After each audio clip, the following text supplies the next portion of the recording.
Welcome to the 2022 United Justice Coalition Summit.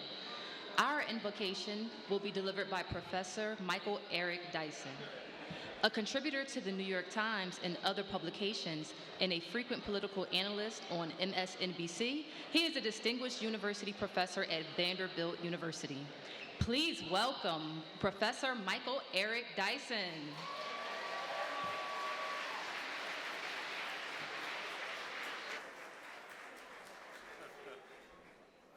How y'all doing? Like we in church on Sunday morning.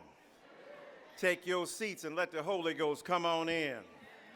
What an honor it is to be here today at the inaugural UJC Summit addressing the issue of social justice. So for the next 10 minutes, I just wanted to, amen, clap for that, amen. I just want to briefly introduce what we're doing here today, at least in a philosophical sense, and then these great figures will fill it in. Social justice is something that we've been grappling for throughout the history of the world. Think about it. Cain kills Abel, and then we got a murder suspect on our hands in the Garden of Eden. Then you've got, of course, colonialism. And then you've got the Spanish Inquisition. You've got patriarchy, where women are subordinate to men. And then you've got the rise of anti-Semitism, racism, the North Atlantic slave trade.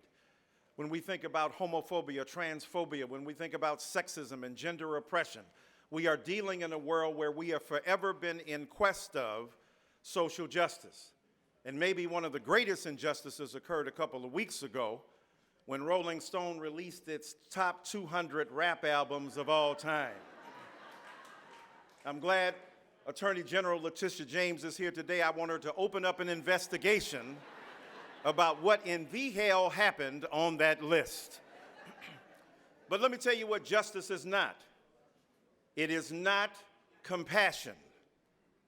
Because compassion dries up, people get fatigued with caring about you, and then justice is fugitive. Let me tell you what else justice is not. It is not charity or philanthropy.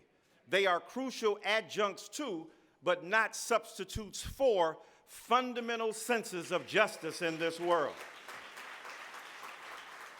Now, there are a couple of figures. When you think about it, Aristotle talked about justice as but what? Equality and lawfulness.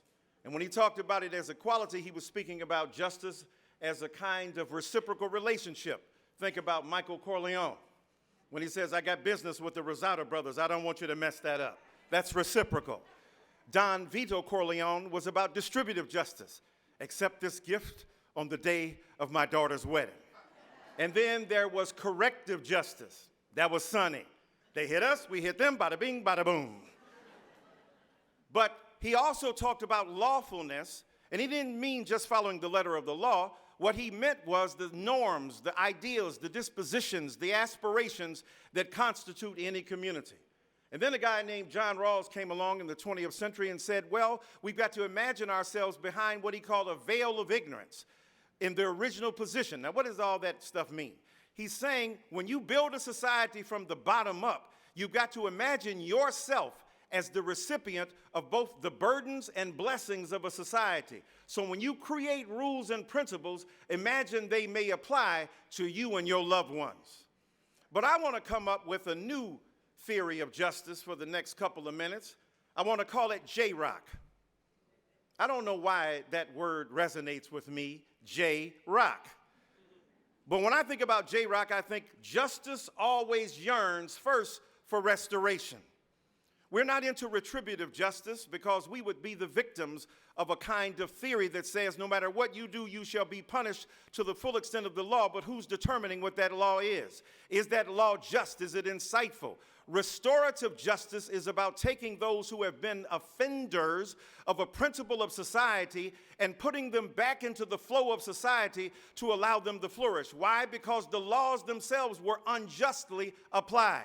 Often we live in a society where people of color are disproportionately targeted by a vicious system that refuses to acknowledge our fundamental humanity and our fundamental intelligence.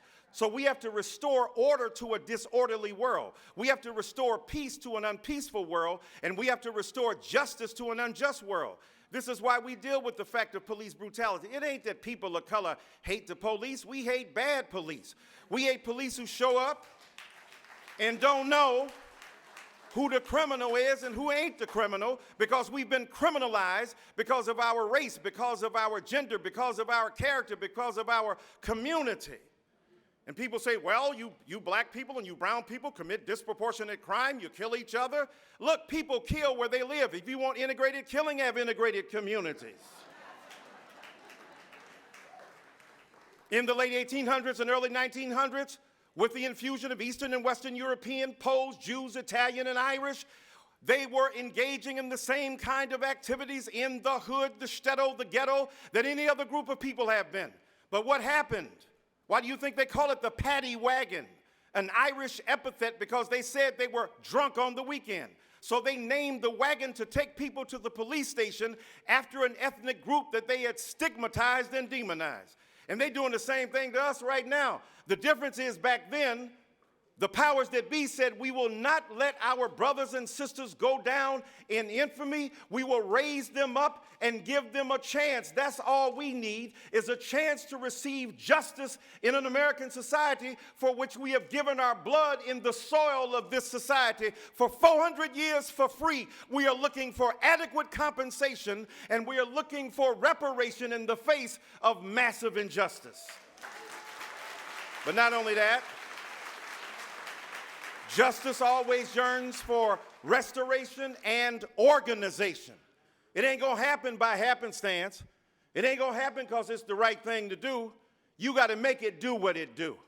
That's why you got to elect people to office. That's why you've got to make sure that you hold police people accountable. That's why you got to make sure you have elected officials who are sensitive to the needs of the people who elect them. We don't work for you. You work for us. You represent us. You are an extension of us. And so you got to organize, and that's why these 40 or some odd groups who are here today, dealing with criminal justice reform, dealing with over-incarceration, dealing with the lack of attention paid to those of us who are in school. Think about it. Our young kids are getting kicked out at 7 and 8 and 9 and 10 years old. They're being over-policed. Why a white guy can go into a particular business, shoot 10 or 12 people, and get arrested without event, and a black person with a criminal offense of a traffic stop gets chased into his home and beat down like he committed murder. We've got to address that. We've got to organize against that.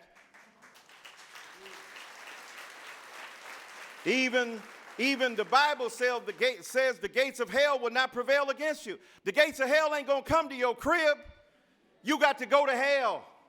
And if you're a serious activist, you got to go to hell, because you've been to hell, because you know what hell is. Hell is not being represented adequately when a judge assigns you a 10 to 15-year sentence when a person not your color got hit on the back of the hand and sent home with parole. That's what hell is to us. We've got to fight against that.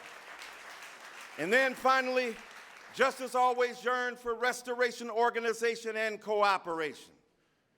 And that means that it might not be your thing, but whatever your injustice is, we got to pay attention to it. No sense of being a victim of white supremacy as a black person and turn around and be homophobic.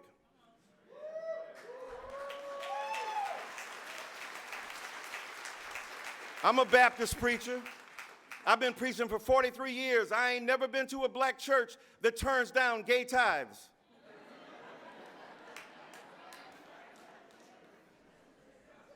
And they ain't real about kicking gay people out. People still in the choir. And quiet as it's kept, people still preaching. I ain't got enough time to deconstruct that one. And so don't make no sense if you're a victim of white supremacy and racism and be homophobic. Don't make no sense for you to be transphobic and racist. Don't make no sense for you to be a transphobic person and claim that you are for justice. Doesn't make sense for you to be a woman who's against people who have been victimized because of class. We are in this boat together, and we must cooperate with each other. And before I leave you, should we maintain hope? Yes, we should keep hoping. We must keep hope alive no matter how dark it is, how dreary it is, or how bleak it is. If the water gets hot, we got to get hot with the water. I'll end by telling you this. You know that story of a young woman who was having trouble. She was complaining to her mother how hard life was. So her mama took her to the kitchen. She took out 3 pots and put water in it and started boiling them. In the first one, she put a carrot. In the second one, she put an egg. And in the third one, she put a coffee bean. And then she brought them to a boil. And then she poured them out, and she asked her daughter, "What do you see?" Well, the carrot started off hard. But then when the pressure came, it got soft. You know, first you say, "I ain't no band leader. I heard those stories." Then when the horse head shows up in your bed, you're crying to no end.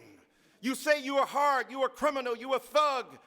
But you turn out to be a studio gangster when they send you up to do hard time, when you realize that you are not who you thought you were. So some of us are carrots, start off hard and then get soft when the water starts boiling. Some of us are like eggs, tender on the outside, but we getting hardened and embittered by our experiences. We've been out here fighting for 25 and 30 years, and I know sometimes it can get tough. But sometimes you get too bitter and too hard, and you get judgmental, and you hate other people when we should be extending the love. And then finally, she looked at the third one. It was the coffee bean. The coffee bean wasn't changed by the water. It changed the water.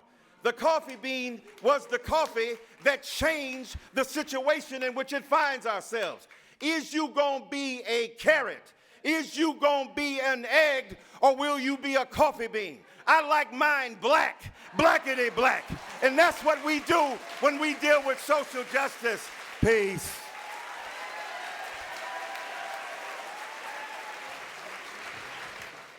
Too often, law enforcement is first to respond to someone in a mental health crisis. Our first panel examines why that is the case.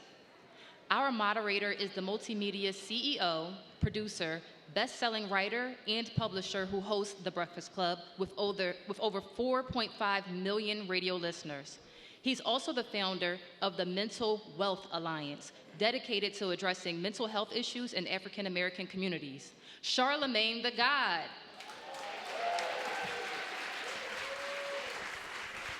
Peace, peace, peace, peace, peace. How y'all feel out there? I should have had them do a break before I came out here after Dr. Michael Eric Dyson. Make some noise for Dr. Michael Eric Dyson. But it is great to be with all of you today. As many of you know, I have an organization called the Mental Wealth Alliance. It's committed to improving access to mental health resources in black communities and increasing awareness and destigmatizing mental health and mental health treatment. One of our biggest goals is to help this country decriminalize mental illness and replace incarceration with healthcare resources and opportunities for people in our communities. So I'm excited to build with people who have personal and professional experience and knowledge of these issues. My first guest is a really good friend of mine. His name is Shaka Senghor. That's right.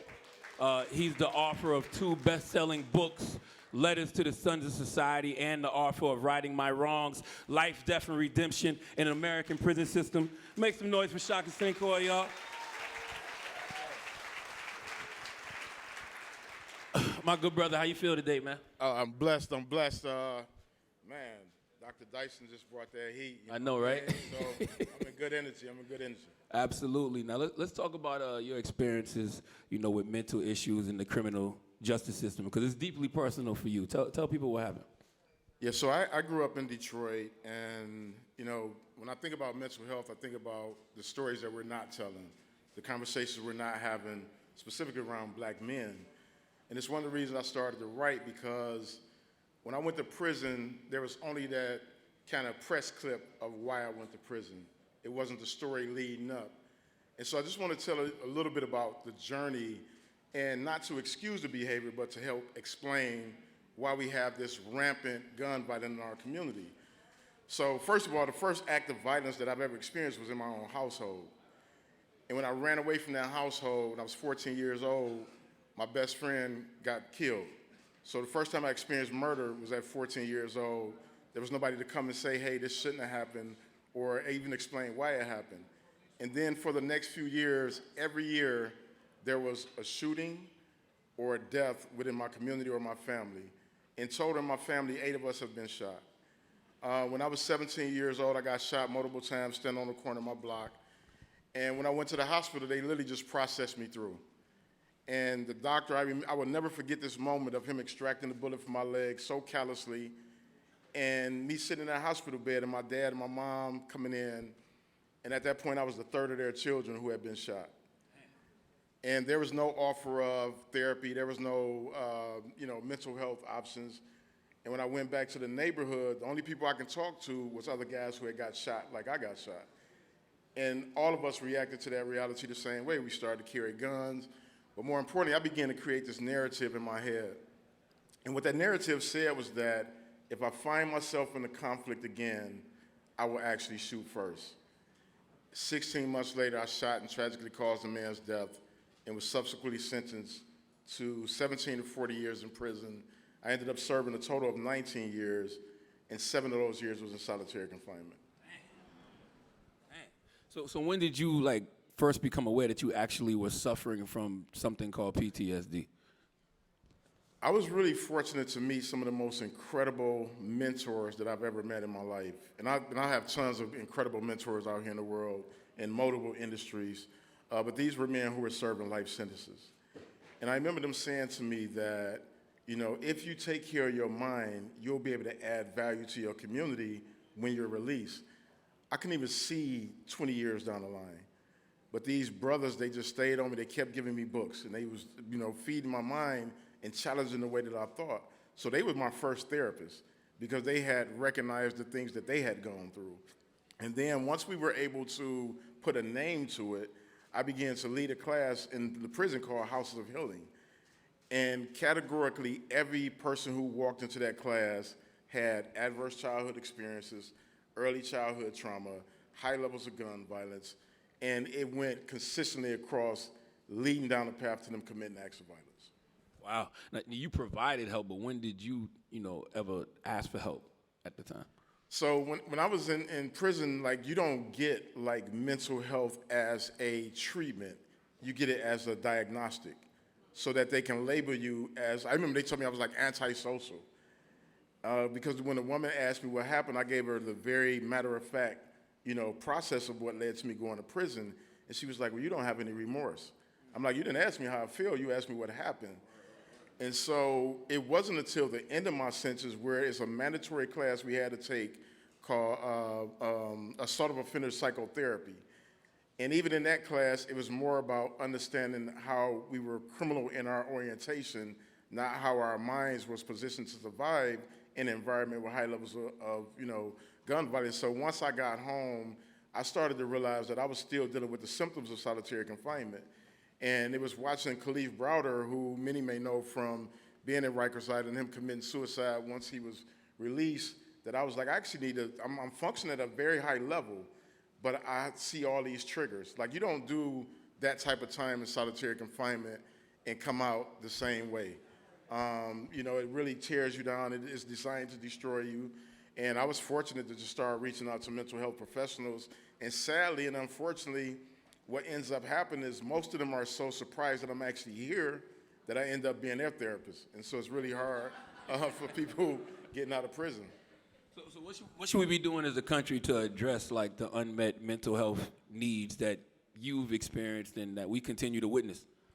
I think one of the most important things is we have to really talk to young people in our community. We have to be honest in our conversations. We don't really talk to young boys, specifically young boys, when you're thinking about gun violence and you're thinking about who is impacted the most by incarceration. We exceed those numbers by any stretch of the imagination. So one, it has to start very early on. We have to start sharing that mental health isn't because something is wrong with you, that it's important as just a practical way of taking care of your overall being. We have to have more of these type of convenings where people who actually come from the culture, come from the community, is making mental health a cool option as opposed to making it something that's problematic. And you know, my ask, especially as we're talking about criminal justice, the most urgent thing for me personally, as someone who's experienced it, is to bring an end to the abuse of solitary confinement. What is happening in that environment is unconscionable. And I can promise you, I have been in that environment where I've seen people with severe mental health issues, bipolar, schizophrenia, have that criminalized and further incarcerated because the system isn't set up to deal with that. And then what happens is that people go straight from solitary confinement back to community. When I transitioned home, I had dealt with all the horrific realities of prison. And not once did they say, you know, when you get out, you should actually seek mental health. I had to discover that on my own. And I'm really fortunate in the sense that I'm literate. You know, I'm very resourceful, but that's not the case for a lot of people walking out of prison. So my big call to action is let's bring an end to the abuse of solitary confinement. No human being should be locked down for 23 hours a day at all. Word. You know, and I'll say this last thing. We would never allow our pets to be treated the way that we allow our fellow human beings.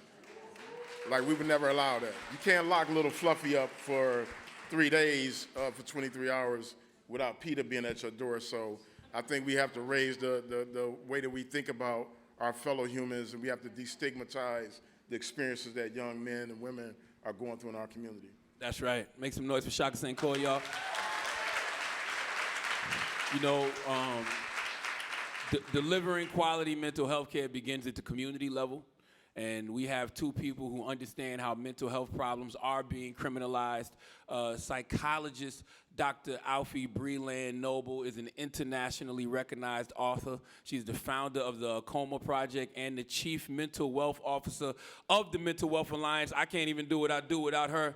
And Paul Samuels is director and president of the Legal Action Center, a not-for-profit public interest law firm that works to replace incarceration with healthcare and treatment. So make some noise for Dr. Alfiee Noble and Paul Samuels.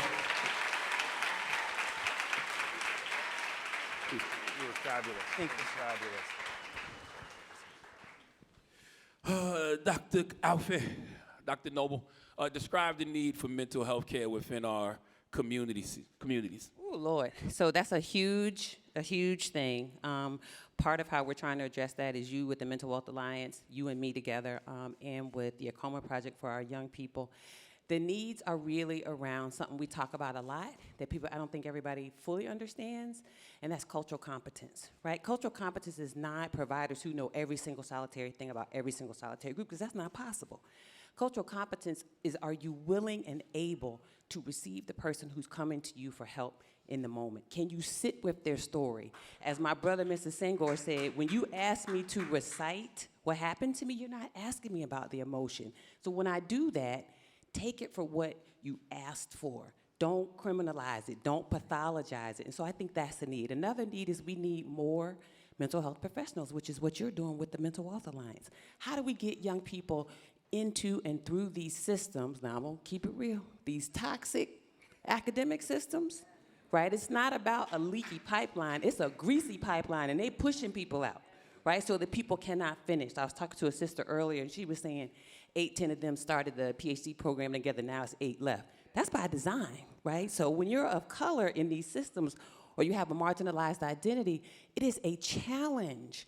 Your very being is questioned every time you show up. That's part of the reason I call myself a recovering academic, because I couldn't do it no more. Academia was toxic, right? And so I need to be able to be this fully realized black woman, as you say, black queen. I'm just going to claim that. I'm going to own it. And I need to be able to show up and say things like African-American, Latino, Latinx, Latine, Native American, Asian American, our Arab young people, they need unique kinds of support, and that's lacking. So those are a couple things. I think the other thing is also what you're doing.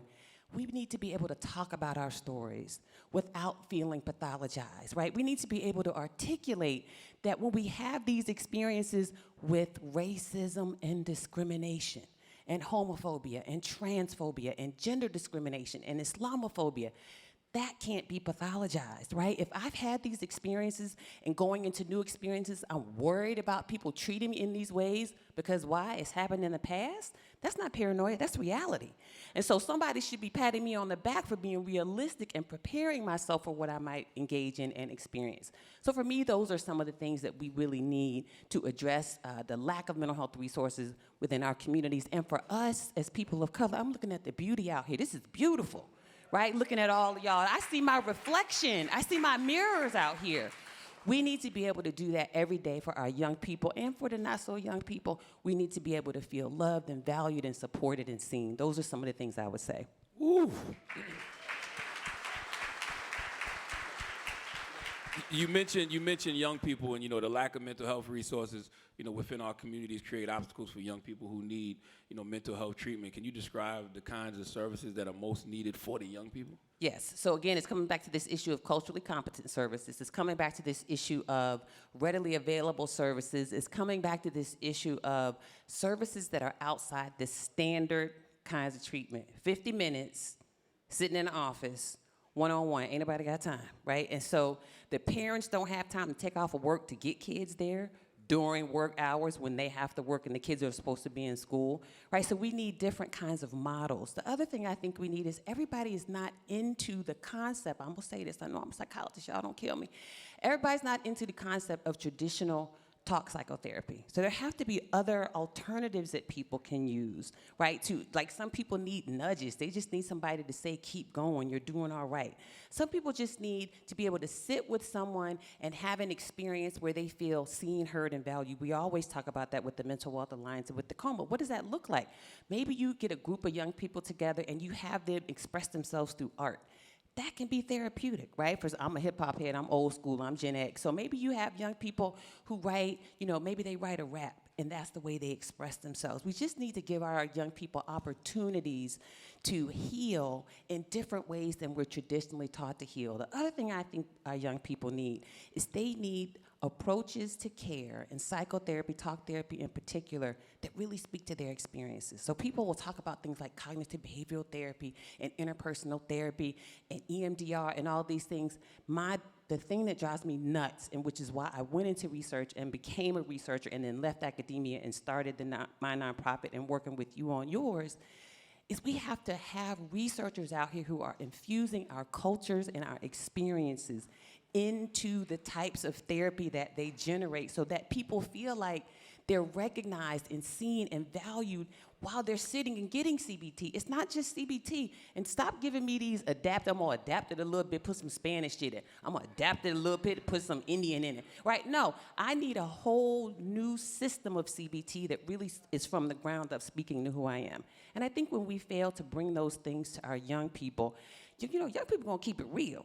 Right? So if you're not giving them what they need, back in the day, they would just like throw you away. Now they're gonna put you on blast, right? And I don't wanna get put on blast, so I'm gonna do everything I can to try to give these young people a reflection of who they are. So those are some of the things I think our young people need, and I think that's what they're asking for from us. And the final thing I'll say is, they want us to stop and listen. They want us to stop talking at them and just listen to them. Some of my young people are here, the hidden healers. And stuff. This is what I've learned from them. So those are some of the things I would say. Absolutely. Paul, does mental illness increase the likelihood of interactions with the police, and are people with mental illness more likely victims of crime? Yes. I mean, there's such a huge misunderstanding about all of this. We could despair very easily, given the public policy situation, the legal situation, because really our healthcare system and, we don't call it criminal justice system anymore because there's not justice that permeates that system. So whatever, we refer to it as the criminal legal system or very often, too often, the criminal punishment system, because we should be dealing with people who have health problems with health responses. And instead, what are we doing? Especially for black and brown people, we have a default system that is the criminal punishment system. I think that the most devastating way to illustrate that is to say, ask you, what are the 3 largest mental health providers in the United States? And the answer is Rikers Island, the New York jail system, and the jail systems in Los Angeles and Chicago. And if we just pause to think about that for a second, those are the largest programs. We certainly know they're not the best, and we certainly know they're not the right places for people to go. It'd be very easy to despair. We're in the midst of among the worst epidemics of both suicide prevention and drug overdose that we've ever had in this country. And just, to tell you another shocking fact, that for people who are incarcerated, who then leave when they go back to their communities, they are 40 times more likely to die of a drug overdose in the first 2 weeks than the average American. So we are failing, but let's not despair. Instead, let's think about and reflect on the accomplishments we have and the success we have made, but even much more important, what we still need to do. Yes, I mean, we blame people with mental health for mass shootings when in fact that's not the case. And as you said, Charlamagne, people with mental health issues are much more likely to be victims of crimes than other people are. So what do we need to do? We need to build up our healthcare system, make it, as Dr. Alfiee said, to make it warm and friendly, but also make it big enough and good enough so that Shaka's story doesn't keep happening all over the country all the time. Paul, I'm not going to lie, Paul, you gave out a lot of bad news just now, but you and your organization have found solutions, the Legal Action Center. What are some of those solutions? Yes, so, I like to start off with the despair because then it gets better. There are really things that we can do.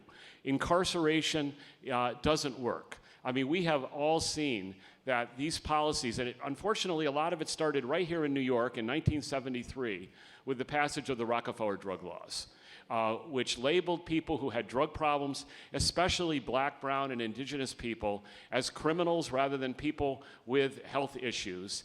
And that really is what launched mass incarceration. But many of us advocates here in New York, we toiled, and it took almost 40 years to completely do it, but the drug laws were finally reformed. And laws have been changed in New York and elsewhere now to try to open up opportunities for healthcare. But what we really need to be doing is making health responses the first response. People shouldn't be arrested at all in many cases. If they have a drug problem, if they have a mental health issue, they should be dealt with by health professionals. Fortunately, there has been progress also at the federal level. The passage of the Mental Health Parity and Addiction Equity Act and the Affordable Care Act created really most of the tools we need to change what is happening, to build up our healthcare system. The next thing that has to happen, though, is that we need those systems to be adequately funded. They need to be providing quality services, and they need, as I keep repeating, to be the first response. And arrest should not be the first response. That's right. Make some noise for Paul Samuels and Queen Dr. Alfiee Breland-Noble. I want to bring in our next guest. She needs no introduction. Letitia Tish James is the 67th Attorney General for the state of New York. As the state's top law enforcement official, she is using her office to support the decriminalization of mental health. Please welcome Attorney General Tish James, y'all.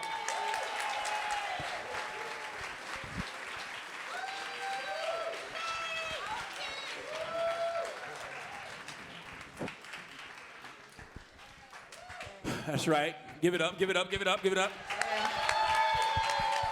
Now, where's Brooklyn at? Damn, Brooklyn used to really make noise. Is that gentrified now when you say Maybe it's Brooklyn not at? on. Where's Brooklyn at? Ah. They're over there.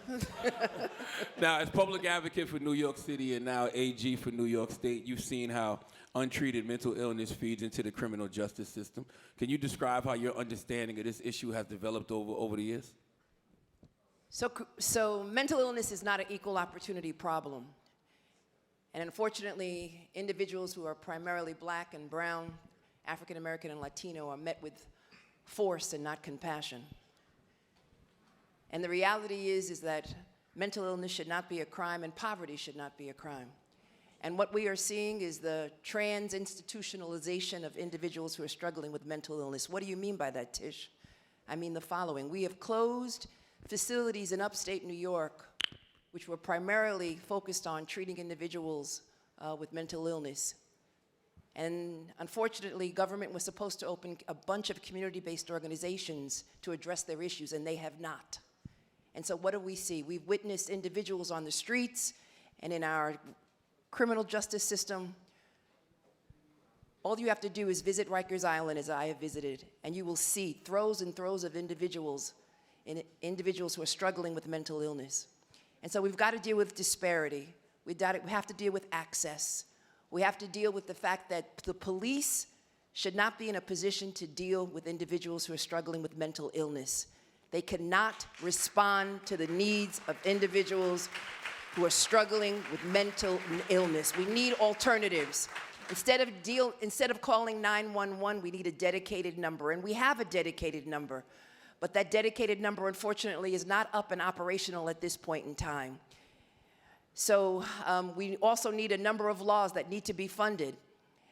Individuals who don't look like us can get private care, but most people who look like me and who look like you, unfortunately, cannot get private care. Our care is often in the form of a jail or often in the form of a juvenile facility, and that really should not be the case.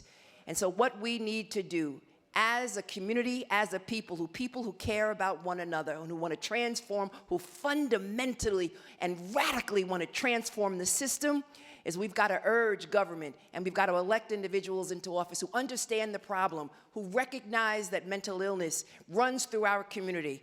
It's part of my family, I'm sure it's part of yours. And what we've got to do is address it head on and not be embarrassed by it. And we also need to push back on this narrative that the vast majority of individuals who are struggling with mental illness are violent. They are not. Only 3 to 5% of individuals often are involved in violent episodes. Unfortunately, they get the front page news, primarily in the New York Post. And we've got to push back on that narrative because you see them on our streets. Rikers Island should not be a mental health facility and should not be a housing facility. And Rikers Island, as far as I am concerned, needs to be closed. Why do you think law enforcement has failed to actively, disconnect untreated mental illness and engagement with the police? They're not trained. They're not trained. They're poorly trained. We need professionals. And what individuals who are struggling with mental illness need is time and space and family. Listen, as the Attorney General of the state of New York, one of the worst jobs that I am tasked with is responding to police officers who unfortunately shoot individuals. I have to investigate those cases. And in instances where individuals are in the throes of mental illness, police officers oftentimes don't know how to deal with it. There are so many instances where I've got to deal with situations where individuals in the throes of mental illness oftentimes use weapons or charge at the police. And their response is to shoot them. And what we need is another response. We need a sensitive response, a compassionate response. We also need to see what other devices are available to restrain individuals who are struggling with mental illness. We need to give them space. We need to give time. We need to stand back. We need to alert their loved ones and family members. We need to talk to them calmly and quietly. That's what we need to do. A gun is not the answer. A gun is certainly not the answer. It should be the last response, and unfortunately, it's the first response. That's right. So, with all that said, how do you convince police and law enforcement to change? They're not the answer. I'm not looking to the police. They've got enough problems to deal with. I am looking to other behavioral individuals in the behavioral space, in the behavioral mental health space, who can respond to individuals in the throes of mental illness. If you want to pair police with professionals, okay. But they cannot be the first responders when it comes to individuals in the throes of mental illness, because their only response is either a weapon, arrest them, And we've got a lack of beds, of mental health beds. During the COVID period, they took mental health beds offline to deal with the COVID crisis. My office is holding a hearing all throughout the state of New York, and I am hearing from citizens and residents and individuals who are struggling with mental illness who say, I went to the emergency room and that was the only care that I received. I went to a hospital and unfortunately they don't have the beds. They certainly don't have pediatric beds. I experienced it myself when my girlfriend's child was engaged in self-mutilation, and it took the Attorney General to get her a bed, and that should not be the case. And so we've not replaced those beds. And we've not replaced those hospitals, and we've not replaced those institutions. And so you will see them on the streets, and people will complain, and they'll call 911, and the response is they'll go to Rikers Island, they'll deal force with them, they'll use force to respond to their issues as opposed to love and compassion and understanding, and a behavioral mental health professional. I know a couple weeks ago, 988 was passed, right? What exactly is 988 as an alternative to 911? It's a dedicated line. It's similar to 911. But unfortunately, I called it this morning. And I called it, and what you will hear is if you are interested in addressing suicide, we can respond to your issues. And so obviously, it needs to be more operational. We need to make sure that it's specific. We need to make sure that they refer them to organizations. But most importantly, we need to invest in community-based organizations and hospital, get more beds online, and address the law, which unfortunately treats mental health, drug addiction differently from any other health care issue. And I know Congress passed that law, but unfortunately, it lacks funding. Dr. Alfiee, you want to add to the 988? Yeah, you saw me throw that mic up. I was like, that wasn't for me. That was for the Attorney General. So I'm sorry. I'm so sorry. So 988 also has a text function, and so there's texting that you can do as well. So that's the only other thing I would add. It is functional, but like you said, it really needs a lot more investment, and I'm just going to put the plug in. We also have to make sure that the people who are on the other side are culturally competent as well. We need all of that. All right. Okay, we got some audience questions. It's a two-part question. Is this for Shaka? It's for Shaka. I'd love to hear what resources, tools, and practices to use today to overcome mental health challenges like meditation, journaling, things of that nature. So thank you to whoever the audience member was, but that's exactly what I do, actually. I started journaling while I was in solitary confinement, and I started with this kind of essential question of how did I end up here? I was an honor roll scholarship student with dreams of being a doctor, and I was reading, Plato's Socrates' Apology, and it talked about the unexamined life, and I began to journal. And through that journaling process, I was able to reassign responsibilities to those who had harmed me. I was able to accept responsibility for the harm that I had caused, and it's a practice I continue to this day. I'm always writing out how I think, how I feel. When I got out of prison, I didn't know the many ways that I had been impacted by incarceration. And one of the things that really alerted me was I got into a conflict with my oldest son, who actually has some mental health challenges. And he threatened me, and I was extremely triggered. And I responded out of, old behaviors in terms of how I thought about it. But what I was fortunate to be able to do was actually to call people who can kind of talk me off the ledge. And it was then that I was like, I got to deepen the journaling. I have to meditate. But I really practice mindfulness. And what that looks like is whenever I'm dealing with any adversity, it's bringing myself back to the presence. Anytime that I'm processing things that are very complicated and complex that I don't even expect people who have never been through what I've been through to understand, I have to bring myself to like the moment and make sure that I'm fully in the moment as opposed to the narrative that's playing out in my head. So those practices have served me well. They're not easy.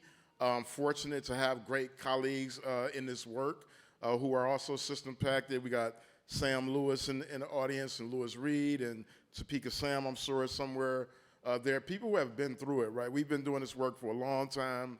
We was doing this work before it became really popular, but we leaned on each other.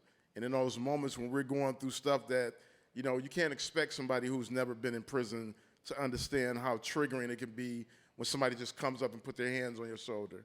or when you're asked to come to a space and it's extremely crowded and you feel your anxiety go up and you have to walk out and people are like, oh, why you leave? Why you leave the club so early? It's like, nah, bro, I had to leave, otherwise I might have shanked somebody in this joint. You know what I'm saying?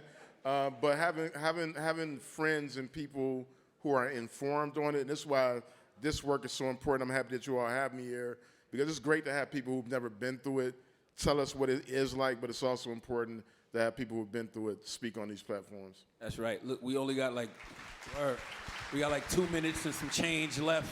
So I want everybody to leave with some final thoughts, some calls to action, some solutions. Paul, we can start with you.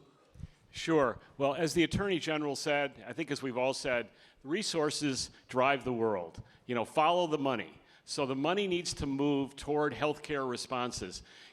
Big shout out to the Attorney General for being one of the leaders in New York to make sure that money coming from opioid settlements will be going to care. But it shouldn't have to, yes, definitely. But it shouldn't have to be that way. All of the healthcare funding that we have in insurance, Medicaid, Medicare, it should be like every other illness, that those responses are funded by the healthcare streams of funding that we have in place already. Dr. Alfiee. I'm just going to say what I always say. I want everybody in here to hear me say and to know and to walk out of here with this idea that you are valuable because you exist. I think that part of our struggle is we don't feel that moment to moment, and when we don't feel that moment to moment, as our brother Mr. Senghor said, we act out in ways that are not the healthiest. So I want you all to hear me say, and I want you to take it in. The only thing I want to share with you as you leave here is you are valuable just because you exist. Attorney General. Mental illness is not an equal opportunity problem. 2, mental illness is a spectrum. And so you can't speak to it as just one problem. There are a number of issues as it relates to mental illness. People sometimes suffer from depression, and there are some individuals with chronic mental illness. So you can't treat it all the same. 2, the disparities in treatment, the disparities in care, disparities in funding. We need access to care. We need to make sure that community-based organizations are funded. We also need to make sure that we have culturally sensitive professionals deal with the issue, and criminal justice should not be the response to mental illness, and police and force should not be the response to mental illness. It should be compassion. And last but not least, you guys better vote all across this nation, because there's too much at stake. Too much at stake. Every individual, all of you, must get to social media and tell people to vote, vote, vote. And let me just say, and I'm gonna say it, it's a political issue, vote Democratic, because Republicans, unfortunately, are just out of touch with mainstream America. There's too much at stake. Stand up for women and reproductive rights, and stand up for communities of color. Thank you so much. Republicans are white supremacists and fascists. I'm going to just say it, because I don't think she can, but thank you. Thank you, God, Shar. have a great day. Thank you, Shar. Right. Thank you. Thank you.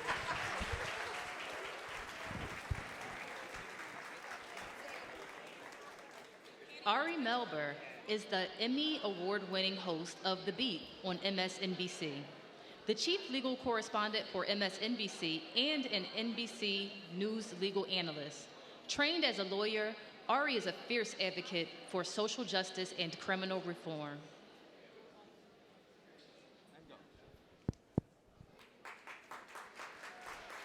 Hello, how's everybody doing? Really honored to be here. As mentioned, my name is Ari Melber. I work as a journalist at MSNBC. I host The Beat there, 6 p.m. Eastern. And I'm really thrilled to be with you today. Hello, hello. We have a very important panel, we feel, right now. It's about conditions of confinement. It's about the prison industrial complex. And we are going to hear from people who are directly impacted, as well as the lawyers, experts, and advocates who are trying to make real change.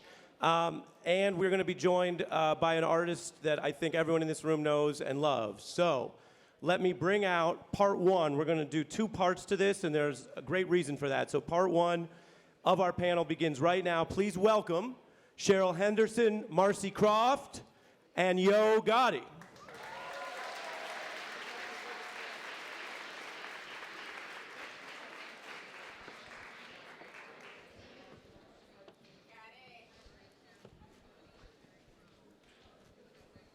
All right, I could start anywhere, but I'd like to start with you, Gotti. We are going to start by discussing this Parchman prison.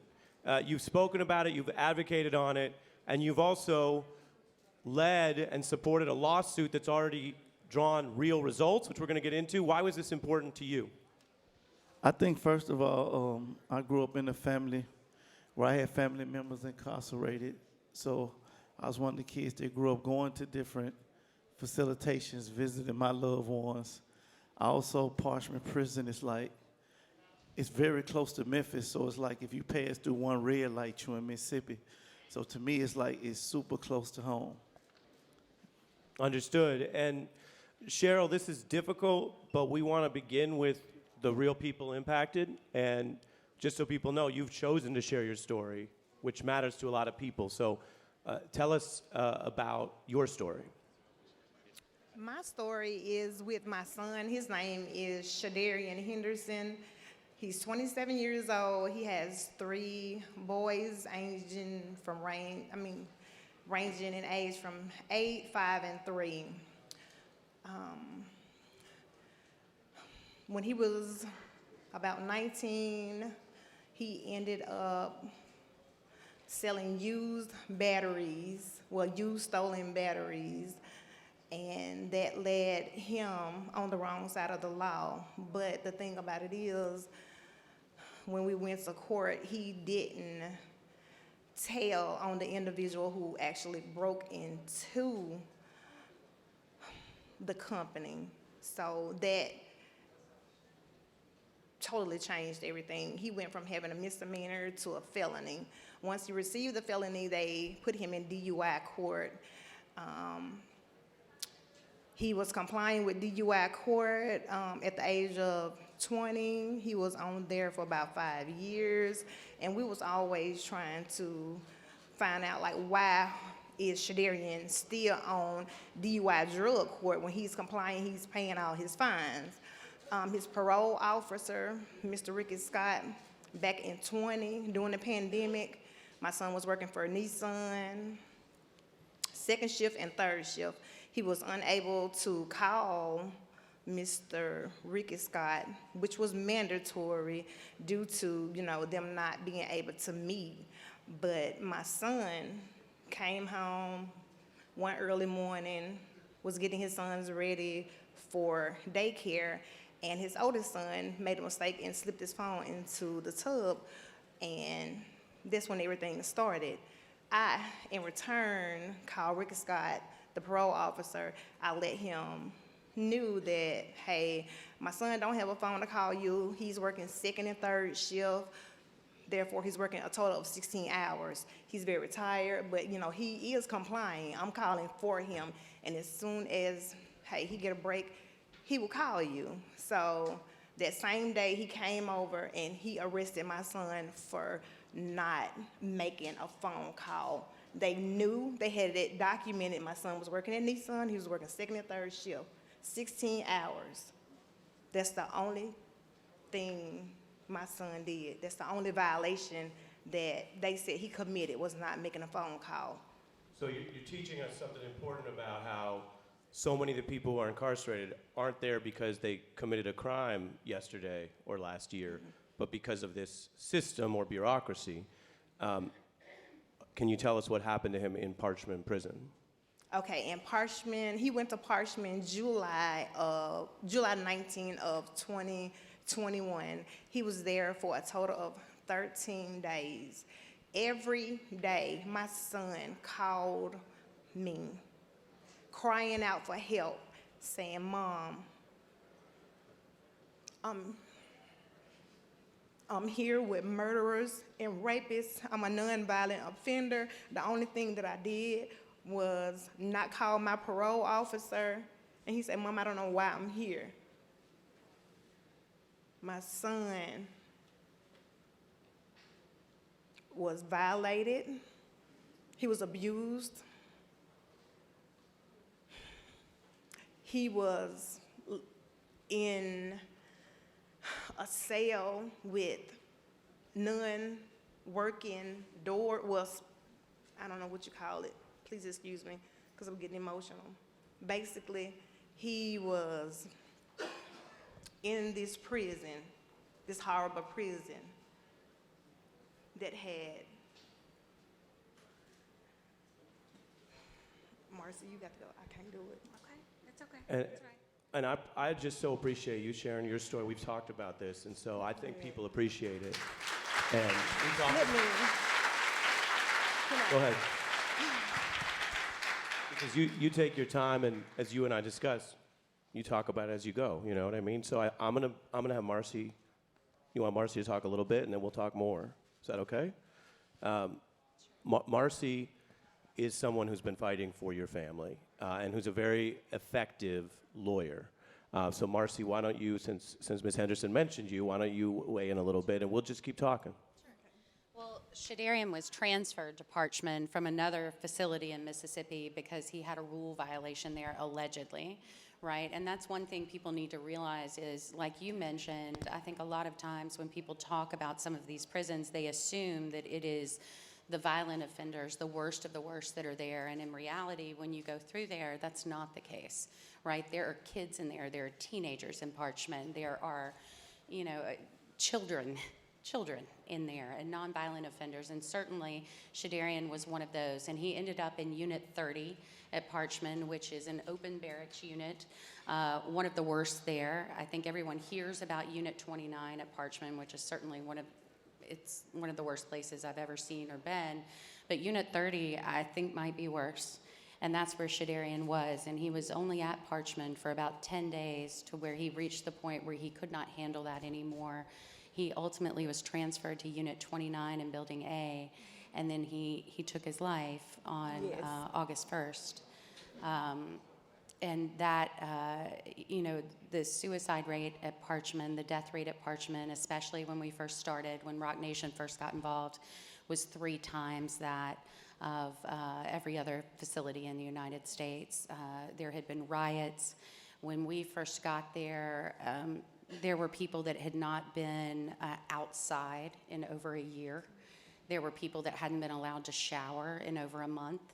There were cells that had no power, no water, sewer was messed up. So you can imagine, this is the Mississippi Delta. I mean, we all see how hot it is today in New York and this week in New York, right?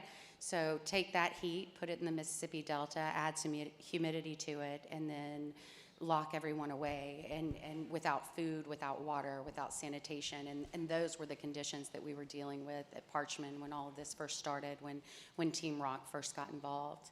And so Shadarian, unfortunately, was one of the victims of those circumstances. And it is amazing that you are here and you're speaking out for him and for everyone else that has lost a loved one at Parchman. So. Yes, thank you. I would like to say something else. And I also would like to say, we're all humans. We are going to make mistakes. And ultimately, my son made a mistake that cost him his life. He did not deserve the treatment that he got. He was a young boy, a father. And when I say a father, not many of our young black men are fathers. My son was there raising his children after the fact. He was there with them every step of the way, every graduation. He was getting out work, working 16 hours, taking the burden off the mother, getting the boys ready for daycare, taking them to daycare. At that time, I was in nursing school. My son would call me, "Mom, do you need me to do anything for you? Do you need me to make sure the other kids are doing their homework? Do you need them to clean the house?" Like, he was a great father. He was a great big brother. And like I said, he didn't deserve to be in that hostile prison. And also, with him being on drug court, they put so many fines, conditions, regulations, and stipulations on a young man. That's the reason why he was working 16 hours. so he could pay for lawyer fees, court fees, being on drug court. There's a monthly fee you have to pay, all while maintaining his own household. And I think that with Yogati stepping in, using his platform to making or bringing some light on this situation is gonna help. I think change is most definitely gonna come with you speaking out, with all the families who are here today that has encountered some kind of hardship with injustice. And I thank you so very much, and I know my son would thank you as well. But I want everybody to also know that it's real. My son called me every day, several times throughout the day, crying out for help. And as a mother, what was I to do when I couldn't help, but I was always calling to Parchment, being transferred? They wouldn't give me any information. They wouldn't tell me anything. They didn't even try to get my son help. As I was telling them, he's going through a mental crisis. He needs someone there to talk to him or maybe isolate him away from the situation. No one ever came to my son's aid. No one. And you did everything you could, and you faced this against the system, and now you're helping change the system, which I think is remarkable. I really do.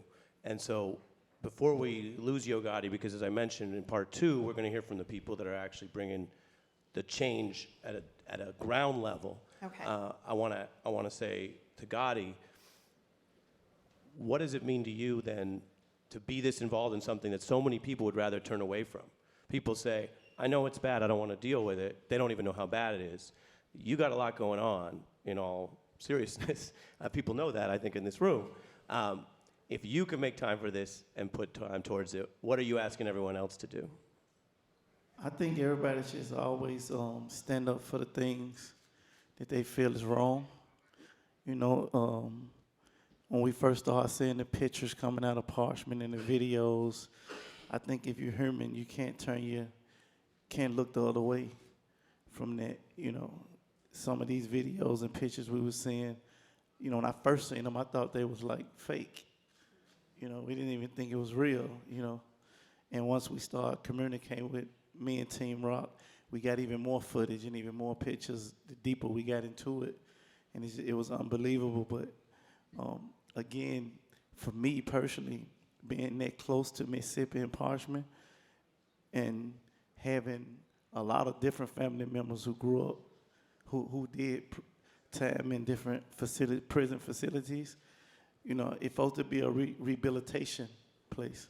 It ain't supposed to be a torture hall or something like that. So, you know, I think you just have to stand up for the things you think that's wrong in life. Stand up for what you think is wrong and try to make it right. Thank you to Ms. Henderson and Yogati. Thank you so much. Thank you so much. Thank you. Thank you. Look.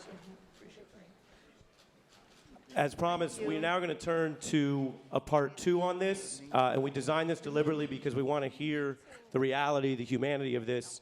But the entire way that this summit has been organized is to make sure that we're also going forward towards action. And so I want to bring out, as we conclude part 1 and bring out part 2, we talk about action on the ground so no one else has to go through that. Craig Haney joins us, a professor and an expert on the actual physical, psychological, mental harm of the prison system. Daryl Norcott runs community partnerships at Amend, which is a solutions program. We're going to get into that. And this was important to the organizers. I want to emphasize Kim Rowley has spent 27 years in the corrections field, brings that experience, that perspective to how do we actually change this together. So again, a big thank you to the people who started this. I think that that story weighs heavily on everyone's heart.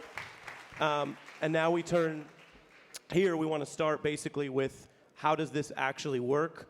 I did want to give a warning that there will be some photos. Gotti mentioned the photos, the documentary evidence. Number one, it takes people fighting to even get the facts out. But some of the photos are disturbing, and I want to warn that. That is going to be on the screen for, I believe, part of part 2. What is the impact of this prison system? Well, this prison system, the prison system you just heard about, is at the far end of a spectrum. It's different in degree, but not in kind, unfortunately, from the prison systems that exist throughout the country. We've got about 2 million people still in prisons and jails in the United States, and they are experiencing many of the same kinds of traumas that you've heard about. Not quite as extreme as at Parchment, but the prison system in the United States does real damage and real harm to millions of people. You heard of the era of mass incarceration. The era of mass incarceration was also an era of cruel incarceration. We have been doing unprecedentedly bad things to unprecedented numbers of people now for decades, and it frankly has to stop. It has to stop only when people like the people here and the people who are part of these movements demand that it stop because of the damage that is being done, not just to the individuals directly who experience this trauma, but to the families and the communities that are related to them. Parchment was an extreme, but it's sadly much like many other prisons in the United States, as some of these images that you will see illustrate. Kim? Yes, sir. I think that it takes prison leadership from the top to set the stage for this, to allow the leaders throughout our Department of Corrections to give them the authority to,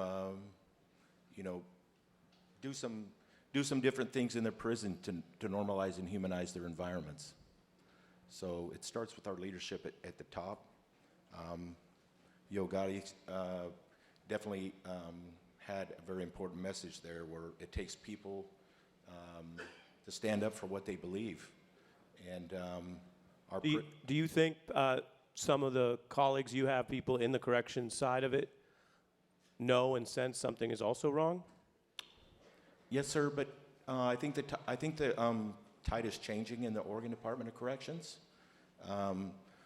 Our director, about 5 years ago, led the charge and said, we're not going to do business like this anymore. And so she gave us the opportunity to know what was in our hearts and know what we were doing was wrong. And with Amend, we were given a pathway to make the change. Many of us knew that we wanted to change, we just didn't have a direction. We didn't know what direction to go. Right. So let's go to Marcy on how you actually forced change, why Ms. Henderson and Gotti and Rock Nation put their faith in you and your team, and how there are incremental victories, which is not to say this is fixed, obviously, but you, the Justice Department, and lawsuits have forced already some start of change. And I think you can talk to the evidence, some of the pictures we'll see, as well as how you're making change. And then Daryl will tell us about what could go beyond just fixing the worst of the worst prisons. Well, shedding a light on what was happening, sort of like Gotti said, you heard all these rumors. I had always heard, I'm from Mississippi originally, I grew up there. So I had always heard about Parchment, and we were almost taught that it was supposed to be a horrible place. I don't think Mississippians especially, and a lot of people that work in corrections, really have a picture of what it should be and can be, which is why I think your organizations and what you're doing are so important. But some of the pictures behind me, you can see were snuck out of Parchment. They're not allowed to have cell phones. They're not allowed to get this information out. In fact, the one thing the state of Mississippi spent money on was cell phone jammers for the prison to try to keep this information from coming out. So having people like Gotti, having Team Rock, having Jay-Z, having all of the power and the resources behind them to get the message out, and then to force change. And one of the things I think that we did differently that may help in other places with other prisons was we treated this almost like a mass tort case. That was my history as a lawyer, so it was by default, and it just happened to work. But, you know, collecting all of that data, not just from one or two people that are there, not just from one or two stories, but from hundreds of people that we interviewed inside of Parchment. And while the state can go after Ms. Henderson's son and try to attack his background or go after some of the other victims or one or two class members, when you have hundreds of people telling the same story, dozens of pictures coming out that are graphic from all over the prison system, from all over Parchment, I think that's what really makes the difference to make a change, and analyzing that data en masse and pushing it out en masse. And what court ruling did you get?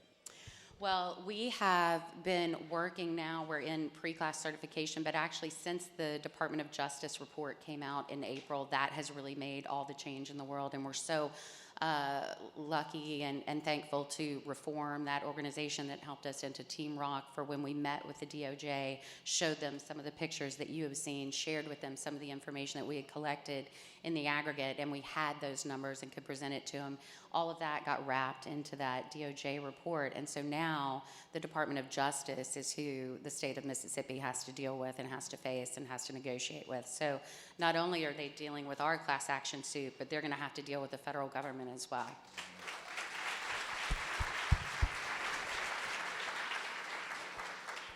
So alone, it's almost impossible, but in going together, you had the strength in numbers, and you have multi-track. You've got a public campaign to keep the pressure on the politicians. You have a class action, which allows you civil court remedies, no matter who's in charge of the Justice Department, which can change.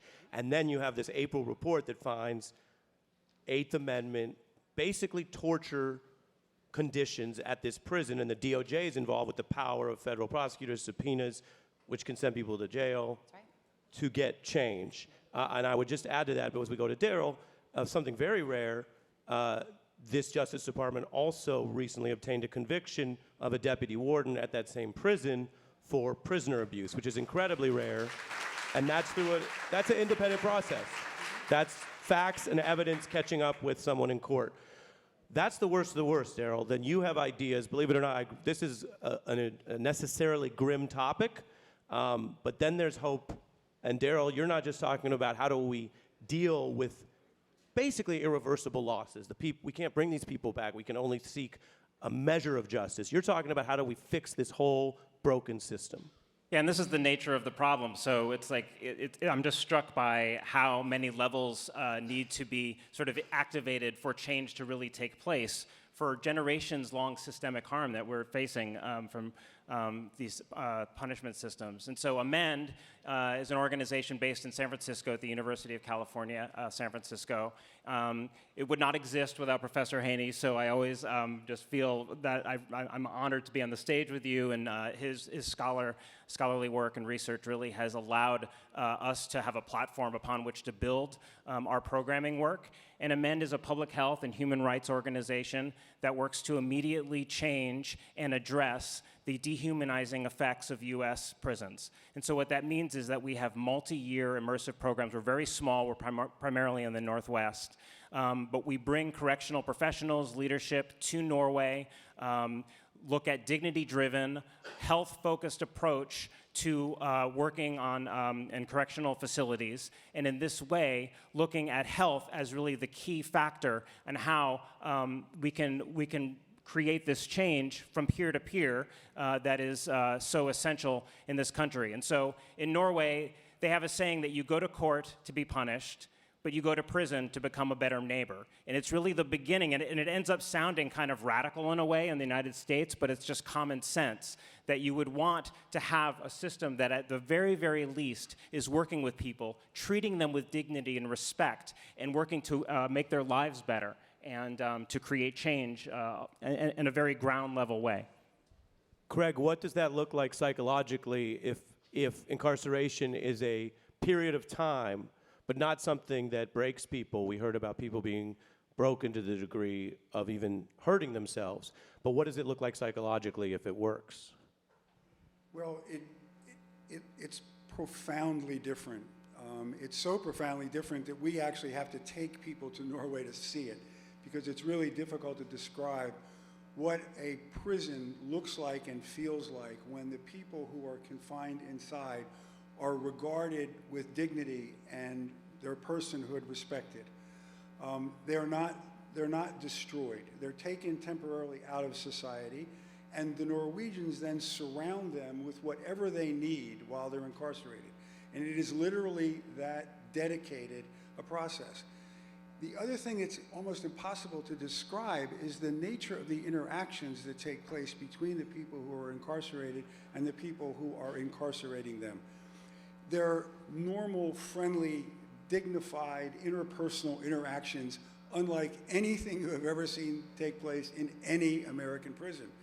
And it's so transformational that when the American correctional officials and officers see it, they're almost immediately changed by the witnessing of something that is so fundamentally different and yet so simple and human.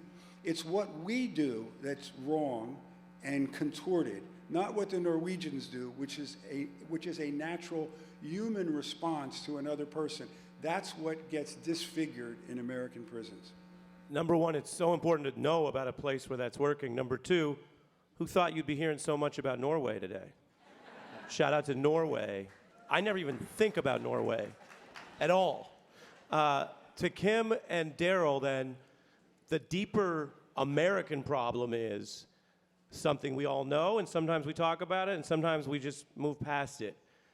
A nation that's built on dehumanizing people and treating human beings as not human is going to have a hard time with reforms that require the actual dignity of all human beings, including, as Ms. Henderson reminded us, people who might make some sort of quote-unquote mistake, or people who are being treated as less than human simply because of their identity. How does that figure in at the root cause? First to Kim, and then Daryl. Well, so it starts out with, at a very basic level of just communication.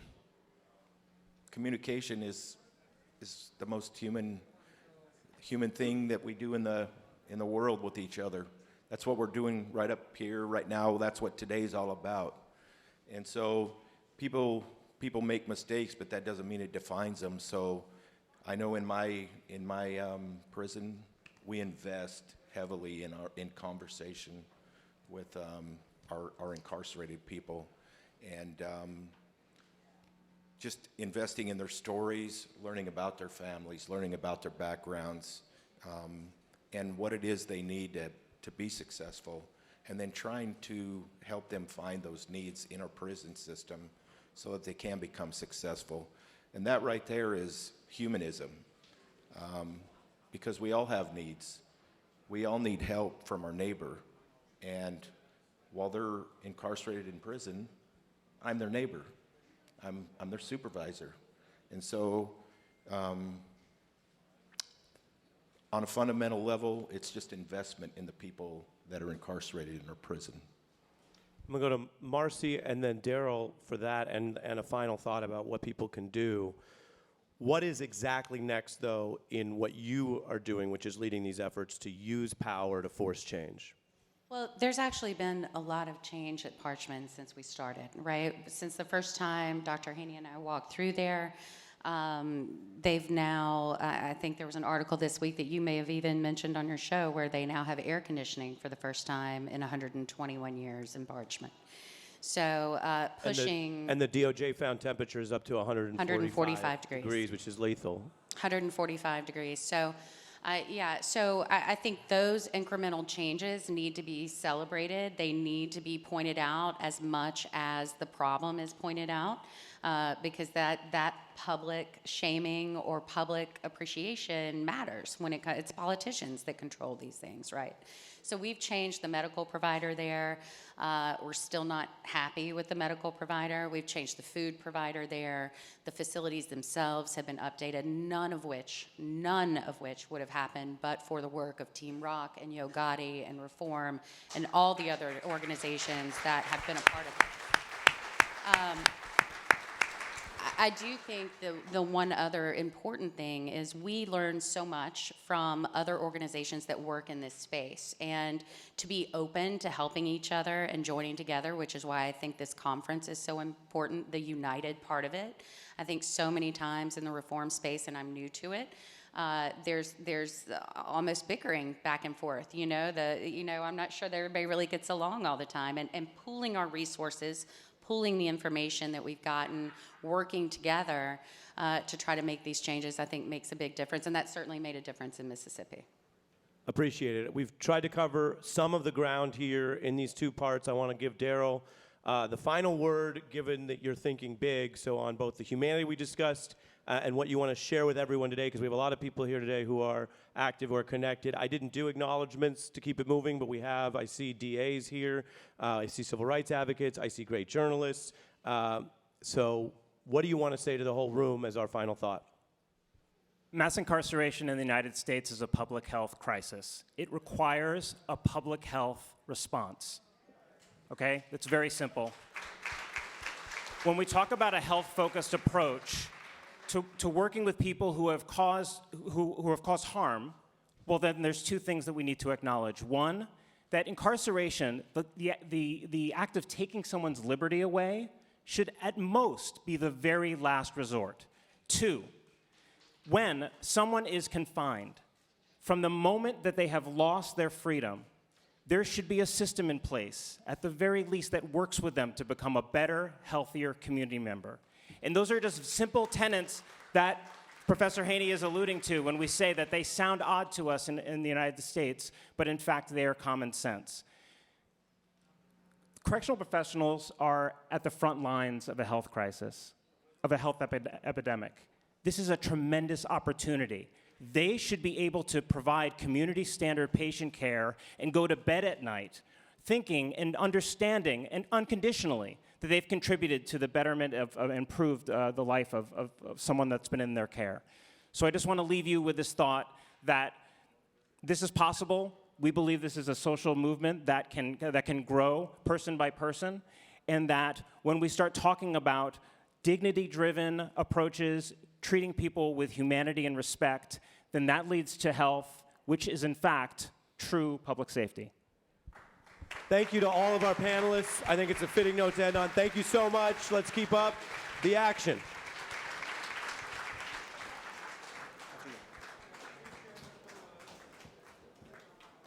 Thank you, Ari, and all our panelists. Our next panel will begin in 5 minutes. If you have a question you'd like to ask our panelists, please tweet us at UnitedJusticeC. And during breaks in the program, make sure to visit the exhibit booths of our sponsor organizations downstairs in Exhibition Village.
Amna Nawaz is an Emmy and Peabody Award-winning journalist, chief correspondent and primary substitute anchor for the PBS NewsHour. A contributor to NBC News and Msnbc, Amna's PBS documentaries include Life After Lockup, an examination of returning to society after incarceration. Please welcome Amna Nawaz. Hi, everybody. Good afternoon. Good afternoon. Thank you. How's everyone doing? How are we doing? We're doing well. Yes. Listen, can everyone hear me okay? I am absolutely honored to be here to lead this next conversation. It's going to be featuring a number of people you have probably seen and heard from before, but I promise you never like this, not like this, all together in one room at this point in our nation's history when the whole is greater and much more powerful than the sum of its parts. The women you're about to hear from have each lost a loved one to police violence. And in each case, their loved one was killed by an officer of the law. In each case, their names have become hashtags, the world has come to know them, and then the list continues to grow. Also in each case, these women have taken their anger and they have turned it into advocacy. And we're going to hear a lot more about that, how they've taken their pain and turned it into power. And they do that so that other families won't have to endure what they have. So you're going to meet them all together here in a moment. But first, I want to welcome to the stage a man that they and you have all come to know very well, especially in the last decade. He is a civil rights attorney who's been at the forefront and on the front lines of fighting for these families and many others in the wake of police brutality. He has won multi-million-dollar settlements in those cases. He's organized marches. He has pushed for reform at every level, local, state, and federal. The Reverend Al Sharpton actually dubbed him Black America's Attorney General. Please join me now in welcoming to the stage civil rights attorney Benjamin Croft.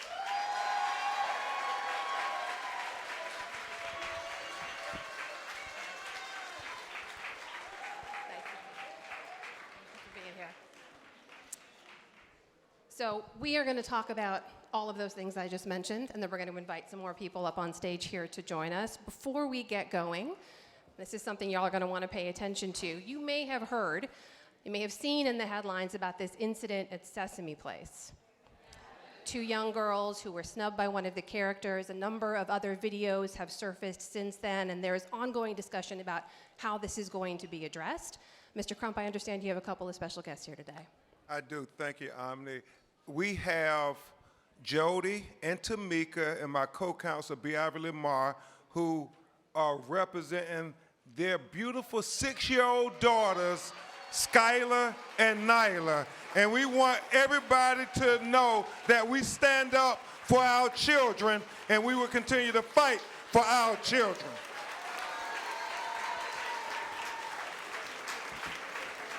Our children's lives matter. Thank you, Rock Nation, for allowing them to be spotlighted and loved as they should be.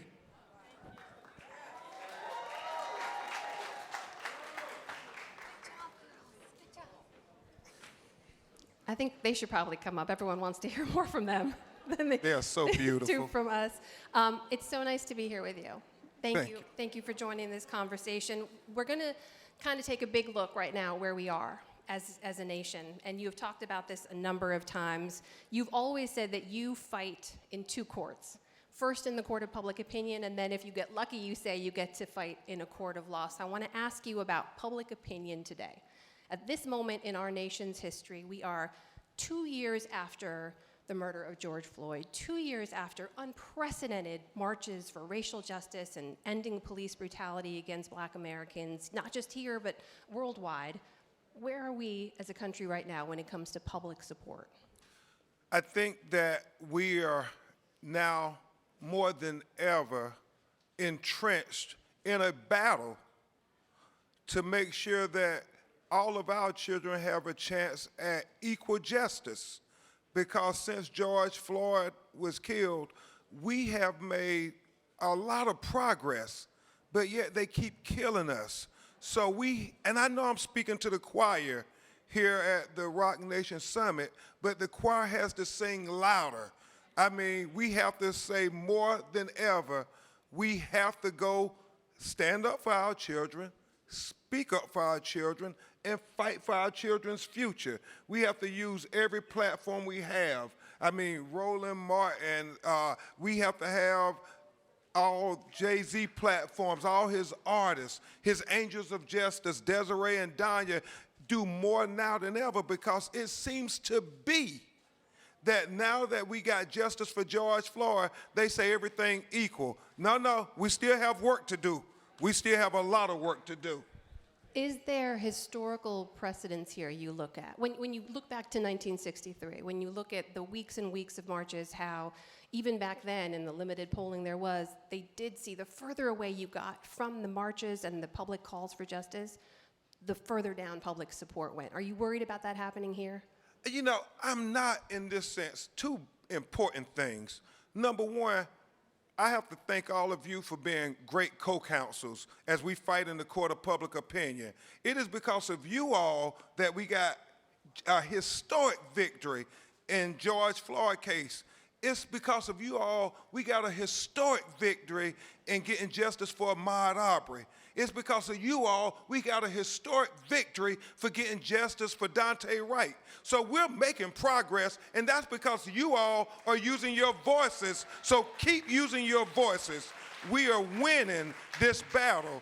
And I have to tell you, don't ever get dismayed, because as I look at Oscar Grant's family, I think about how before 2020, you didn't have the Justice Department prosecuting police officers that killed our people unjustly. But think about what they're doing now, Kim Fox. I mean, they have brought dozens of civil rights criminal charges against police officers. That has never been done before. Kristen Clark at Department of Justice, this sister is really going out and saying that we're going to hold people accountable. So that's the first thing. And the second thing, just briefly, don't get dismayed.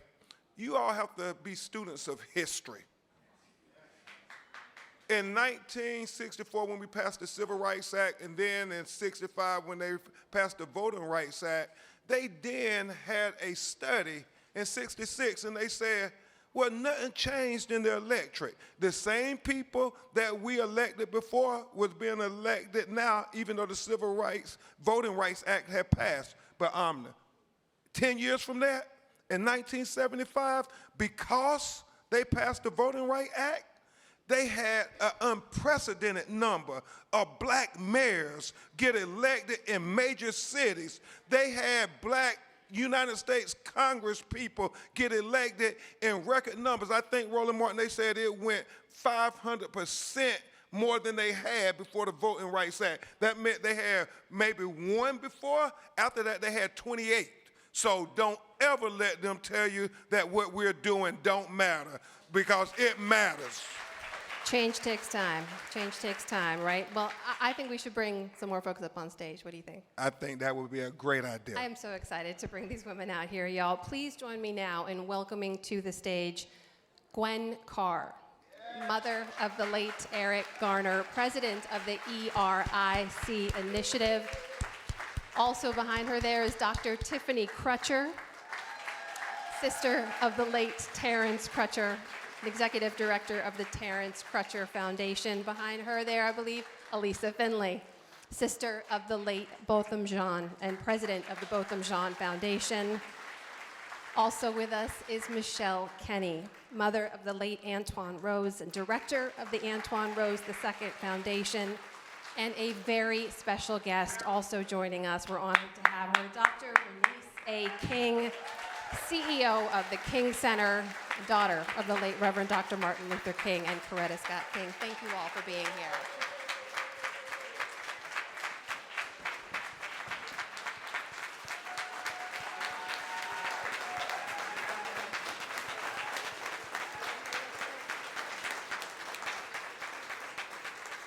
Please have a seat. Thank you so much for all being here today. I'm just going to start with this because we had a planning call. We were all on a Zoom call together a few days ago. And I have to tell you, the relationships, the community, the sense of family amongst all of you was palpable.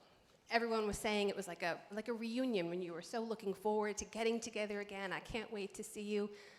Ms. Carr, start us off here. Tell me what it's like when you're all together. Tell me about this community.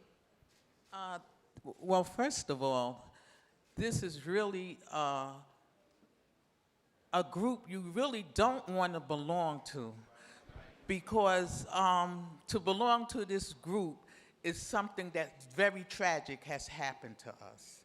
So, but now when we are thrust into it, then we become a sisterhood. We relate and we talk with each other, we call each other, anything that's happening, and then we have events, we go to each other's events, and we become just like family, and we are family because of what happened. Because no one, if you're not in this club, you can't really understand the feeling that, the tragic, the anxiety, the grieving that we go through. But when we call each other, if we're having a bad day, we do have our bad days, we have our good days, then we have our dark days. And on our dark days, sometimes you just want to stay in bed, pull the covers over your head, and that's okay. Sometimes that's what we do. But afterwards, we have to fight. And when we fight together. We get encouragement from each other.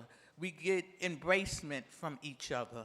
And that's what the sisterhood is about. And a lot of times when we're together, we don't focus on the tragedy. We all know the tragedy. We love on each other. We conversate. And if we talk about our children or our brothers or sisters, we talk about how funny they were, how silly they were, and what we remember most about them. So, it's a bittersweet when we get together. Thank you for that. Dr. Pecker, what about you? What do you get from this group? It's just really comforting to know that you're around people who's been through the same thing. And I would be remiss if I didn't just shout out a lot of other sisters and brothers who's lost their loved ones who came to support us. They're in the audience right now. Yeah, if you all would please stand. Tatiana Jefferson's sisters, Jamel Roberson's mother, the Monterosa sisters, Michelle and Ashley, they're here. They came and flew from all over to support us. That's what this is really about. We understand each other, and it's a beautiful display of community. And, Ayanna Pressley said that the people closest to the pain are closest to the solutions. And so we made a decision that we would not rest until we got justice for our loved ones. And so Alyssa and I, she'll call and say, let's go knock on the doors of Congress and make them hear us. And we've done that over and over again. I remember being in meetings with the members of Congress with Valonis Floyd and Mrs. Carr and Alyssa, and we sat at the table and we cried for help because we wanted them to do what was right, because our loved ones' blood is on that George Floyd Justice and Peace Policing Act. Our loved ones' blood is on the ballot box. And so we've come together to really activate our power collectively to really disrupt. And so I'm just glad that people understand what I've been through personally. Elisa, you mentioned on that call, and this stuck with me, it turned into just a conversation, and you turned to Dr. King at one point, and you just said, but how do I do that? We were talking about moving from anger to advocacy, and it struck me that even in this moment, you need that guidance, you need that support. Tell me about how you get that from this group. What do you seek from everyone up here? Well, I like to speak with families that have been there before me. I lost my brother in 2018, so I like to reach out to persons like Ms. Carr and Tiffany and Dr. King that I met on the call, because this year I'll be 4 years in, and I'm still angry. So I want to know from those who have been there before, what do they do with that anger?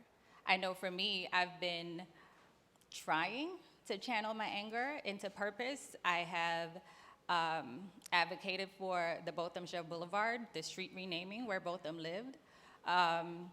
We have the Bothamja Act in Texas, which makes it illegal for police officers to turn off their body cam during an active crime scene.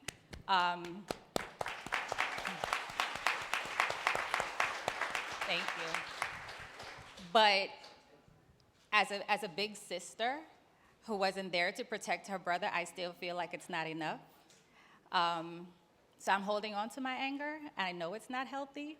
So that's why I look for advice from those who have been through this before, because yes, we're doing good with it, but we are still grieving families.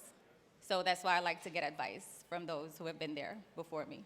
And Dr. King, I'm going to come to you for that advice in just a minute. But first, Michelle, what about you? Or when you hear Elisa say that, does that resonate with you? Do you understand what that is? Absolutely. Everyone up here knows that on the call that night, I was really considering backing out. A lot of people look to us for inspiration and motivation, and they think we got it all together. And most of the time, we really don't. We're figuring it out as we go along.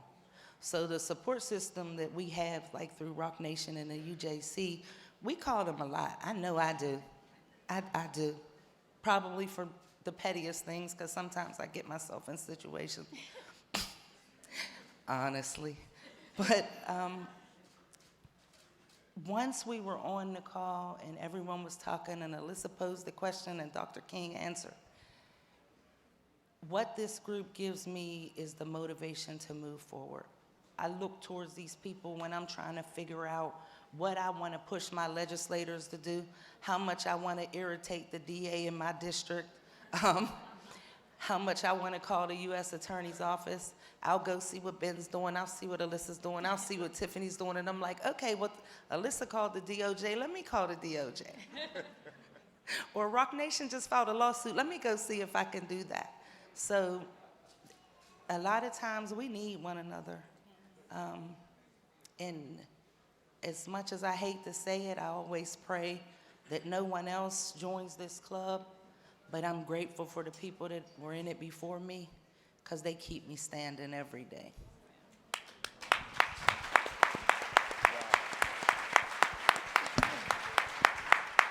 Dr. King, I heard you on the call that day, but I would love for you to say this in front of everyone here. We're talking about anger to advocacy. You have been sustaining a multi-generational legacy of that advocacy. And I can't imagine how much that is to carry every day, but what would you advise to these women? How do you move from anger to advocacy, and how do you sustain that over time? First, I want to thank Rock Nation for the work they're doing in this area and providing this opportunity for these families. So let's give it up for Rock Nation. God bless Ben Crump. God bless you for all the work you're doing. Let me just say this at the outset, because I said this in the call. A lot of people don't know, for our family, James Earl Ray did not kill our father. We did a civil trial in 1998 and discovered that it was a conspiracy of a lot of different entities that involve our federal government and local law enforcement. So what we discovered is it was law enforcement who assassinated our father. So I wanted to put it in context so that people understand that we're in kind of the same shoes in a different way. For me, I was 5 years old and didn't quite comprehend a whole lot at that time. But it was exacerbated because my uncle was found in his pool dead a year later. We believe it was connected to what he knew about the assassination because he was with my father on that day and night. And we just celebrated the 21st in memory of his death back in '69. I was 6. Then at 11, my grandmother was shot in church. So that's a lot for a little girl back then. I mean, because those kind of things were unheard of. We didn't have other people. We had a unique set of circumstances, so who would we go to? I thank God that you all have each other, not that you're in the club together, but that you have each other, because that's the important part of this. My mother helped us keep it together, the things that she sowed into our lives, the teachings that she lived and that she talked about. And I tell people those things that she gave to us were very important because they're fertilizers for my life today. They help me to stay focused in the work that I do. But I went through years and years of anger that turned to bitterness and rage. And things happen, I don't want to say it so much publicly, and I realized I had to address that because for me, the anger was destroying me. The object of the anger didn't even know.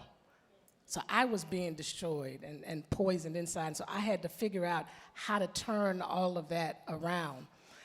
And so what I say to people today is, number one, they are all very early on. My dad's been gone 54 years. I'm 59. I have to deal with the pictures, obviously, all the time, on the balcony, in the casket. I mean, just the reminders of the, but it doesn't mean I don't still have that emotion, because that's a human emotion. The Bible even says, be angry and sin not. So it's okay to be angry. I want to say that first. It is okay to be angry. Don't try to run away from anger. Do what you just said, which is to continue channeling that anger into something constructive. That's what you have to do, because again, it hurts you and damages you more than whatever the object is of that emotion. And so, that's the best advice I can give to my sisters, and continue to look to each other. But I also say, I heard about in which panel was it? Not the last panel, the previous panel, the first panel. There was a discussion about investments. There needs to be investments made so that families that go through this can get the necessary counseling that they need. It is so important. I'm telling you, as someone, and my mother did the best that she could. She got us checked out when it first happened. But she was building a legacy, so we didn't get that early on. I had to get it later on. And they need that kind of investment individually, not just group. I mean, some of the group is good, but that's what's going to give them what they need in the process. And it's multifaceted, as we know. Mr. Croft, Dr. King raises an incredibly important point here, which is there are so many more families who go through this and who don't do what each of these women up here are doing, which is lean into it. Relive it in many ways. Talk about it repeatedly. Show up again and again, many, many times by your side when you are responding to other instances of police brutality. Now, you can deliver the message in a certain way, but I'm curious, is the message coming from them that much more powerful because of the messenger? Oh, absolutely. Absolutely. I was just shaking listening to Bernice talk about what she had to endure and how it's a journey, it's a process to change that pain into power. And you watch it in family after family as they find their voice. I think about Trayvon's mother, Sabrina. She could not say a word when we did the first press conference. But then you look at her now, and I see that in Gwen and Tiffany, Michelle, Elisa, and certainly what Bernice has done to change that negative associated with probably one of the most famous assassinations in history into one of love and trying to transform. That's the goal. That's why I'm so thankful to Desiree and Jay-Z and Danya, because you need an organization that will say you're not alone. And that's the most painful thing. They kill your child, and then you're by yourself. We have to stand with them. And so, yeah, their voice matters. When they say it, people listen more. That's why you have the families talking in interviews. The lawyers set the stage, but the families have to deliver the message. Ms. Carr, you have been a leader in this space now. They look to you for advice and guidance, and so many others do too. And I wondered that we're talking about moving from anger to advocacy. For you, was it quick? Did you know right away, I have to move into this position of speaking out? And does it trigger you? Does it make you relive that trauma every time? Because you show up. You show up every time fighting for other people's families too. What was that transition like to becoming an advocate? Well, actually, I was thrust into it. It wasn't something that I planned to do. It's nothing that I thought I would ever do. But when my son was murdered, it just, I just thought I would just go in my bed, turn out the lights, and just wait till this horrible nightmare was over. This has to be a nightmare. This is not real. But it was never over. A nightmare you can wake up from, but I never woke up. So it was real. So I just used to pray a lot, and I used to ask the Holy Father to please show me what I should do. I don't know what to do, because when things like this happen, the devil gets big up in you. I don't care how religious you are, but when something happens to your child, we step to action. They done took my child away from me. So one night, it just seems like I heard the Lord's voice saying, well, what are you going to do? You're going to lay there? You're going to lay there and die like your son? And if you do that, who is going to hold up his name? So at that point, I says, I'm going to turn my mourning into a movement. And I turned, my sorrow became a strategy. So now I says, I'm getting up out of here, I'm going to fight, but I'm not only going to fight for my son, I'm going to fight for everyone. I don't want this to happen to another person out here. So that's why I'm all over the country. I'm here, there, everywhere. Wherever I'm needed, I will go. And where I have been, I've been places that I never thought I would go, seen things all over the country that in states I never thought I would be. And with that, I have gotten laws changed. We got the Eric Garner anti-chokehold bill passed. We got Governor Cuomo to sign the executive order for the special prosecutor, which what that does is when our children are killed senselessly, our unarmed children, it takes it out of the hands of the local DA and puts it in the hands of the state attorney general. And I've been on several other bills. It wasn't easy, because it wasn't like I went up there and I said, Governor Coleman, we want you to sign this bill, and he did it.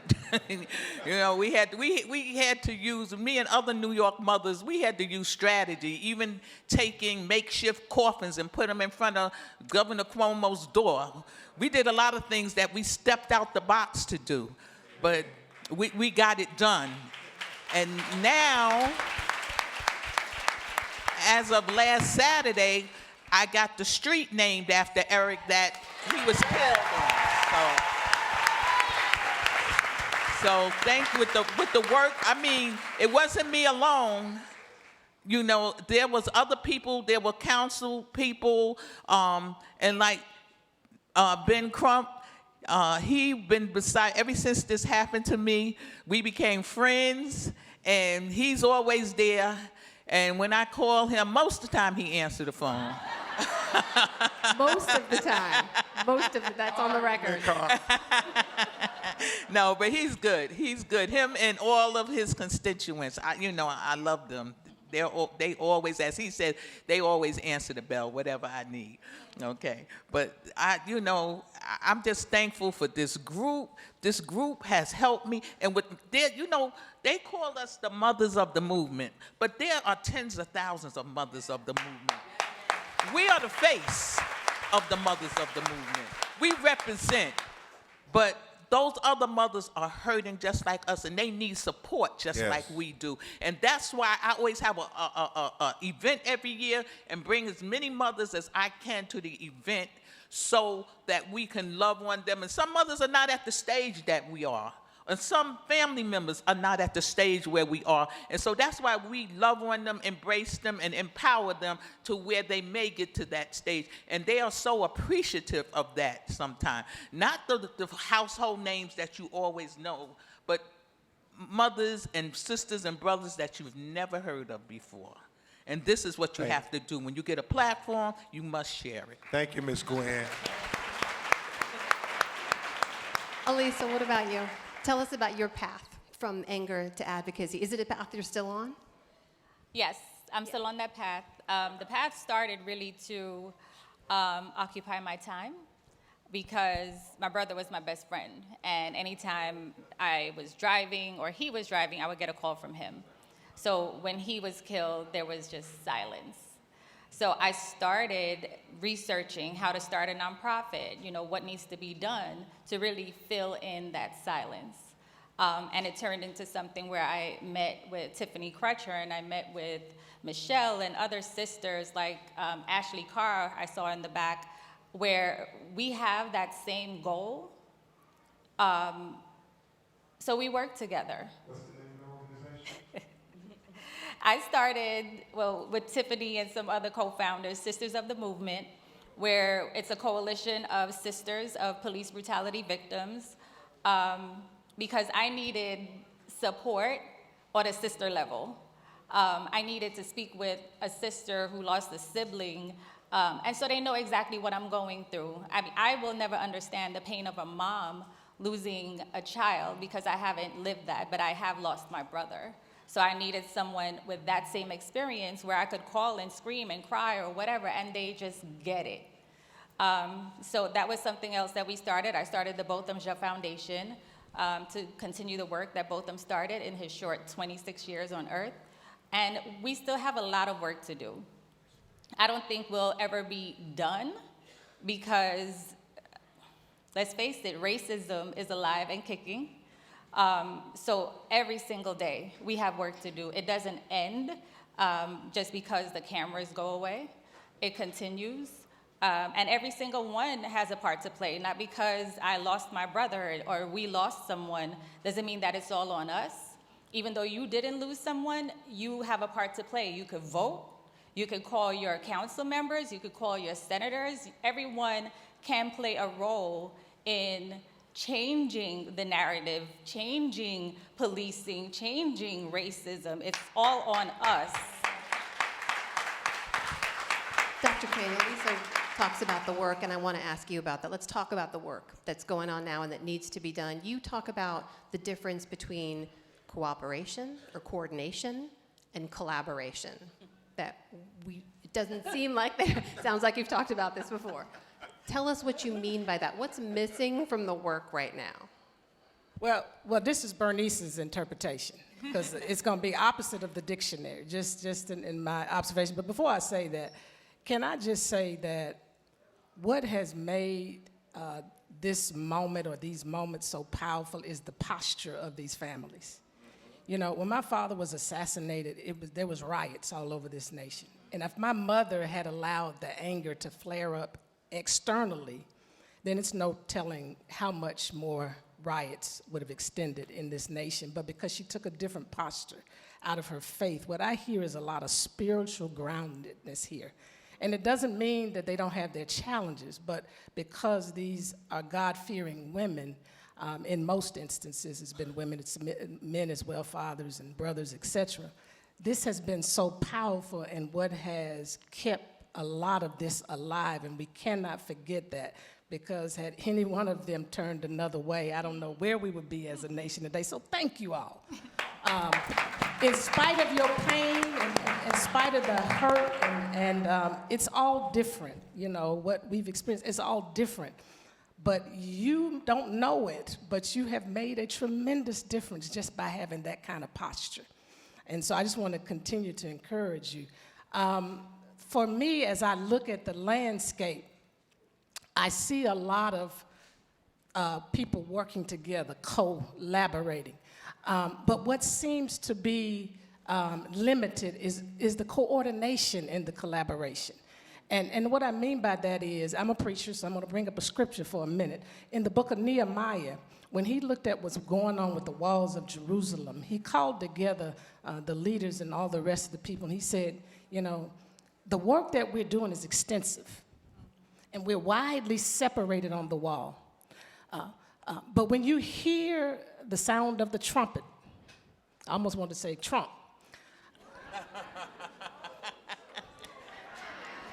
Come together in this place, and our God will fight for us.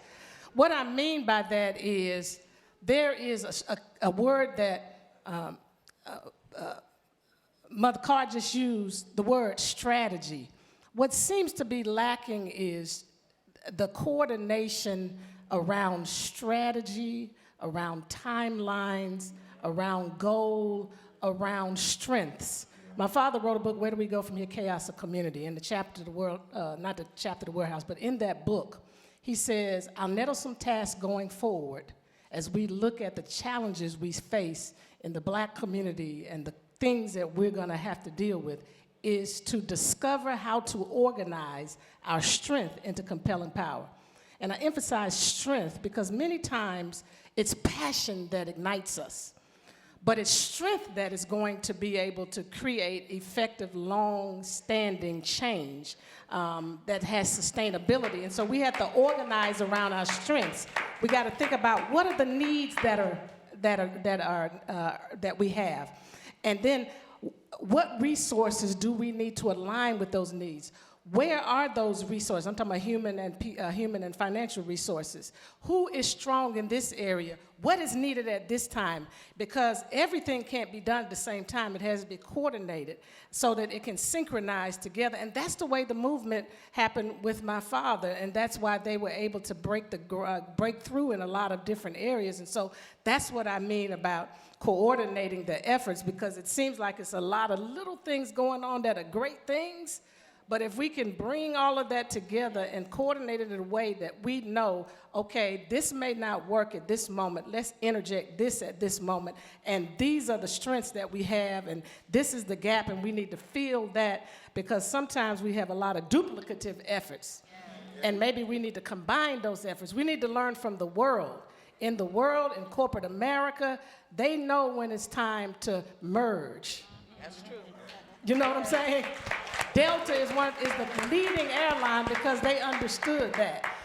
And so we have to do that, especially in this nonprofit world. Otherwise, we dilute our strength and we keep breaking off into these pieces. And I'm going to say this and I'm going to say it loud. Sometimes it has to happen.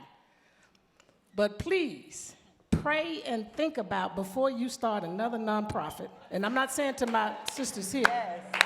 Because sometimes we just need to align and figure out who's out there who has an area that connects with my strength and my passion, I can bring my strength to it. So that we can combine our resources for effective change and not just see the incremental change, but we can see substantial change. Let's talk about that change. I want to hear from each of you on this, and I'm going to pick up on something I have heard you say before, Mr. Crump, in an interview about your inspiration about Thurgood Marshall, because he famously said, you know, where you see wrong or inequality, speak out, right? This is your country, this is your democracy, so make it, protect it, and pass it on. Yes. So I want to hear from each of you what you would say to everyone out here, what you would pass on to them about what you've learned of your strength, of your resilience, of the work you're doing, of what needs to be done. What's the message people here need to walk away with? Ms. Carr? I don't have to come to you first. Do you want a second? Dr. Crutcher, over to you. You know, I've been vacillating with this panel and the direction and the narrative. Are we going to talk about inspiration and hope, or are we going to talk about the rage and the anger? And so I think I got it, Ben, because he's been really trying to coach me on this, but I really had to just think about the reason why I continue to press forward every day. And there's a little boy named Terrence Jr. Terrence's 10-year-old son.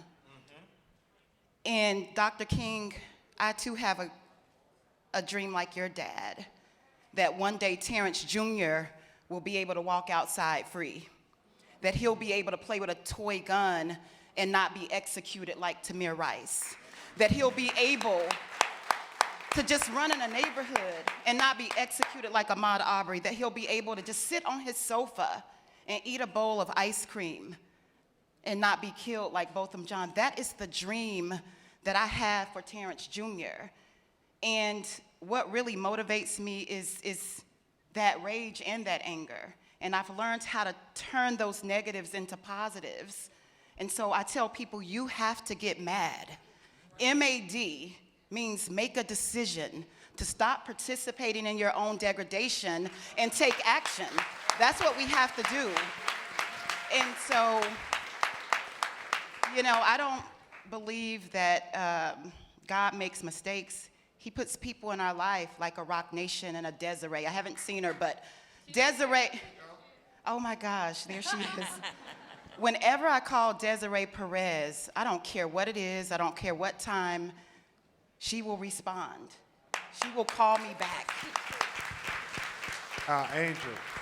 And so I am so grateful that our paths crossed and that you truly center our efforts and our work. When these cameras go away and the lights go off, they are there. You all don't know what happens behind the scenes. And we do have to pry ourselves off of the bed every single morning and put our best foot forward, because as Ben always says, there's 1,000 more Bothams and Terrences and Eric Garners.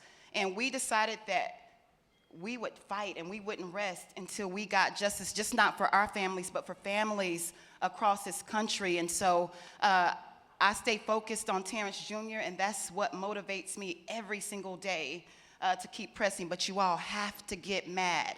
Make a decision and go to jury duty. Make a decision and get to the polls. Thank you so much. I think that fired Ben up. Yeah, go to jury duty. Go. Michelle, what's your message? What do you want to pass on?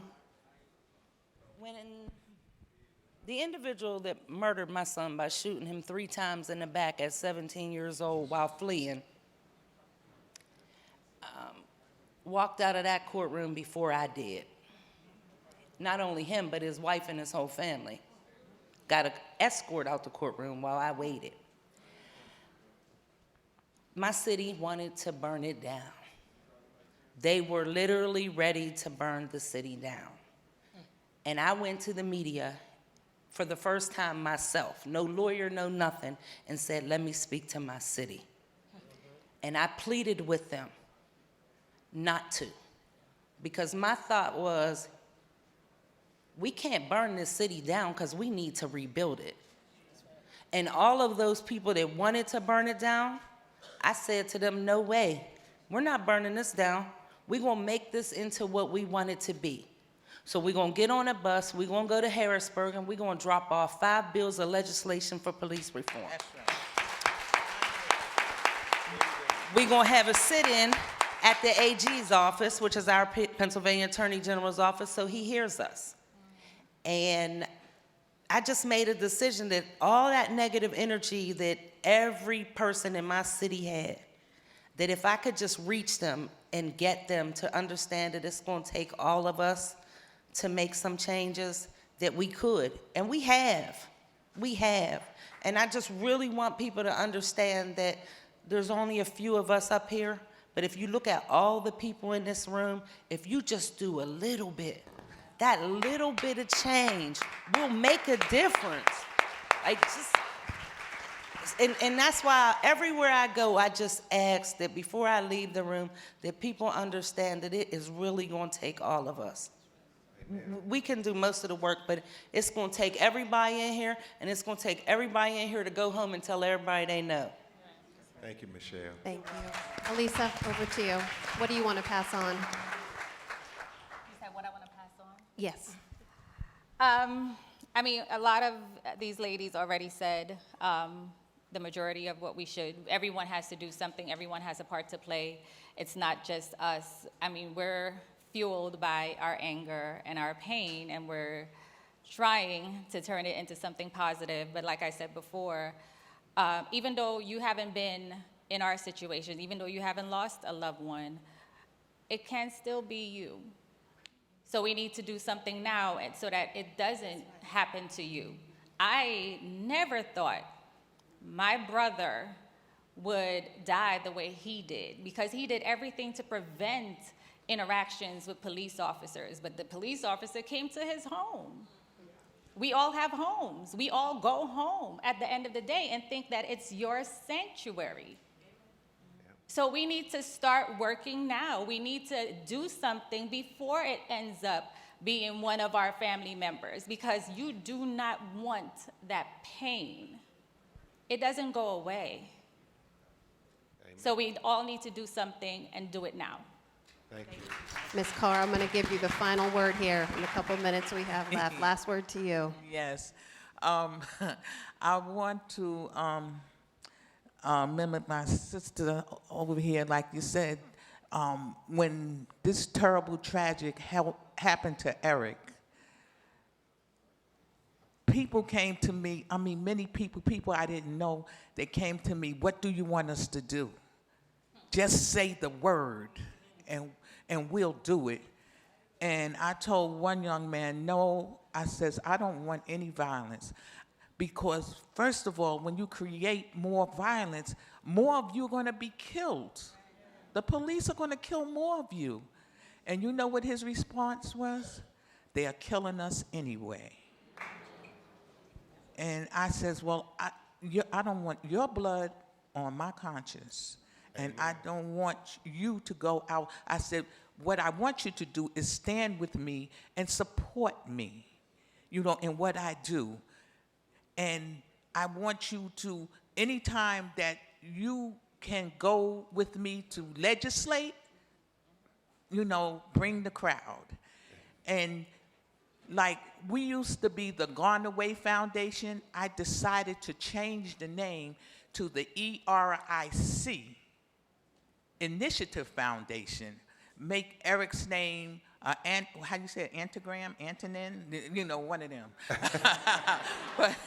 but his name now stands for Eliminating Racism and Inequality Collectively.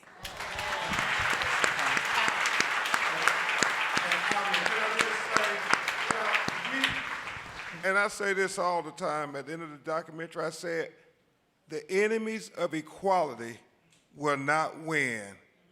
We will win. The precedent of black people in America is no matter what they throw at us, they cannot keep us down. We will win. That is a perfect ending note. My thanks to all of you. Please join me in thanking everyone up here on stage. Ben Crump, Dr. Bernice King, Michelle Kinney, Elisa Finley, Dr. Tiffany Crutcher, and Ms. Gwen Carr. Thank you so much.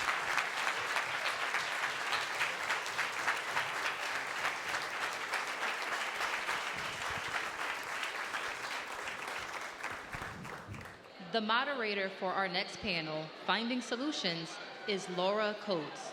Laura is a CNN host and senior legal analyst and best-selling author who specializes in the intersection of civil rights and criminal prosecution. Please welcome Laura Coates.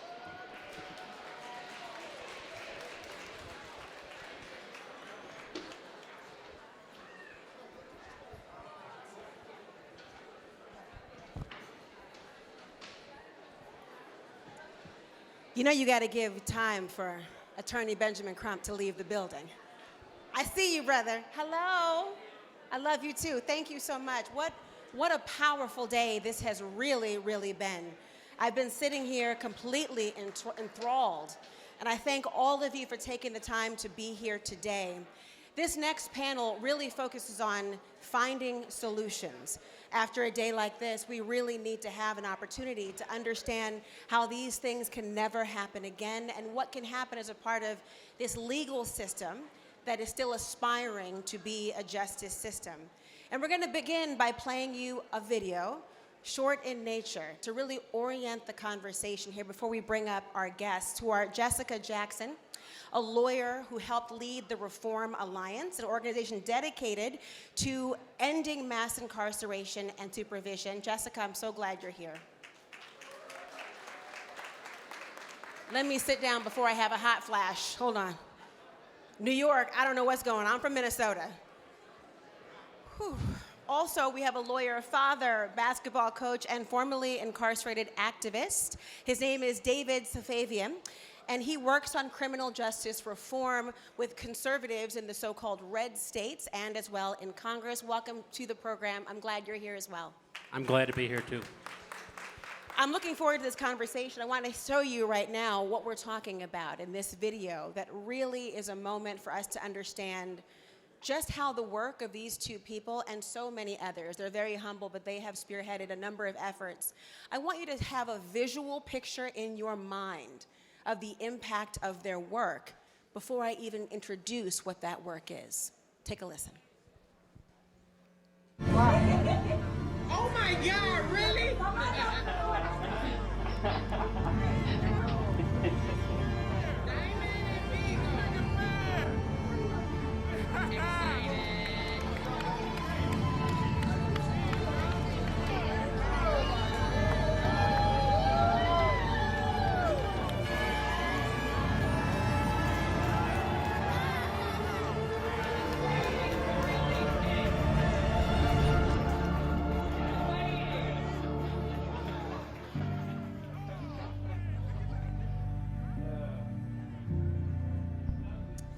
When you see that, you can clap, because I think you know what that was. Did you know it was the reunification of families, of human beings with other human beings, leaving some of the conditions we've spoken about here today? When you both see that, first of all, help people to understand, we're not talking about just the people that we saw. We're talking about more than 60,000, at least 60,000 people who have a similar story like that, who've been impacted, who've come home, who've returned to loved ones, who've returned to society that isn't always kind. I want to begin first by talking to you both. I want them to know who you are, because I think it's important. I know for myself, I'm a natural skeptic, so I want to know who's talking to me before you tell me who you are. Like, I want to know who you are. So tell me a little bit about the fact that both of you have some connective tissue. Both of you have had varying degrees of closeness to our legal system and incarceration in particular. Why don't I start with you, Jessica, as to why this is personal to you?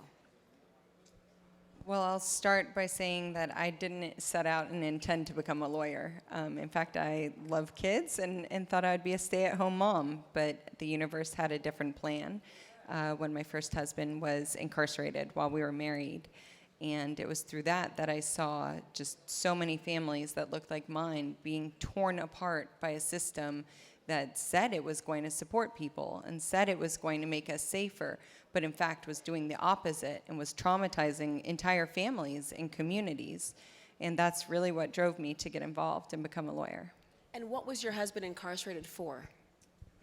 Well, as you know, there are a lot of problems out there that we just simply incarcerate people for: mental health issues, drug addiction issues. And unfortunately, he developed a drug addiction and ended up being sentenced with 15, served 6. He served 3.5 years. David, tell me about your personal connection. It's also very personal to you. Yeah, I was moving along. I was just a government employee. I was working in the White House. And I found myself caught up in a political scandal.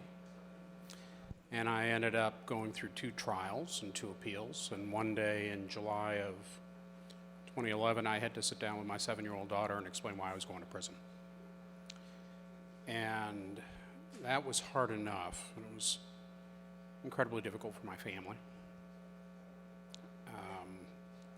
And when I got there, you know, I checked every box as a Republican and a conservative, right? I was a White House official. I worked as a chief of staff on the Hill, you know, raised as a right winger. And when I got to prison, I saw the waste of human potential. I saw how badly the system works or doesn't work. And I found myself in that mix. You know, they say a tough on crime Democrat is someone who's been mugged, and a criminal justice reformer who's a Republican is someone who's been incarcerated. And I think that's fair. And I saw it firsthand, and seeing families in and out on visitation day just broke my heart. So when I got out, at first I didn't want to do anything related to criminal justice reform. I wanted to move on with my life. Hopefully people would forget and I could do something else. Then I realized it was a calling, that God had given me skills and experience that if I didn't use it to fix the system that I just endured,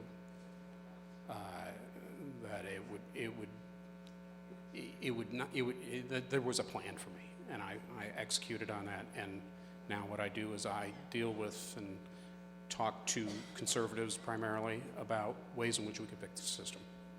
You know, it's fascinating, I think, because no one ever believes that they themselves will be touched by the legal system. Nobody believes that it will be them until it knocks on your door, even with the perceptions and the stereotypes that are imposed. We still have a distancing that we need emotionally to survive in this world. And I, as you know, was a former prosecutor. And I think about the ways in which no one leaves unscathed in the system. No one does. But what's interesting, and why I think it's important to have this conversation with you two in particular, is although there's a connective tissue of both being touched personally with incarceration, they could not be more different politically and their policies. Can I call you diametrically opposed? Is that okay to say so? Not enemies, but just, you know, not friends. You know, they say, I'm in DC, they say if you want a friend in Washington, DC, get a dog. It's true. It's true. But I tell you, you all, by your experiences, had a calling that came together. And you both recognized the need to have a seat at the table, but you had to work together in terms of bridging these gaps. And I think this is a moment for us to examine exactly why that is. And the First Step Act is one of the things you both have in common, which people remember was signed into law by then President Trump. That was not without a great deal of controversy, because the idea of, well, why him? And how can this be? And why would you share and break bread with what seems to be an insincere person with respect to this? Walk us through a little bit about how that came to be. Yeah, so I met David in 2015 when he had just started working at the American Conservative Union, and he was introduced by his boss, Pat Nolan, who had also been incarcerated and had helped us host a bipartisan summit on criminal justice reform. And David and I decided to get breakfast one morning, and I was a little nervous, so I brought a friend. I'm having eggs with a conservative. Come meet me. Really Are you don't. kidding? Okay. So I'm like, okay, I'm going to go meet him. So we sat down, and I think, we really focused on building a relationship, right? Like, he told me his story, I told him my story. Turned out, we both had daughters about the same age who later went on to go to school together. We both had a lot of the same values. We both cared deeply about our families and about the families that were being ripped apart. And then we started talking about solutions, right? Like, where could we agree? Where could we get the two sides to come together? And we started with women in prison and women's issues. And I remember, us talking, and I said, I don't think women who are pregnant should be shackled in prison. And David said, yeah, me neither. You mean while delivering, restrained in shackles? Yeah. while delivering. Yeah. And I said, I think they should be given basic human dignity, like hygiene items when they need them in prison. And David said, me too. And that's really where we started. We started by going around the country passing bills with Topeka Sam, who's here, leading the campaign and just helping women in prison. And from that, we were able to build the coalition that went on to pass the First Step Act. When you think about that, I think it's so important when you're talking about that the connective tissue and common thing was the goal. It was, what do you believe in? And it's almost in the world we live in today, a much better version of the Me Too movement. Like, I believe that, me too. I believe that, me too. Dignity for a woman in prison. Dignity for people who are human beings who have violated a law, or allegedly did, and were prosecuted nonetheless. When you think about the goal-oriented solution, why is that so critical in these conversations? It's not as if, and we all know, it's not as if one party can get everything done in Washington, D.C. David, what's your thought? You know, the times we're in, it feels like the left and the right are so far apart. Pick an issue, read the newspaper, and, we have vast disagreements. Unless you're focused on a goal, the goal, those disagreements can cloud your relationship. And so Jessica and I, others who I work with on the left, others I work with on the right, we may not share our worldviews, but we can all come together and say, you know what? We need a system that makes people safer, that treats people better, that has a smaller footprint, that doesn't destroy families, that doesn't cost $80 billion a year. And as long as we're focused on that goal, I really don't care that Jessica may have different views than I do on environment, marriage, pick a kind of wedge issue. Doesn't matter to me. The only thing that matters to me is that I know Jessica and my other allies have my back, and I have their back when we're focused on finding a solution to the criminal justice problem. And I applaud and echo that sentiment. It's just that for so many people, there's the sort of ideal solution of being able to have a kumbaya and find that common ground.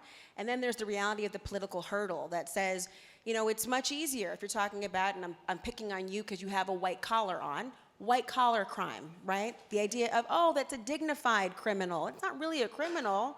It's a dignified person, as opposed to everyone else we're dismissive of. When you think about the hurdles that are in place, and the reality is that people are tending to only, just as you all, found the vehicle for agreement by first realizing you had something in common. That is a hurdle in and of itself, for people to see themselves in other people who don't look like them, don't vote like them, don't earn like them, and are not criminalized like them. So with all those different facets, how does that lead to still a positive political conclusion? Yeah, it's not always easy, but I think, there's one meeting that we had on the First Step Act that was at the Problem Solvers Caucus and sort of embodies how we do our work. We brought a whole group of people with us from Cut 50, and which was my previous organization, and we sat down with a bunch of legislators on the left and on the right. So we started talking about the bill, we started talking about what could be in the bill, and halfway through the meeting, somebody stood up, a former prosecutor stood up and said, we have to draw the line somewhere. We can't let murderers and rapists and people who've committed a violent crime benefit in any way. They should stay there. They should stay there. And I was not that prosecutor. Good. And one of our team members, a man named Michael Mendoza, looked at me, and I knew what he was about to do. He stood up and he said, listen, I'm here in a suit, and I look like one of you. I could be any lobbyist on the Hill, but I'm also a 15-year-old boy who killed somebody and ended up serving 10 years or 20 years inside of the system. And everybody just shut down. right then, right? How are you going to argue? Here's this person who you've been talking to, you assumed was just some lawyer up here, some really smart guy, and suddenly you find this out. And it was like a light switch went off as he started to tell his story. So I think the key to getting through many of these hurdles is brave folks like the people who have been up here on the stage today, sharing their stories, sharing the impact it's had on them, sharing, you know, the trauma that they've gone through in the system, and having that courage. And we've always tried to amplify that and elevate their voices and give them the biggest platform possible. So how do you avoid that getting silenced? I mean, obviously, people make many assumptions about and paint with a very broad stroke. Liberals, conservatives, progressives, moderates, you name it. Conservatives in particular, not most likely to be voted in the high school yearbook as the most receptive. Just putting it out there. And so if that's the case, how do you, when that amplification's happening, what's going on behind closed doors in those conversations in the so-called red states to persuade? So the first thing that I would tell you is, particularly for conservatives, particularly for people of faith, that you have to lay it out. We're all created in God's image, and we're all capable of redemption at some degree. And thanks.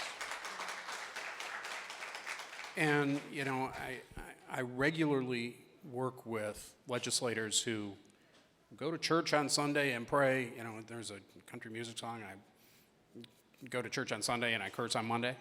You know, they go to Mass, they go to church, and, you know, Monday they're coming out swinging and not understanding the concept of redemption. And, you know, we have to remind them of that. Does that mean that we don't hold people accountable? No. It's a matter of communication at that point, but we have to remind legislators of all stripes that we're talking about human beings here, and that, you know, we have this societal obligation to make sure that they're treated with dignity. And if we can't do that, that really portends a whole bad breakdown of society. We've got a lot of work to do. We've dug ourselves a deep hole, but we're starting to come back a little bit. But boy, these times are tough to be a criminal justice reformer right now. It's incredibly difficult because whether you like Donald Trump or hated Donald Trump, when he signed that First Step Act, he sent a signal to Republicans all up and down the chain. It was okay to be for criminal justice reform. It was okay to support these bills. And with Trump not there, and again, we can have our opinions, we can differ on that. Without Trump there, you are seeing the tough on crime people coming out everywhere at every level and torpedoing every single bill. It's true, and yet we do have a new Supreme Court justice who was accused of being soft on crime because she honored someone's rights. So there is not the full, you know, evolution of thought, but I hear you 1,000% on this notion. But, you know, the First Step Act was criticized because it was a first step. You know, we're talking about the moon landing, one small step for man, one giant step for mankind.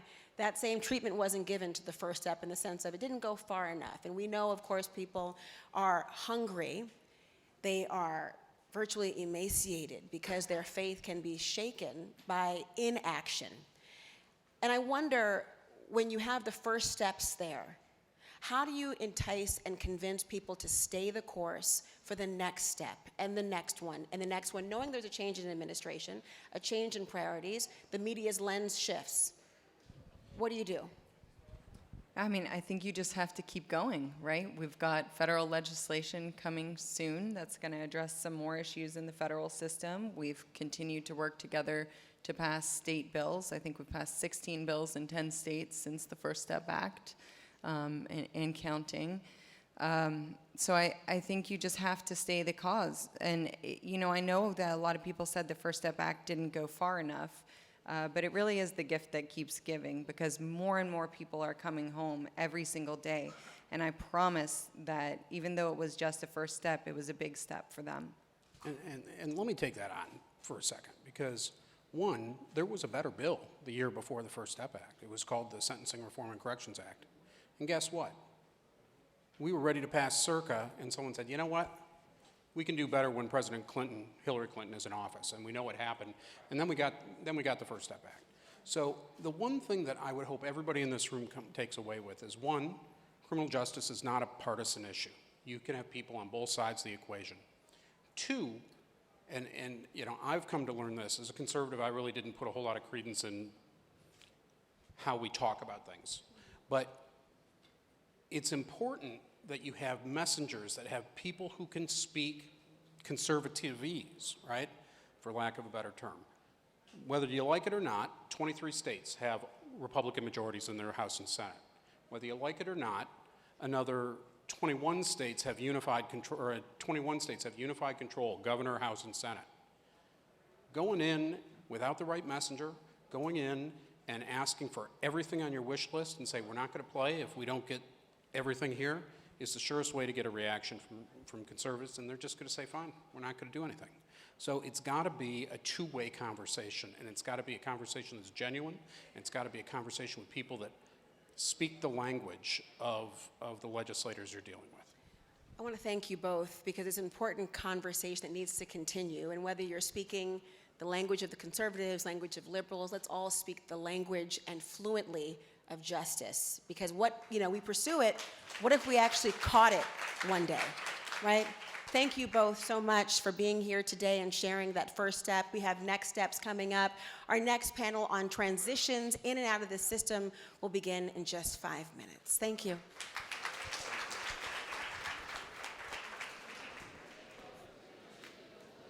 Thank you, Laura Coates. Our next panel on transitions in and out of the system will begin momentarily.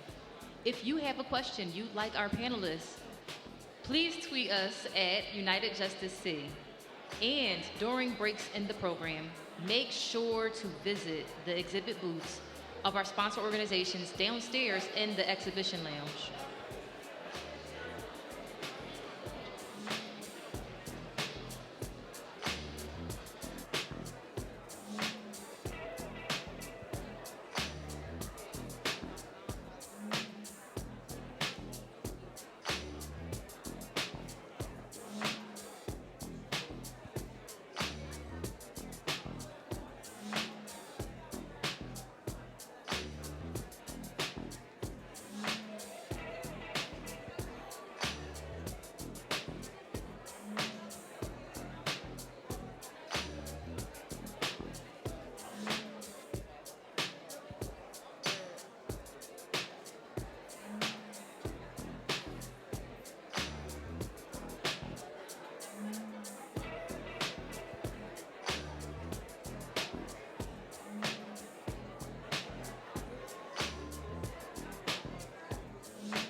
Transitions in and out of the system are difficult. Pulitzer Prize-winning reporter and podcaster producer Maggie Freleng is the host and producer of the Wrongful Conviction with Maggie Freleng, Murder in Alliance, and Unjust and Unsolved podcasts. Maggie is a leading voice on issues of criminal justice. Please welcome Maggie.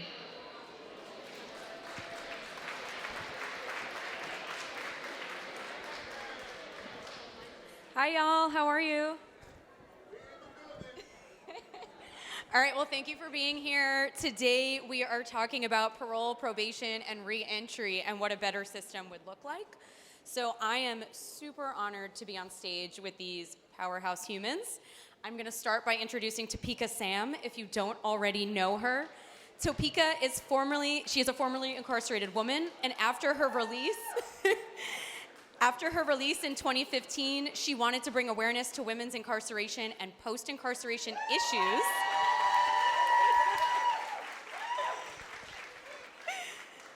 And so she created the Ladies of Hope Ministries, which is an organization whose mission is to help disenfranchised and marginalized women transition back into society through higher education, entrepreneurship, spiritual empowerment, and advocacy. And you just informed me this is an international program, which is amazing. So congratulations. And there is a safe house for women here in New York, in the Bronx, called Hope House New York. So the next person I'd like to introduce is Rachel Rollins. I'm gonna wait to, yes. I messed that up last time. Rachel Rollins is a nationally recognized progressive prosecutor. In 2018, she became the first woman ever elected district attorney in the history of Suffolk County, Massachusetts, which includes Boston. And it also made her the first woman of color to ever serve as a prosecutor in Massachusetts. That is amazing. She is known for her list of 15 low-level nonviolent crimes, which she is known to decline, divert, or dismiss from a carceral response. Also amazing. The next person I'm introducing is Chris Redlitz. Chris.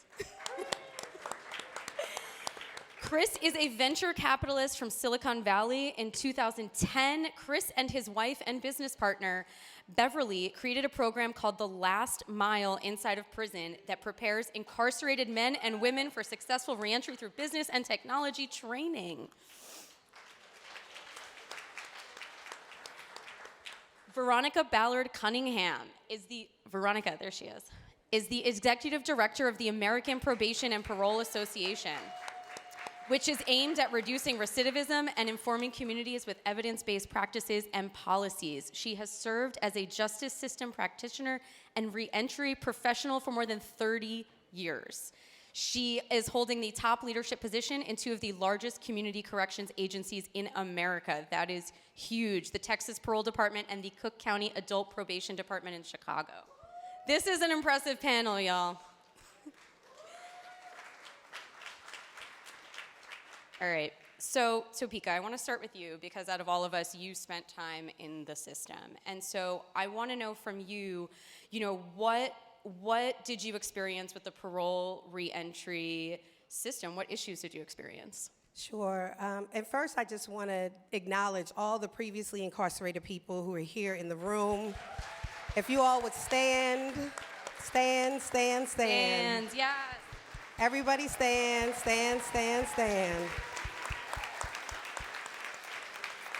I think it's important for everyone to see who we are, right? Because you never know who you're sitting next to. But also, it gives everyone an opportunity to be able to talk to someone, right? While they're in this room, and not just talk to those of us who are up here.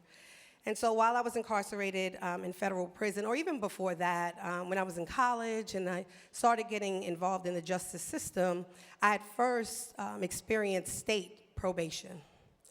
And, I was in school, so they didn't really give me a hard time, I had to report, do the things that I was doing, making sure that I was going to school, keeping up with my address and those type of things. And then I had got federal pretrial before I went to prison. And doing that, it was the same, reporting, making sure that I was there on time when I said I would be. And then I had a probation officer who was very supportive, or pretrial officer who was very supportive. and it was fine. When I went to federal prison and on my way out, I assumed that everything would be just like it was before, that most systems, most officers would be the same. They would have the same training, they would want to be supportive and such. So I had one probation officer, and she was extremely supportive. She knew that I wanted to start my organization, the Ladies of Hope Ministries, and she knew that I would be around other justice-impacted people, because on all stipulations around your conditions of release, it says that people with convictions cannot fraternize with one another. And so I wanted to make sure that she knew what my intentions were so that I wouldn't get in trouble. And she was great. And then she became with child and was transferring to another office, and she put me with another probation officer that she felt was going to be very supportive. So she let her know everything that I was doing. It was great because, you know, I'm happy, you know, I'm in school, I'm rebuilding my life. And so first she was very young. Actually, she was younger than me, so that was interesting. But she was also new to the department. And so she was trying to find her way. And she supported the things that I was doing. And I was traveling a lot, speaking everywhere anyone would hear me. And then all of a sudden, I got called to come into the office. And it was her and the chief probation officer, and they said, well, you know, we need to stop your travel because your travel is reminiscent of a drug dealer. And I was like, well, why would you say that? I mean, you have every travel permission, every hotel that I'm staying at, everything. They said, well, you can't travel outside of the Southern District. And I was working 2 jobs at the time and going to school, and I needed to travel from the Bronx to Brooklyn.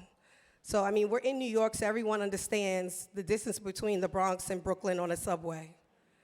They told me I could not travel without permission from the judge to go from the Bronx to Brooklyn.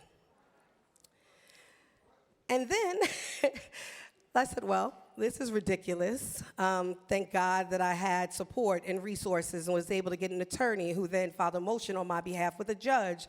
The judge obviously thought it was ridiculous and went ahead and gave me permission to travel to Brooklyn. And other travel was at the discretion of probation. So now they're like, all right, well, you'll be able to travel 3 times, and after that, you have to go to the judge. So sometimes I was traveling 3 times in a week. I would have to file a motion, go to the judge, and this was just a cycle. I started my organization, and there were people in the community that were very upset that we were opening a house for women and girls who were coming home from prison and jail, and so what did they do? They called my probation officer. You know, she's around people with convictions. We know that's against the law. They called me in the office.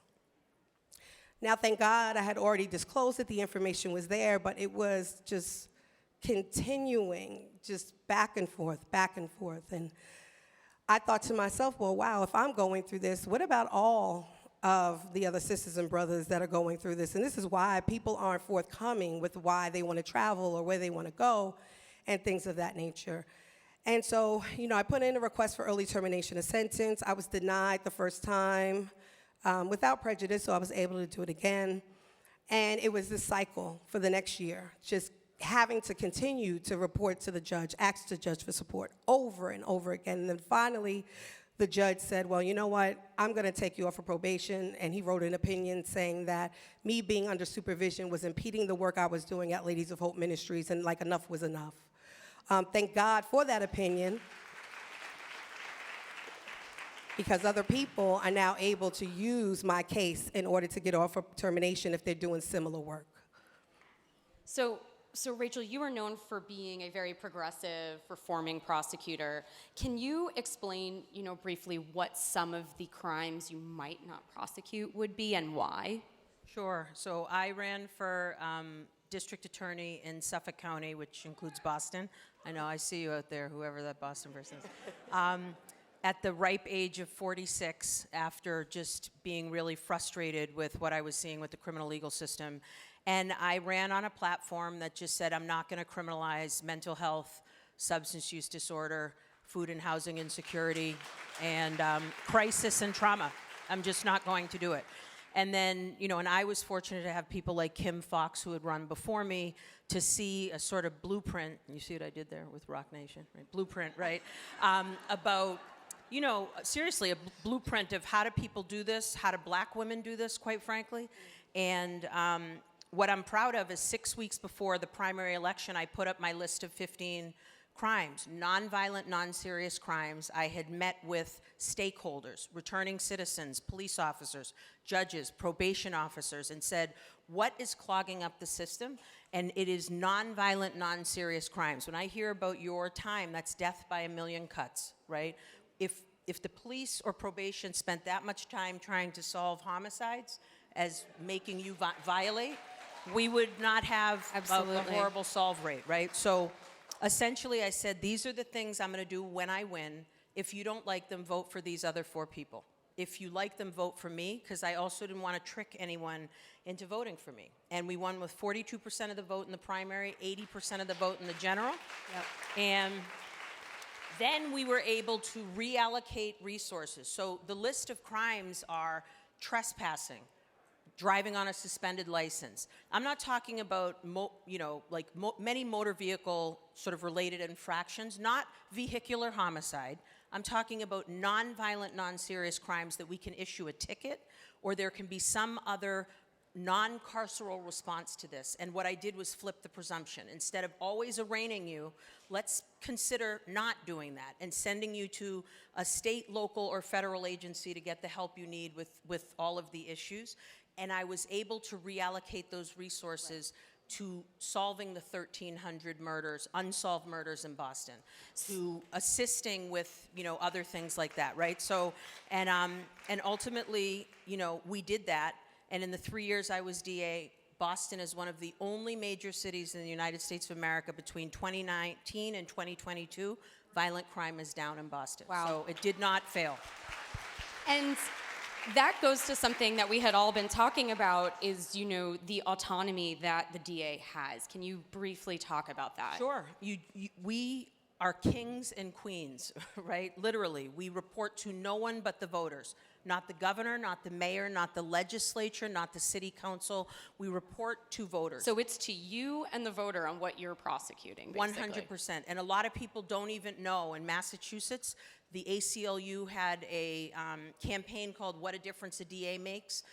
4 out of 10 people or 5 out of 10 people, almost half of them, didn't even know DAs were elected. Yeah. And these are people that overwhelmingly, when we think of mass incarceration, the federal system needs work too, and I'm currently the U.S. Attorney in the District of Massachusetts now, but it's the state and local prosecutors that are filling those carceral facilities. Yep. So they have a lot of power. You need bold and brave people running those offices because we can make change on day one. Absolutely. So you mentioned traveling and talking to parole and probation boards. So Veronica, I want to go to you and talk about, what does the American Probation and Parole Association do? What do you talk about when you talk to people like Rachel? Thank you so much. I'm so excited to be here. And Topeka, I know everybody knows Topeka, so I said, I'm going to change my name to Topeka so I can get a warm welcome just like that. She's absolutely amazing. So the American Probation and Parole Association is the professional membership association for probation and parole officers. So we basically supplement the training that's taking place within respective departments across the country at every level, county, state, and federal. And what we really strive to do is ensure that our members, and not just our members, but all of the 100,000 probation officers and parole officers across this country have the tools and resources, information-wise, that they need to do their jobs.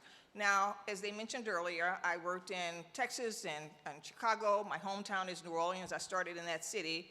So I've seen this work for a long, long time. And I would say to you that when I started as a probation and parole officer, the focus was law enforcement.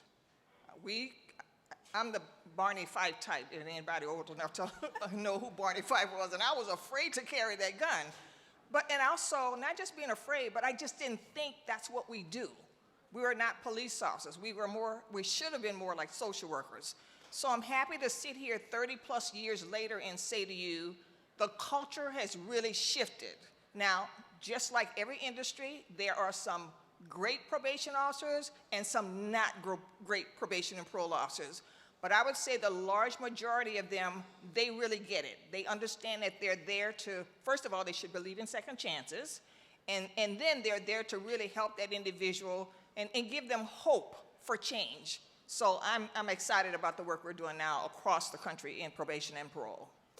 Can you give examples of what some departments are doing for success?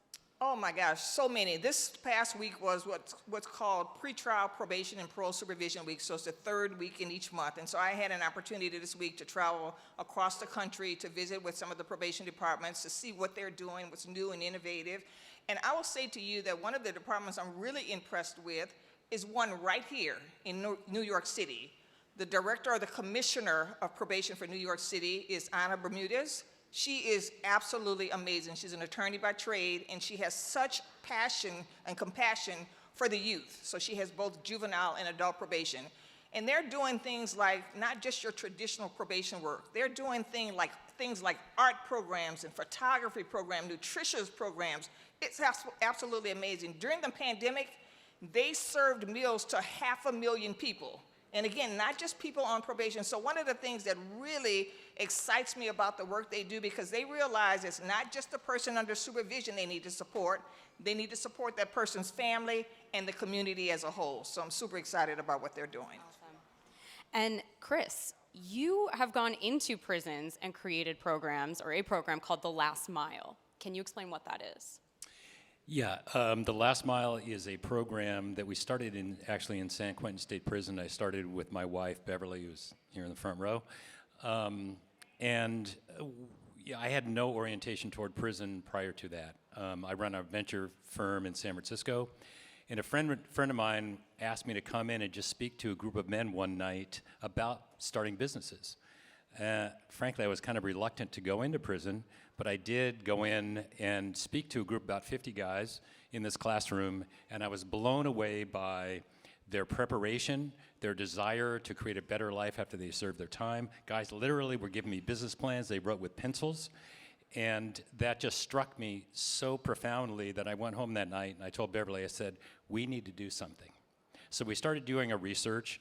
The facts are very clear. We're the highest incarcerated country in the world. The recidivism rate at the time in California was 65%, and the cost of incarceration was $70,000 a year. From a finance guy, that's a big deal. So we said, we're going to do something. So she and I started an entrepreneurship program. We went into San Quentin 2 nights a week for 2 years.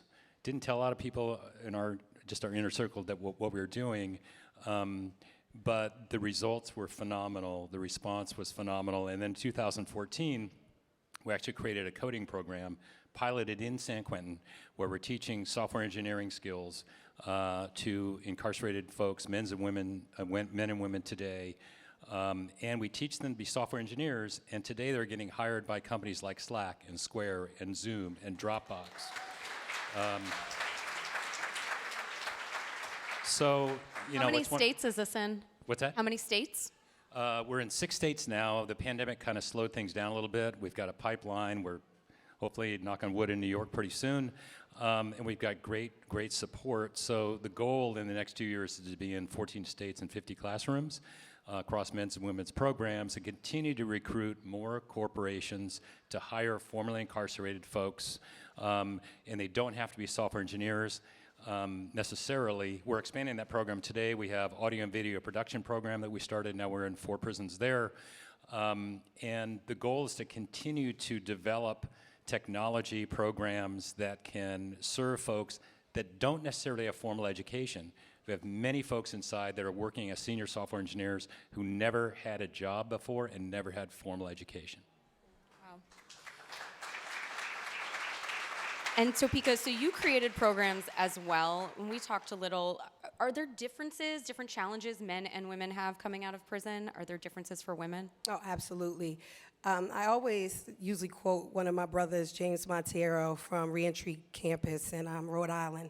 And he says, when men are arrested, they ask, where is their lawyer? And when women are arrested, they ask, where are their children? So that is the difference, right? 85% of all women who are coming from prison or jail are mothers or dependents, primary caregivers of dependent children. And when you think about that, women, when they're coming home, they're having to reunify the family. Additionally, you know, when women are coming home, a lot of times they don't have anywhere safe to live. They either find themselves back in, you know, sexual trauma and violence, getting in a relationship just to have a roof over their head. And often they'll say that, you know, men, the reason why there's so many programs for men is because of the number of men that are in prison. But we also know that 800% increase of the rise of incarceration of women. And for every single man that's in prison, there's a woman who's in prison at home with him also. And so, you know, often we don't look at the numbers in that way, and it is critical that we start to do that because families are impacted in the same way. I mean, I know one of my sisters here, Mikkel West, whose mother, who's been incarcerated in federal prison over 30 years, Michelle West. When you think about that and think about even her reentry, what is that gonna look like to try to reunify with her child after 30 years? To try to find her way back into technology, because in the federal system, they don't offer programs like the last mile, right? And so how are we actually being able to touch people while they're inside and make sure that we're giving them those opportunities while they're out? And that's what we focus on, making sure that we're giving people growth-focused opportunities and jobs, career development, entrepreneurship training. Because for me, if I had to work for someone, worrying about checking the box and all the 20,000 plus barriers that we saw outside the time Dunn put up, then my organization would not have over 20 employees, be in 6 states, scaling over 3 countries right now, because I would have been listening to what someone else told me I needed to do.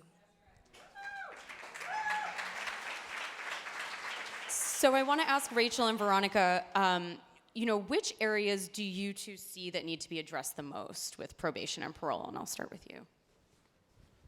Well, I think, you know, if I had a magic wand, I'd want excellent public schools. I'd want people having access to housing so that they don't cycle in and out of the criminal legal system, right? When we think about who is actually populating these carceral facilities, whether it's the House of Corrections, which sheriffs oversee, elected sheriffs, or the Department of Corrections, which the governor usually appoints the Executive Office of Public Safety, you know, person who then runs all the carceral facilities there. I want to make sure that they, if they're supposed to be correcting, we need more eyes on what they're doing there, right? Corrections officers, those are mini police departments inside of prisons, and there's no community out there with iPhones showing what's happening. All of the same things we're seeing with police officers across the country, it's happening even worse at times in the Bureau of Prisons, which is the federal, the Department of Corrections, which is the state, or possibly even the House of Corrections. And they would have to self-report because the individuals they're harming have already been discredited, right? They're currently incarcerated, so a lot of people, not maybe us, but look at them and say like, well, you're gonna lie about that, of course, right? So I would say we have to think about ways to avoid people coming into the criminal legal system because there are lots of problems with the system, or it's working exactly the way it was intended to, and keeping poor people and black and brown people cycling through those doors. So that's one. 2, we need wraparound services. We need, you know, I don't want there to be, you know, the first time people are getting mental health treatment is when they're in a carceral facility, right? We need health to be prioritized in poor communities, black and brown communities, and that's not our problem. That's the government that needs to do that, right? So we should be thinking about these significant issues. I think parole, for example, on the federal side is way too long. I think on the state side, and I defer to the expert over there, but we are basically giving you tons of rope and then wrapping it around your ankles and then telling you to start running quickly. And when you fall, we're like, see, you fell. Now we got to add 10 more years. So we have to really start thinking creatively, and we need, and I will repeat it, bold and brave people to be in these positions to say either, you know, when the other side says you're making us unsafe or you're crazy or whatever else, okay, and keep doing it, right? If you're an elected DA, or push back if you're a state attorney general, or demand that the Department of Justice continue under the leadership, for example, of Merrick Garland and doing the things that they've done. But I will say, we have to be comfortable talking about things that are going to make people uncomfortable. That's the only way we're going to start changing it. I'll defer to you. Yeah. Yeah, Rachel, I absolutely agree with everything you said. And I would say, coming from this from a different perspective, you know, one of the things I always say, when we get a new president of the United States, one of the very first things that happens is there is a task force of some sort, a meeting of the minds of law enforcement. They're invited to the White House to talk about how we can improve upon the work that's being done in policing agencies, right? When you think about it, an individual who enters the justice system, they spend a few minutes with the police officer, they're arrested, he takes them to jail. They spend a short period of time in custody with the sheriff's department because, you know, we have to get him to and from court. Then they go before a judge, so the bench, the judiciary, they spend time with the judge just before sentencing, right? They get the sentencing, prosecutors involved, defense attorneys. Of course, prison, obviously spend a lot of time there.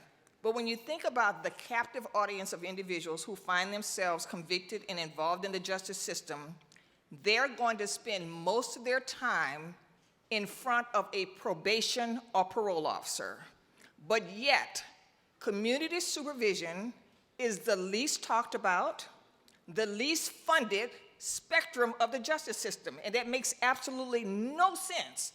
Because again, we have those individuals for a year or 2 years or 3 years on supervision, and that's an opportunity for us to throw all of those resources into helping this person get from point A, not even to point B. They need to get from point A to a lot further down the alphabet. So we really have to do a better job, and I know APPA, that's one of the things we talk about a lot. We're not an advocacy organization or public policy organization, but we're starting to partner with many more that are doing things like focusing on reducing the conditions, focusing on the lengths of sentences and probation terms and parole terms. So those are things that we're really needing to do to kind of help to get the ball rolling in terms of helping people to change their lives. So we're going to wrap up by asking everyone, you know, I want the audience to have some tangible things they can take back to their communities and say, this is what we can do for a better system. So Topeka, what do you think, you know, you can give tips, tricks for people to do for their communities? Well, tip or trick, huh?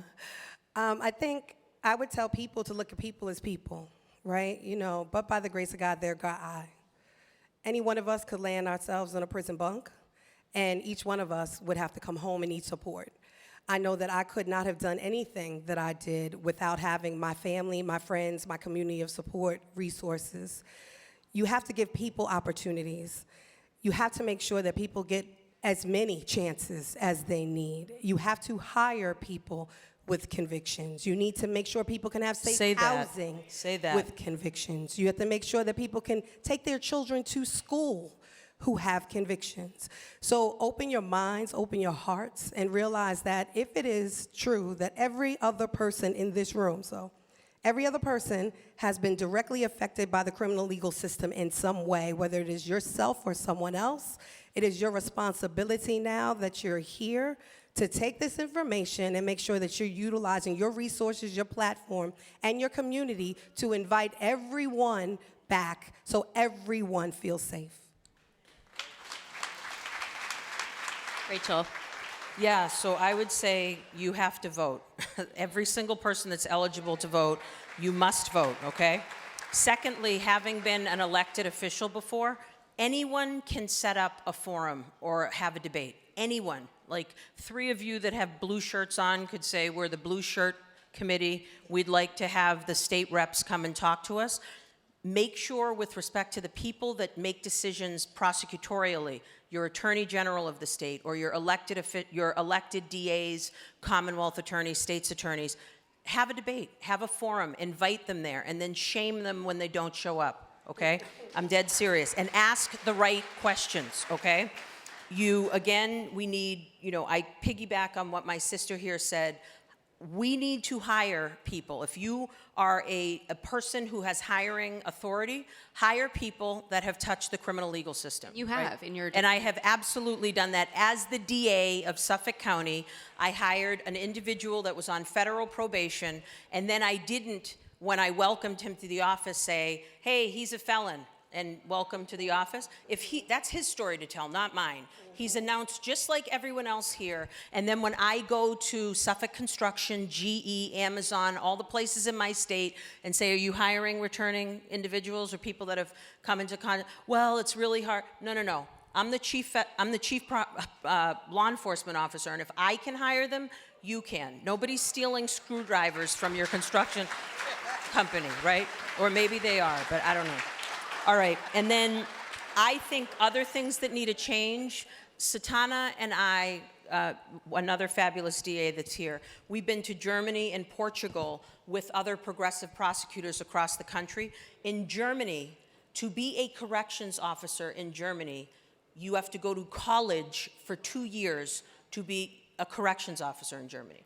And I kept saying, I don't understand your words, right? What do you mean? They go to college to be because in Germany, if you come in contact with the criminal legal system, that's a failure of Germany. That's the way we need to be looking at this in the United States, right?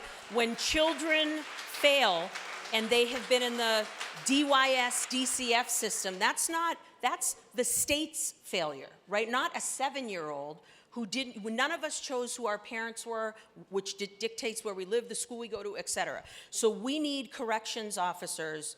I just remember asking the question again, and they're like, they're speaking English. Why don't you understand what they're saying? I'm like, they go to college to be corrections officers because it is corrections, and they need excellent people coming in contact with individuals that are in crisis and need help and have had systems fail them their whole lives.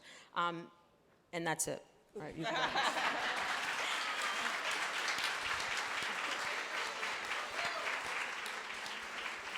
And Chris, I want to ask you, but part of what I want to ask you as well is, why don't we have programs like the Last Mile everywhere? Massachusetts, please. Come quickly. Well, it's not easy. Part of our challenge is educating the system, because most of incarcerated population is in the state. It's far larger of the population state by state. Every state is different.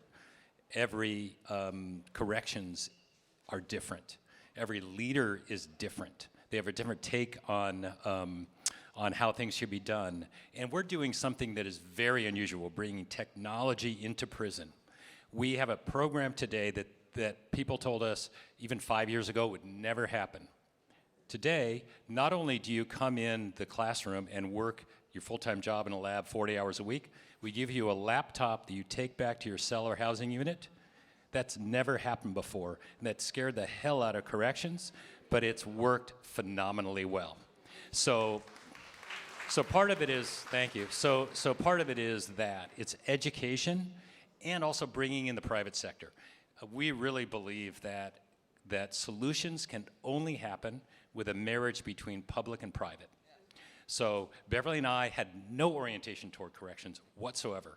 What we saw was an economic and an emotional issue that we could help resolve. We had to educate ourselves on how we could approach this. We learned a hell of a lot. And you have two people walking into prison saying, you're going to get a job in Silicon Valley. They looked at it and said, you're full of shit, right? But today they are. So part of it is believing. On every classroom we have, there is a statement that says, believe in the process. Everybody that comes in that classroom now knows if they follow this path, they will have a job when they get out. So I would say to people today, not everybody in this audience has the capacity to hire someone, but they have a capacity to lean in. You don't have to do crazy what we did. It's funny because we have this joke in our household called CCIs, Chris's Crazy Ideas. This was one of those. Not everybody has to go to that extreme, but there are 40 organizations downstairs that are most of them nonprofit, I believe, that need help. So volunteer, vote clearly, but everyone here can make an impact and do something positive. So tips and tricks, I don't know if I have any tricks, but I mean, I certainly, everything that everyone else has said about public-private partnerships and voting, and everybody has a backstory, so the key is being respectful of everyone. And one of the things I always talk to probation and parole officers about is just kind of, the job could be a lot easier than you make it out to be, right? because it's really about just treating an individual the way you would want to be treated. So if your son or daughter were on probation or parole, how would you want that officer to treat him or her? And so that's something that we've just kind of been focusing on, making sure that people understand as probation and parole officers, your job is not to be the police officer, but your job is to be a mentor and a supporter and a guide for these individuals. And so I would say that, again, back to what you said about the voting, that is imperative, because the one thing we don't talk about when we have these conversations about probation officers and parole officers and the requirements they're making of individuals, guess what? They don't create those requirements and conditions. Those are made by judges and parole board members. So again, elect the right people into offices, elect the right judges, elect the right governors, because the governors are the ones who appoint people for the parole board, so that we can start making some progress. And again, one last thing, I can never overstate the need for resources. Probation and parole offices just don't have it. There's a small department in Opelika, Alabama. There are 2 probation officers. They have 400 plus cases each. You can't expect a lot of success to come out of that scenario. So we really got to support the work that they're being doing and give them the resources they need to do it. Thank you. Y'all, we're wrapping up. Does anyone else have any last words they want to say? We can say it together. No. All right, well. No, you, it's your All right, my idea. God. Okay, we need formerly incarcerated people on parole boards, right? We do. We need people that have touched the system. If we can have former prosecutors, we can have criminal defense attorneys, judges, we can have parole officers, probation. We need formerly incarcerated people on parole boards. Because I'm going to be honest, I have family members that have cycled in and out of the system. They'll be honest and say, like, this person isn't ready, right? This person is absolutely ready.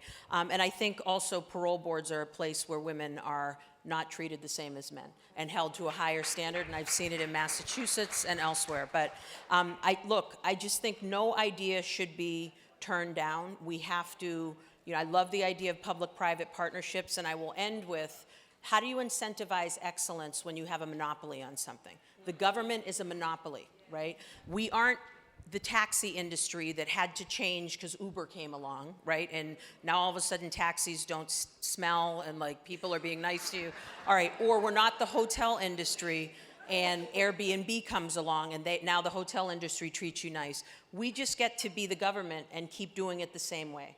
When you get bold people that get in the job, we demand excellence because it's communities, like somebody said earlier, we work for you. Right? And we need to start behaving that way. And I think with private and public partnerships, we are held to a higher standard, so I couldn't agree more. Awesome. Thank you all for being up here with me, and thank you for coming and sharing your knowledge.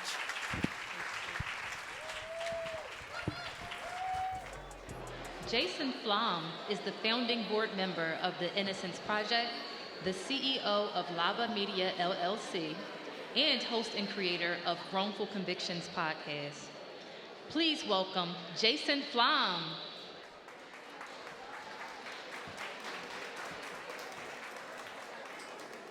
All right, UJC. How's everybody doing out there? That was the weakest shit I've ever heard. Maybe you didn't hear me. Is this thing on? I said, how the fuck is everybody doing out there? All right, this is going to be an unbelievable panel. Please, everybody, take your seats. Shh. It's amazing how well that works. Watch this. Do it again. Shh. Incredible. Now it sounds like very quiet. So I'm Jason Flom. I am, as they said, the founding board member, not the founder by any means of the Innocence Project. Barry Sheck and Peter Neufeld founded it. I went down there and volunteered as soon as I heard about their work. It was basically the two of them in a little office with a microscope, a phone, a briefcase, and a dream. And I said, I'm your guy. I'll do whatever you ask and more. And that's how I got started on this journey. And I started this podcast to tell these stories, to shine a light on this issue, to help prevent it from happening in the future as often as it does, which experts estimate is more than 5% of the convictions in this country are wrongful. I think it's much higher than that. and that goes for death penalty cases as well.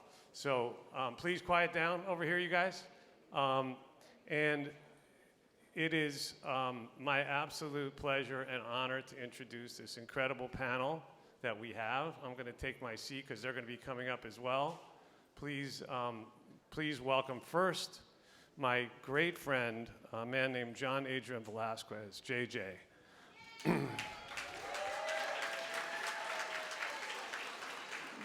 JJ served almost 24 years. Almost 24 years, and have a seat.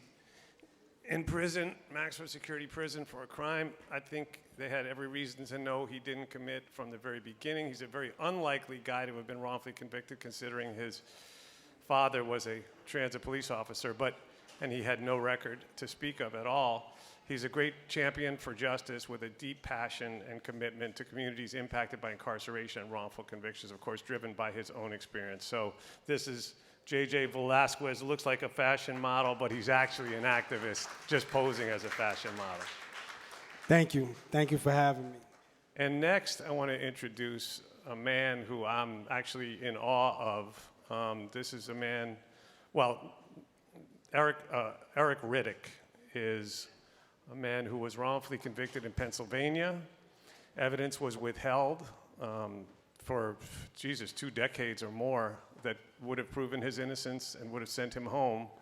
But it took an incredible outpouring of support from an incredible group of people, including Meek Mill, to bring him home, and of course Dan Slepian, who's here. So Eric was illegally incarcerated for 30 years, almost 30 years, and he is now doing work that is literally mind-blowing. So, and I always love to be around people who walk literally through the flames of hell and come out carrying buckets of water for those who left behind. And that's the best way I can describe my friend Eric Riddick. Eric.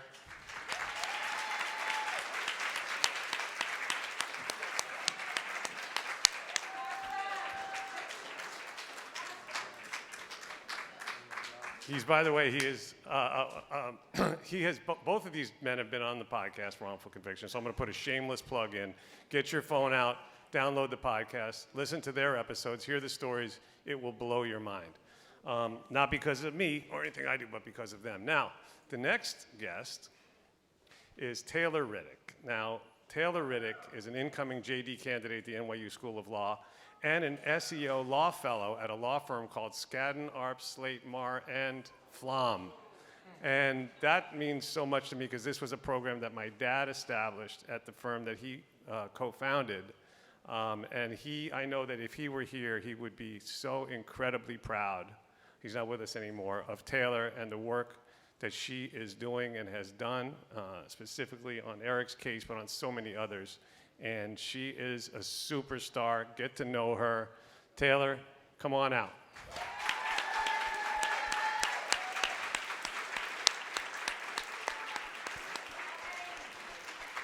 Welcome. And I must point out that her professor, one of her professors, Marty Tankleff, is in the third row right there. Marty himself serves over 17 years wrongfully convicted in Long Island in what became a very, very famous case. Marty is a great hero of mine. So Marty, good work. You've trained her well. You and Professor Mark Howard. It's an incredible program, Making Exoneration. We're going to talk about that. And last but not least, we have Jonathan Abity. Jonathan is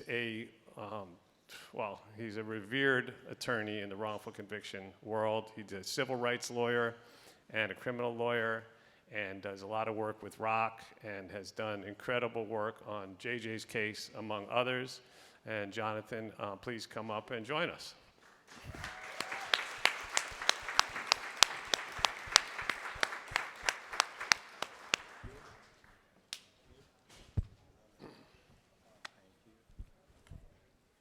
So, JJ, as soon as she gets situated here, I want to start with you.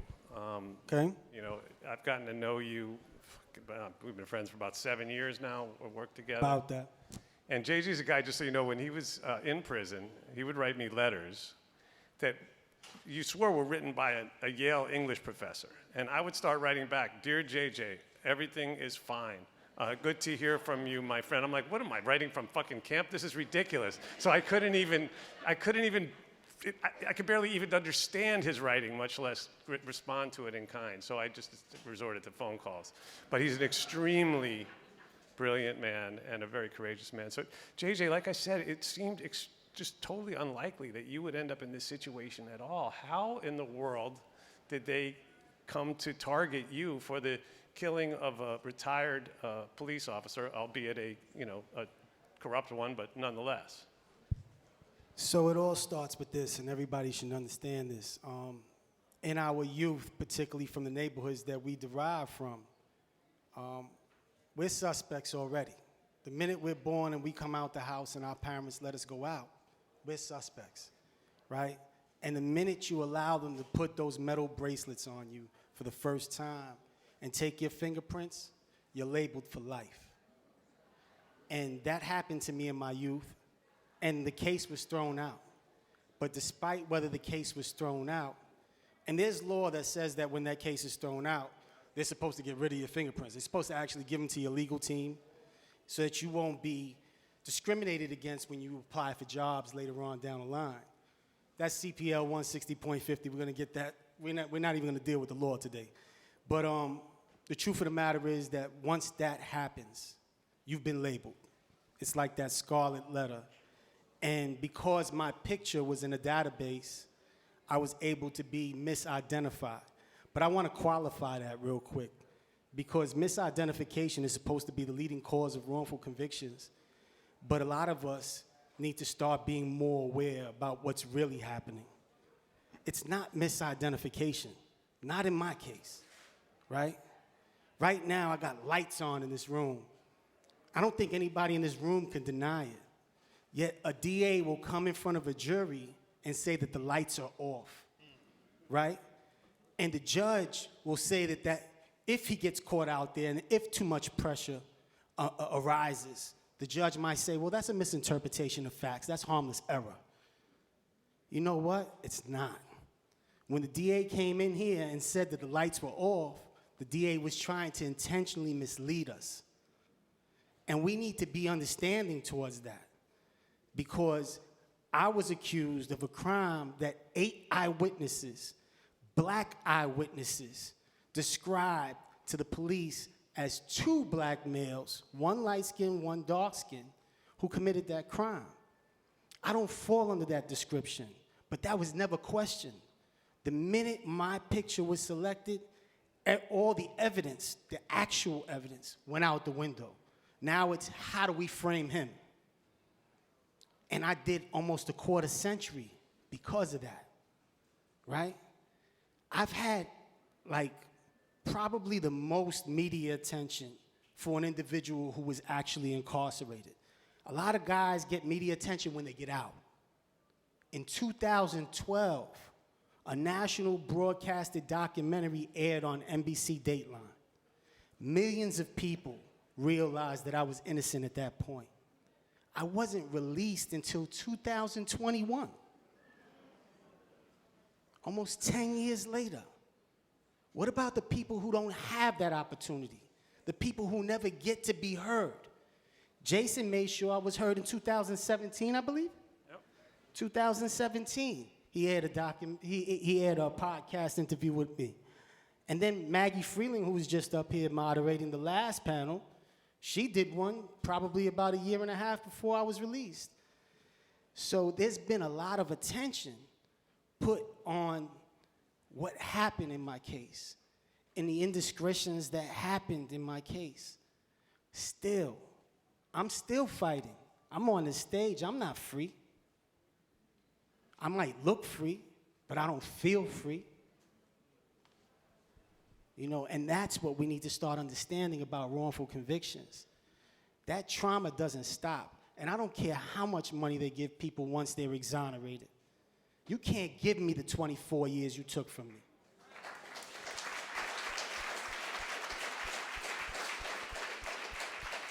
And JJ was described by the witnesses, the perpetrator was described by the witnesses as a black male with dreadlocks, okay?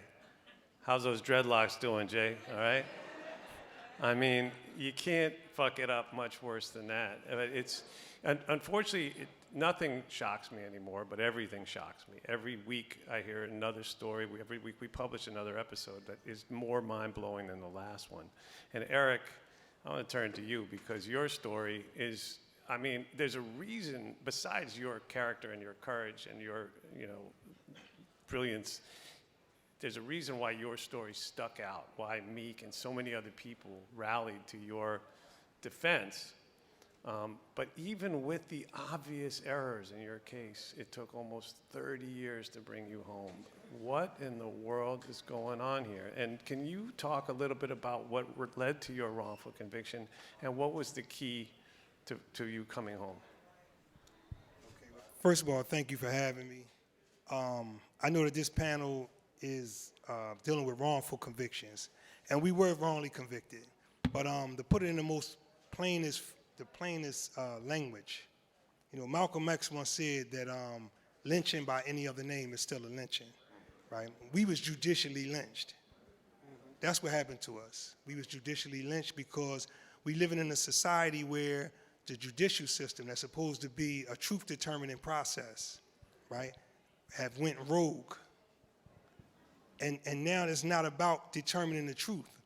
Like JJ was just explaining, it's no longer about the truth when politics infect the truth-determining process, or when capital, $40,000 a year for me every year, $40,000 to $45,000 a year.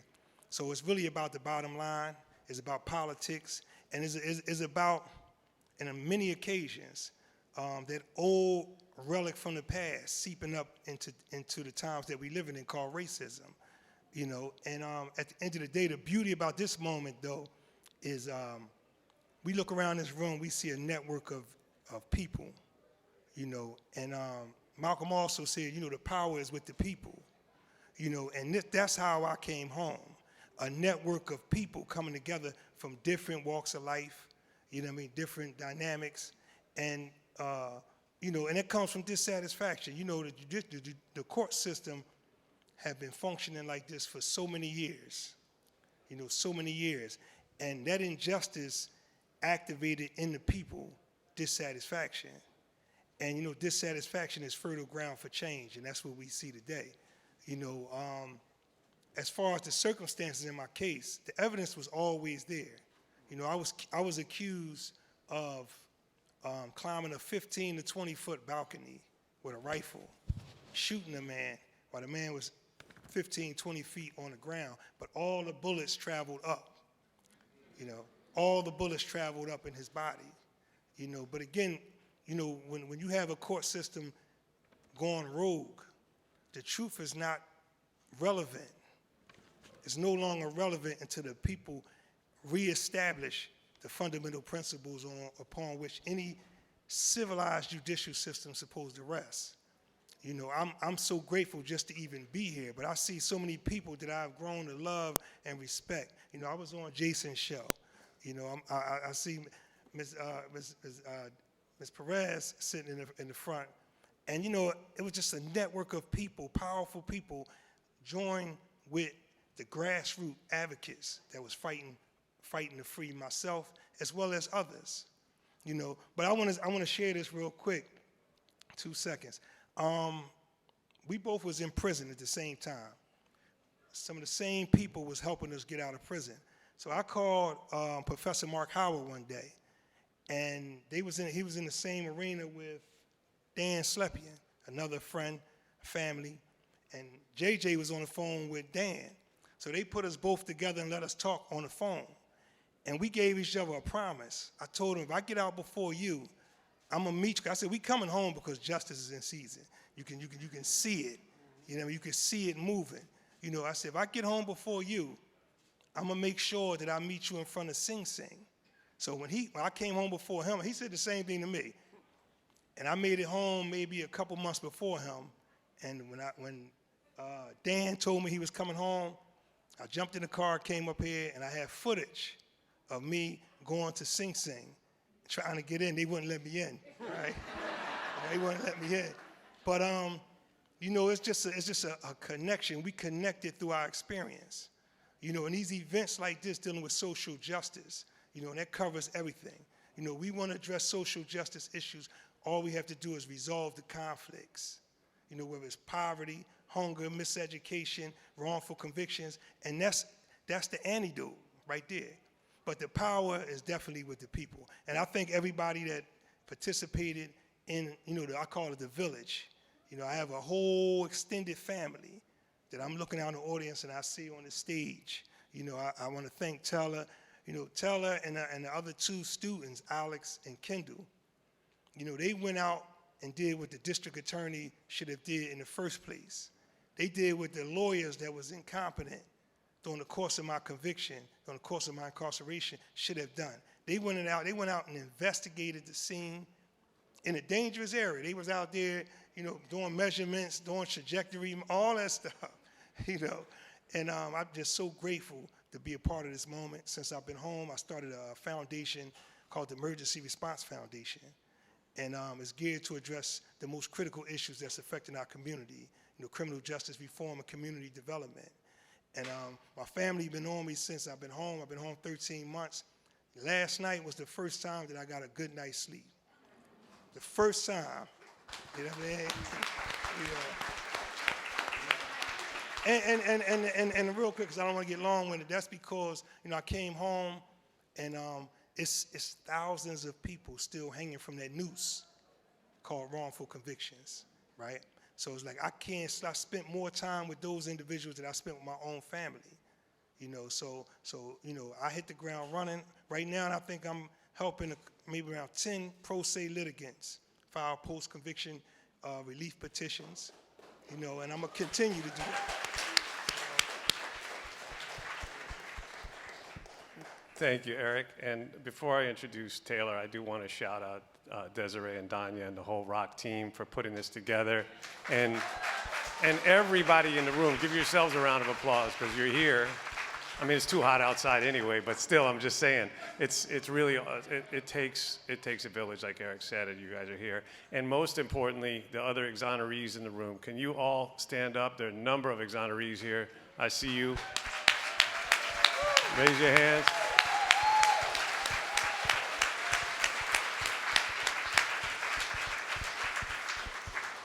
And yeah, please go up and speak with them and learn from them. Okay, so now, I've been waiting for this. Why are you so awesome? That's what I want to know. I'm just kidding. I'm going to embarrass you. So this program, Making an Exoneree, has had a profound impact. I hope it gets replicated in every college in the country. These are undergraduate students who have been a key factor in exonerating a number of innocent people. It's extraordinary. Can you tell us how it works? And by the way, total coincidence that we have a Riddick and another Riddick. I mean, I'm going to get Barry Sheck up here with the DNA and see if there's some connection, but there is no connection, but still, that's pretty extraordinary. So yeah, tell us about Making an Exoneree and what it's meant to you and how it works. Of course.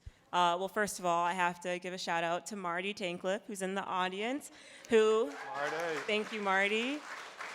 Marty is an exoneree himself, and he and Professor Mark Howard founded the course Making an Exoneree at Georgetown. So during my time at Georgetown in 2019, myself and 17 other students were selected to participate in the Making an Exoneree course, where we received, or Mark receives, and Marty receive a ton of different cases that come in from different people asking them to take on their case, and then we narrow it down to, we end up with about 6 cases that we all work on in teams of 3.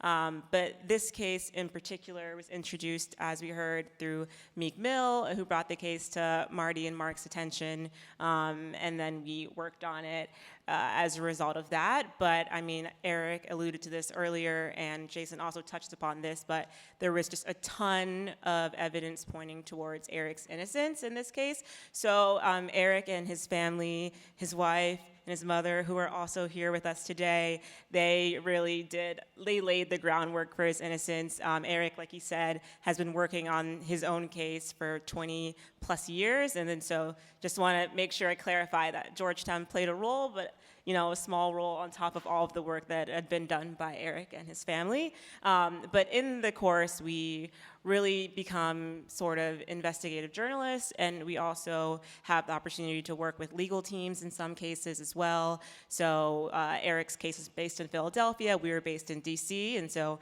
my senior year of college, I think about every weekend I spent in Philadelphia, which I didn't expect to do, but it was a great experience, and we were just really lucky to work with Eric. And in the course, we also made a presentation in front of the Conviction Integrity Unit for Eric, and we worked really closely reading through all of the case documents that came to us. So it was an amazing experience. I mean, as just an undergraduate student, having the ability to have such an impact, but also just the exposure that would be really hard to have in any other case, but then also when you're so young.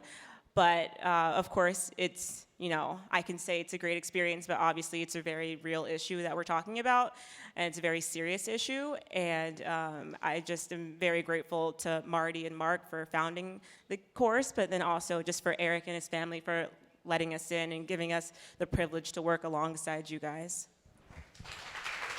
Well said. And I want to point out that the power in these cases resides almost exclusively with the district attorney. And it's, I don't know if she's here now, but we have one of the great district attorneys in our country attending today, Kim Fox from Chicago. Kim, are you here somewhere? Kim, where are you? Oh, she may be backstage. Okay, so now I've embarrassed her by not being out here, but that's the way it goes. But if you get a chance to meet her, she is a superhero. And we also have with us Steve Mulroy, who's running for DA in Memphis right now against one of the worst, most racist DAs in the history of America, Amy Weirich, and that's not hyperbole. The race is August 4th. If you get a chance to meet Steve, he's here, right over there, Steve Mulroy.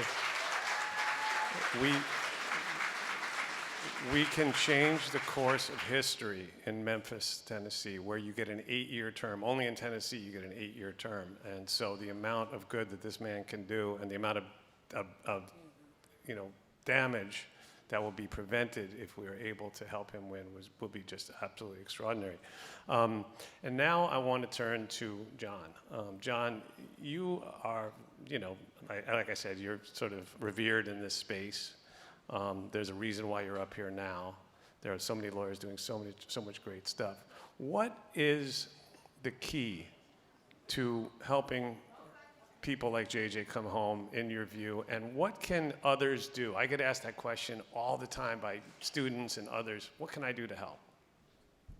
Well, look, let me just say, before I answer that question, any good lawyer dodges the first question out of the box. So, look, what I'm struck by is the degree to which there's so much tragedy and travesty on this stage right now, and how much tragedy and travesty there is in the country related to this issue of people being wrongfully incarcerated. But I think notwithstanding the tragedy, there is something important to celebrate. And the celebration is that JJ and Eric are here. And that's sort of my roundabout way of sort of answering your question, because a good lawyer will always get back to the question on his or her own time.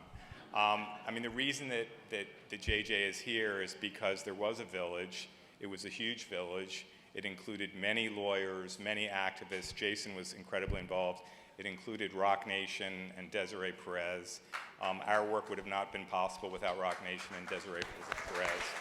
So it really takes a village, and that's, I think, the biggest answer. This is major political action that has to happen to dislodge these wrongful convictions. And so it is a celebration, but it's obviously a bittersweet celebration. And the bitterness is because, as JJ alluded to, these are people whose lives have, if not been destroyed, have been taken from them and robbed from them. And sometimes we sort of drive by the most compelling, salient facts. I mean, these people have had portions of their lives taken from them that they will never get back. They're irretrievable. And, you know, these guys are the tip of the iceberg. They're two of many. There are hundreds and thousands of people that are in our facilities that don't belong there. And so it's a pervasive, systemic, widespread problem. And that's a fucking bummer, right? And so I think in a lot of ways the question is, what do we do? What do we do with this systemic problem that is destroying lives almost exclusively in communities of color? And you know, I have a couple ideas about that. And I think the first thing really is not to despair, despite how bleak it is. And I say that because I think there's a lot of reason to be demoralized and depressed about what's happening. But we can't surrender to that despair. It's not an option. And I think we have to let these guys, Eric and JJ and the other exonerees, be inspirations for us. I mean, I have to say, like, JJ is such a remarkable human being. I mean, when you, and Eric too, I mean, these are guys from which so much has been taken.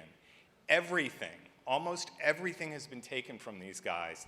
And look at the positive energy and what they are doing. I mean, it's just, it's remarkable, and it should inspire us, and it does inspire us. And so I think we have to harness that energy. I mean, I'm reminded of that very famous saying by Joe Hill, the great the legendary labor organizer from the 1920s, who said, "Don't mourn, organize," right? Organize. And I can't think of any greater examples of that philosophy than JJ and Eric, who are not mourning. They have every reason to be bitter and angry and to give up. And they're out there leading these efforts to try to correct this problem. And that's just an amazing testament. So, like, what's going on? What does it mean to organize? We've got to organize as a movement around concrete objectives and goals. And so what are some of the concrete objectives and goals? Like, one thing that's happening right now in New York City, in the state of New York, is the wrongful conviction statute, the unjust conviction statute. There is a major reform bill that's pending right now in the legislature by Steve Holliman. When a person is wrongfully convicted, as these guys are, one of the things that they can do to try to get some redress, some compensation, to try to facilitate their reintegration into the community is to sue under the wrongful conviction statute. But like many things in the law, there are all sorts of obstacles and barriers to really being able to effectively mount a wrongful conviction challenge. And this bill that's currently pending in the New York State Senate does amazing things to correct that. And so everybody needs to find things like that and support these senators and tell them, you must pass that bill. And there are many things out there like that.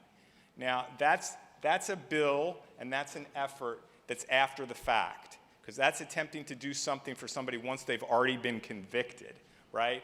And so the question is, what can we do that's more proactive? What can we do that's more preventative? And Jason is alluding to, I think, really sort of the biggest thing that comes to my mind. It's this amazing movement across the country where we're seating progressive district attorneys in different parts of the country, right? Now, why are we doing that? Why is that such a critical, important factor? Because that's where the power is. Who has the power to charge? Who has the power to prosecute? Who has the power to correct the wrongs when they happen? It's the prosecutors, okay? And right now in this country, Kim Foxx, Keith Ellison, there are major figures out there that are having a huge impact on this issue. I mean, a lot of people in this room are familiar with Meek Mill because that's another amazing project supported by Rock Nation and Desiree and her team. You know, Meek Mill was a case where the criminal justice system totally failed. The court system failed. The judiciary, to say the judiciary failed is an understatement, because the reason Meek was in was this crazy-ass judge that had him locked up for all that time. And what we realized was that a potential key there was a progressive prosecutor who had been put in by this movement. And his name is Larry Krasner. And Larry Krasner was instrumental in assisting us in getting Meek out. And I think Jason is referring right now to the most important DA race in this country, which is in Shelby County, Tennessee, in Memphis, where you've got the worst prosecutor. Innocence Project has said, worst prosecutor in the country, and she's up for re-election and she can be beaten. And we need to get our asses out there and put our money behind it and make sure that she gets in. And make sure that he gets in and that she doesn't get in. And by the way, I don't even know if I'm supposed to do this, but Steve Mulroy for DA is the website. If you donate even $5 or $10, it goes a long way in Memphis, Tennessee. Steve Mulroy for DA. So we only have about 3.5 minutes left, and I think we need to focus on the people that are left behind. That's, you know, this is a room full of people with energy, with brains, with resources. So I'm going to go like a speed round. JJ, is there one person that you would like people to know about? Is there a petition they should sign? What can they do? I'm gonna cheat a little bit and say 2 names. Okay. Free Gary Ben Laws, free Bruce Bryant. Those are Instagrams. Free Gary, and both cases that I'm involved with, both incredible, good men, and we're going to bring them home. But your help would be very helpful. Oh, and Kim Fox is back, by the way. We talked about you while you were gone. So the great woman is right here in the front row. Great leader. Eric, what about you? I'm gonna say 2 also. Free Kevin Bowman and free Troy Coleman. Yep, and Troy has been on the podcast as well and is an incredible man. We're going to bring him home as well, hopefully very soon. He's been in for 32 years already for a crime that happened in Pennsylvania when he was in California. You gotta explain that one to me one of these days, because that's the real truth. It was a murder. He didn't do it remotely, trust me, okay? He didn't have like a button like in a science fiction movie. So what about you, Taylor? Huh? You got one? No one in particular right now, but I mean, there's so many people. But I do want to shout out 2 people that the Making Exoneration class brought home, Keith Washington Jr. and Valentino Dixon. Both of them I've been honored to interview. Incredible stories. Keith Washington Jr., a decorated police officer defending his own home when 2 career felons attacked his family and got convicted of murder. You can't make this stuff up. John, what about you? Is there one case that keeps you up at night? I mean, there's a lot that keep me up at night. Well, I have to continue the tradition of not answering directly your question. I'm not going to give you a person. I'm going to give you a concept. And the concept is that we have to, in addition to doing these concrete things, we have to start, in addition to dealing with symptoms, deal with underlying causes. And what are the underlying causes here? Let's get it out there, because this kind of context, we got to look at the micro and the macro picture here. What is the macro picture? This is a stepchild. Wrongful convictions are part of our criminal justice catastrophe. And what this is all related to is mass incarceration and the school to prison pipeline. And if we want real change to happen on this and all the other criminal justice issues, we have to have a massive campaign in this country, a movement for redistribution of resources and wealth away from funding the prison industrial complex and repressive police practices and wrongful convictions, and take all that hundreds of millions of dollars, billions of dollars for caging people and destroying communities. And that money needs to go into our communities, to invest in our communities, okay? That's what's got to happen. And guess what? That's a fucking political issue. Don't let anybody tell you this isn't political, okay? Politics is everything, and everything is politics, okay? And how do we get that massive redistribution of resources directed in the right way? We got to get the right people in office. We got to get more Kim Foxes in office, more Keith Ellisons in office. We got to get our asses out there, and we've got to there's not going to be an armed revolution in this country. It's going to be through political action and political reform. And the crisis facing us right now is those midterm elections, okay? And we're in a civil war. And if we lose those, the House and Congress, they've already shown us what they've done to the Supreme Court. The next thing is what democracy we have, and we're far from a perfect country, and we got far from a perfect constitution. But what little we have is on the line. And people need to get out and make sure that we don't lose the House and Congress this year. People say, like, what does wrongful conviction have to do with the political situation, the midterm elections? Everything. Yeah, thanks for that, John. And we're going a couple of minutes over here, but I want to put some pictures up, so to put a face to some of these names, if we could. There we go. That is, that's, I'm forgetting, that's, this is Nelson Serrano. Jeez, I can't even remember all the names. I didn't know which order they were going to put them in. Okay. Oh, I see. Okay, I'm not going to speak to the names because it's going by too quickly. And I would be literally the worst eyewitness because I can't remember faces. But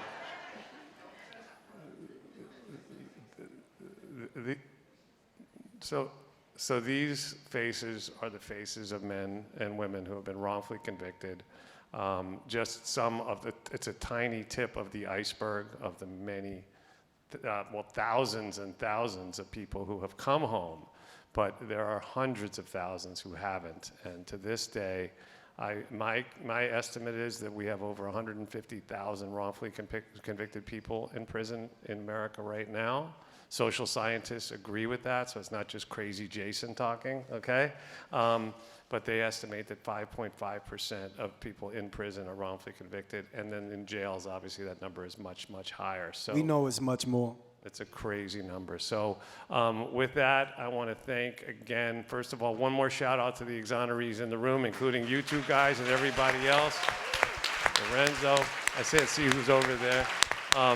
And to our extraordinary panel, thank you all. And now let's get out there, get active, get angry, and let's go. We need every one of you, okay? And don't forget, I have a podcast. Did I mention that? All right, thanks everybody, and thanks again, Rock Nation. Soledad O'Brien is an Emmy and Peabody Award-winning documentarian, journalist, writer, and producer dedicated to telling stories about class and poverty. Among her many achievements are her prize-winning HBO documentary, Black and Missing, and Who Killed My Son for Discovery Plus. Please welcome Soledad O'Brien.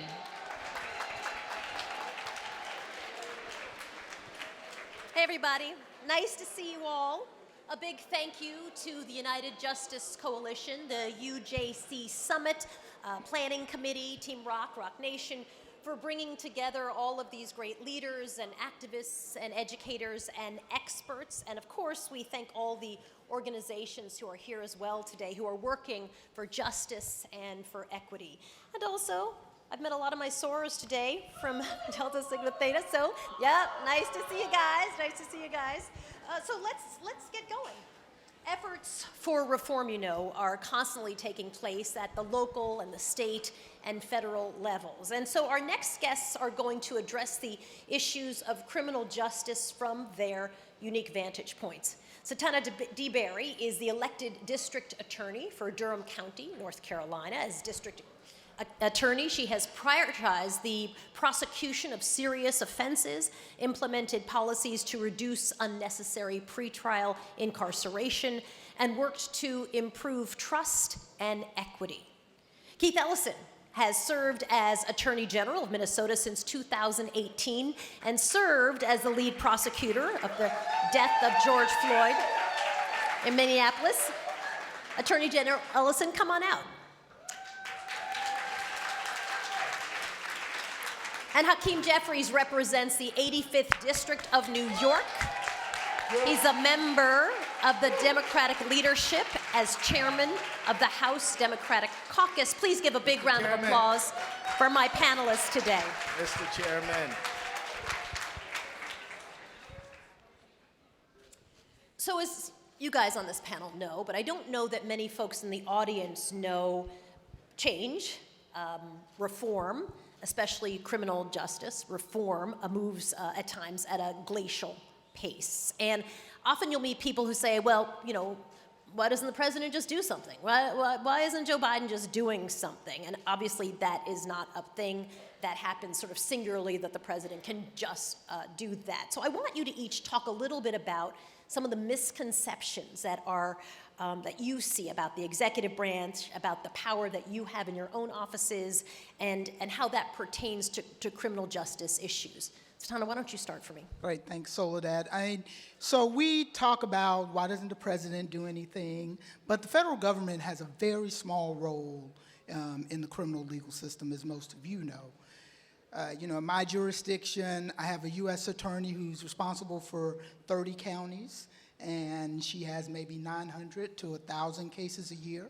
I'm responsible for one county in that 30-county jurisdiction, and I have 30,000 cases a year. So the vast majority of criminal cases are happening at the state level. So that means who your DA is, who your Commonwealth attorney, your state's attorney is. That is the person who is driving criminal justice policy in your community, who is driving who goes to prison, is driving who's on probation, much, much more so than the U.S. attorney or the president is. Keith, why don't you take that? Thanks. One thing folks may not know is that attorneys general, state attorneys general, can be an important force in criminal justice reform. In a lot of states, not all, but many states, where you find that a case you think should be charged, where if there's a shooting or an officer-involved shooting that doesn't get charged, it might make sense for the activists to demand that the attorney general get involved. This can make a big difference. It is an independent investigation and prosecution, which is an alternative source of justice.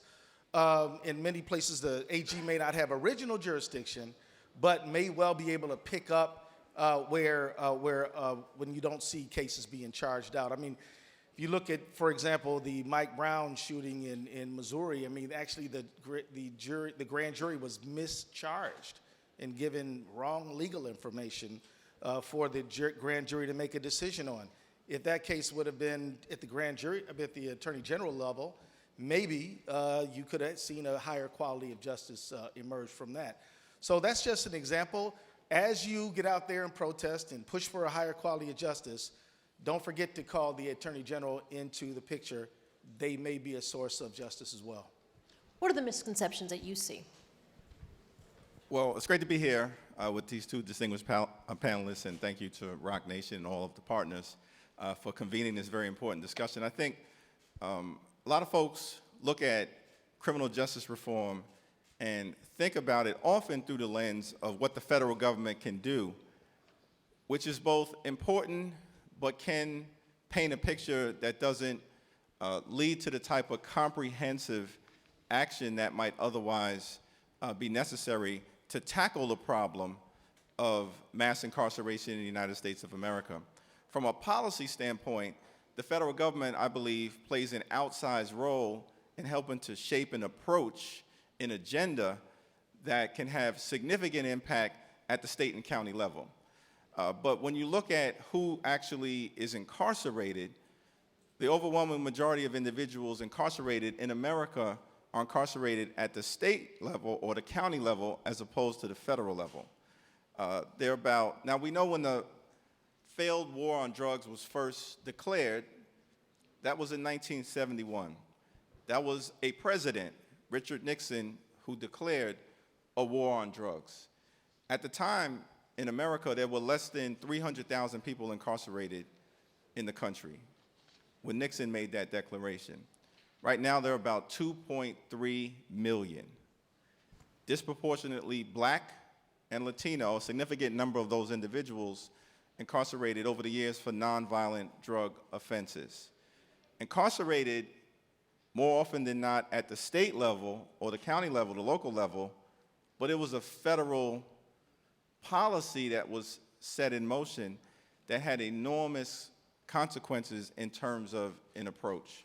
So now we find ourselves in a country where America incarcerates more people than any other country in the world, including China and Russia combined on a per capita basis. It's a stain on our democracy.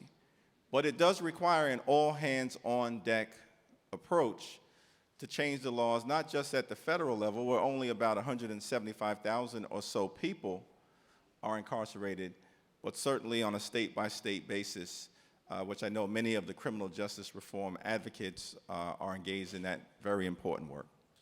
One thing that I think could be very helpful is to sort of deconstruct how you guys do your work, because of course the three of you represent government on different levels. So could you each give me an example of a specific incident or a specific case that you tackled dealing with a criminal justice issue? And maybe Attorney General Ellison, I'll start with you.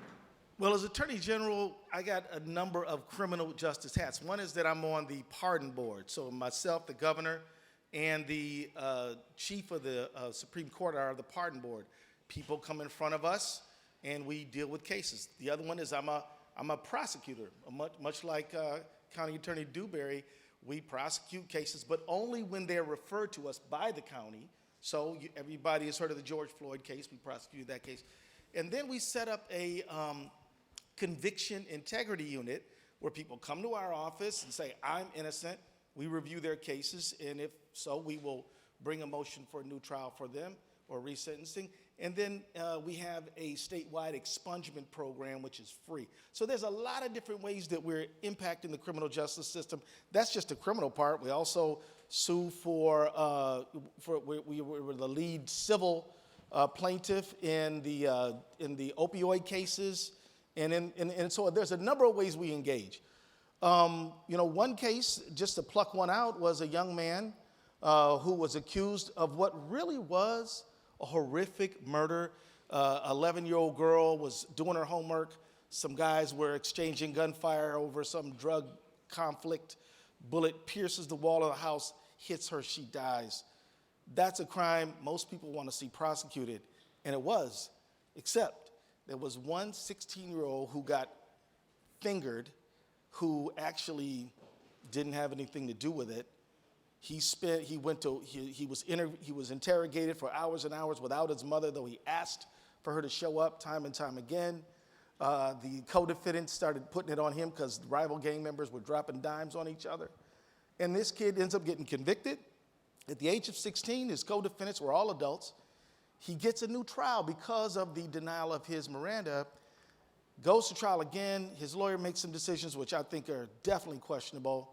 Gets convicted again.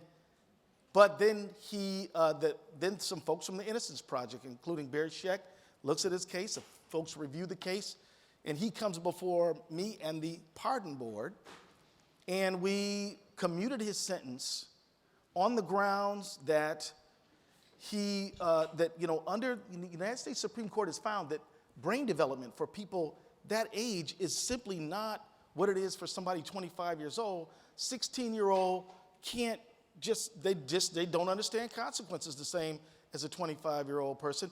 The sutures in your skull don't even come together until you're about 25 years old. Anyway, on that grounds, we commuted his sentence, and now we're looking at whether we're going to fully pardon him. I think there's no evidence to support the conviction, but he's not pardoned just yet. But he may well be. His name is Mayan Burrell. Great, thank you. District Attorney Dewberry, how about for you? What is one singular case that you'd want to sort of walk people through? Sure, so I am your on-the-ground prosecutor. Anything that happens in your community, whether police are charging, the police are arresting, those cases come to my office. So of those 30,000 cases, most of them are traffic tickets, believe it or not, right? Driving while your license is revoked. Very small number of them are violent crime. A much bigger number of them are nonviolent drug offenses. And so what we really want to be focused on in our community is the most serious and violent crimes. But we also want to be focused on, we've been talking all day about people who come home. All right, and so there are situations where somebody has to go to prison. If it's a violent crime, my hands are just tied. But that person is coming back to our community. And who do we want coming back to our community? And so I guess the case that I want to talk about is we have, in our jurisdiction, done a restorative justice case and a homicide. And so many of you know what restorative justice is. And we are trying to restore, it is victim-led, and we're really trying to not just hold the person accountable, but restore them to their community. In this particular case, it was a young man who had murdered his father. And his father was one of 8 children, and all of the kids talked about what a bully their dad was. And that he had, kind of constantly, his kid's whole life, just been degrading them and beating them up. And Then put the line in. That's the voice of the Lord. Who knew it was a woman? Carry on, District Attorney. When you hear the voice of the Lord, you pause. And so he and his father had gotten into an argument over the PlayStation. They physically fought, and he stabbed his father. His father died. His father was caregiver for his 90-year-old mother, who was bedridden, was in the house at the time. And the young man fled, as would not surprise you, right? And then he heard on the news that his father had died. And he called the police, and he sat on the curb till they came to get him. He's covered in blood. Now, typically, you see something like this, and that is the person that you put under the jail, right? Because the police find him. He's covered in blood. The family wants revenge. But there was a brother in that family who's a pastor, voice of the Lord. And he said he stands up every day and talks about forgiveness and love. And here he was with this opportunity to provide forgiveness himself. And he wanted to put himself in his nephew's shoes. And what would it mean for him to never speak to his family again? And that was just the most horrible idea he had. And so he approached us about doing something else. And we've been doing restorative justice like every other community does it, on low-level things. And we had been looking for an opportunity to do it when it really mattered. And so this young man spent 6 years in pretrial detention, getting therapy, meeting with his family. It was organized through an outside organization that we work with, Restorative Justice Durham. And he entered a plea of voluntary manslaughter and was released from prison. But it took like 100 people in our community, not just people working on the restorative justice case, but people finding him a mentor, finding a place for him to transition to out of pretrial detention, because you can't sit in jail for 6 years and then just walk out on the street and expect to be successful.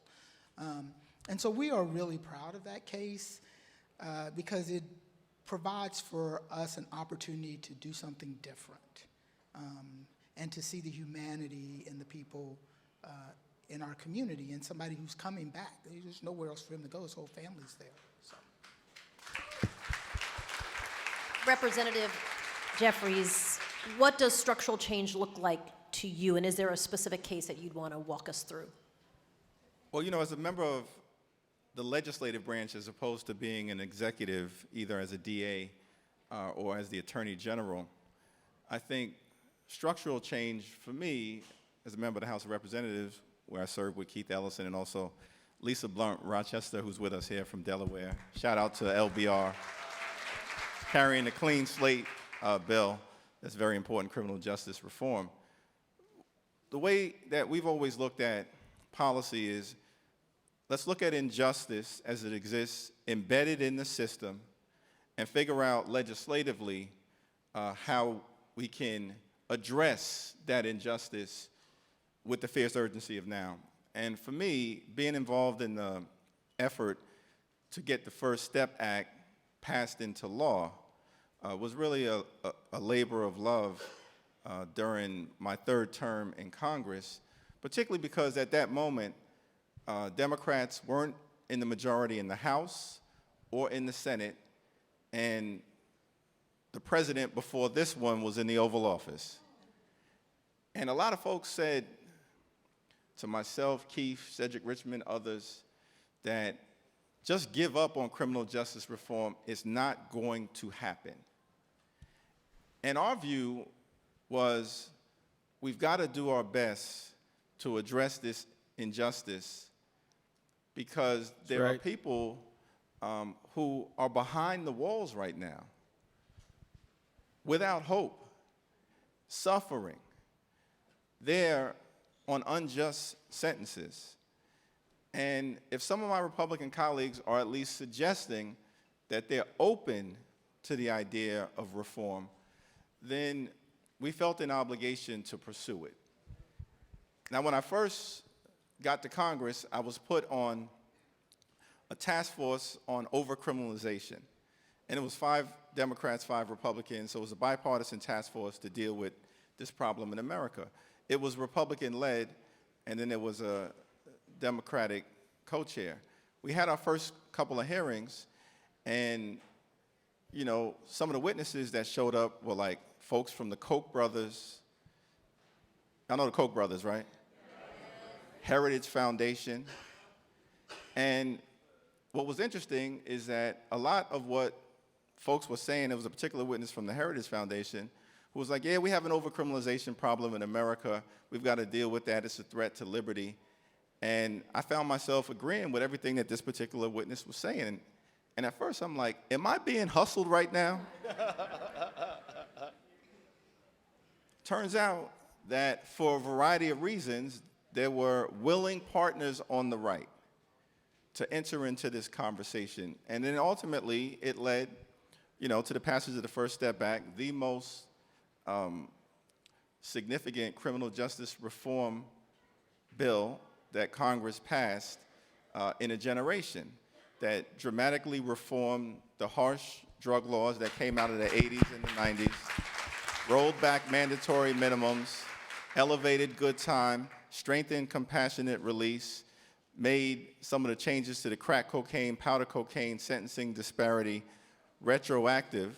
And as a result, a bill that was signed into law, of course, by the president preceding this one. And I'm trying to be kind and bipartisan, y'all. But, you know, had the support of the left and the right, progressives and conservatives, Democrats and Republicans, you know, Reverend Sharpton and Grover Norquist, the NAACP, and the Heritage Foundation, all points in between. The most significant thing for me about that bill is that more than 25,000 people who would still be incarcerated today on harsh drug sentences are back in the community. Wonderful. Back in the community. Approximately 90% of them, black men. And the last point that I'd make on this, on individual cases, I can't point to an individual case as a legislator, but what always has moved me is when people come up, and I see them on the streets back home in Brooklyn, whether it's in Bed-Stuy or East New York, West End of Coney Island, and said, I'm out today with my family, making the best of the rest of my life because of what was done with the First Step Act. Yeah, made a tremendous difference. So I want to jump to then. Can I comment on Of course you can, yeah. real quick? And I don't want anybody to underestimate the power of policy making, right? Because Michael Eric Dyson was here this morning. Those of you who heard him talk about when you make laws, for them to be just, you have to not only see yourself as the person who prosecutes those laws, but as a person who may be prosecuted. And when somebody like Representative Jeffries and A.G. Ellison is leading that charge, they're leading it from a particular point of view. And that particular point of view is that they are people who may be prosecuted by those laws. Could be. So they understand at a molecular level, as we all do as black people, as they certainly do as black men, right? That these laws are meant to prosecute them. And so it's really important who's sitting in those seats making that policy. And so, Led, if I could just comment real quickly. First of all, passing that bill with you and Lisa was one of the best things I ever did in Congress, and I want to thank you for your leadership on that. But I also want to say that, you know, you were being pretty nice because you're a nice guy, but not everybody was with you. And I remember sitting on the House floor with you trying to convince people we shouldn't have to convince. Now, you're not going to, I don't suspect you're going to tell the full story. Tell the full story. Well, but says the journalist, right? But And the nosy person on the panel. But I just Tell want to the say, story. I just want to say there was this guy named Otto von Bismarck who said, if you want to enjoy laws or sausages, never watch either one being made. And definitely he was the leader of the sausage-making crew. Well, you've teed up, can I ask you a question then? Because you've kind of teed up this idea of alliances, right? I mean, when you're mentioning the Heritage Foundation or the Kochs, you know, you're talking about people who I think on 99.9996% of all other issues, you would not see eye to eye. So talk to me, and maybe you can start for me. Like, the messiness of the sausage making and the messiness of getting people who you might really just personally loathe to actually get together and figure out how to create policy and make real change. Well, based on what's going on with the January 6 hearings, I can see why they want to do some prison reform. Having said that, it is a luxury. It is a luxury, folks.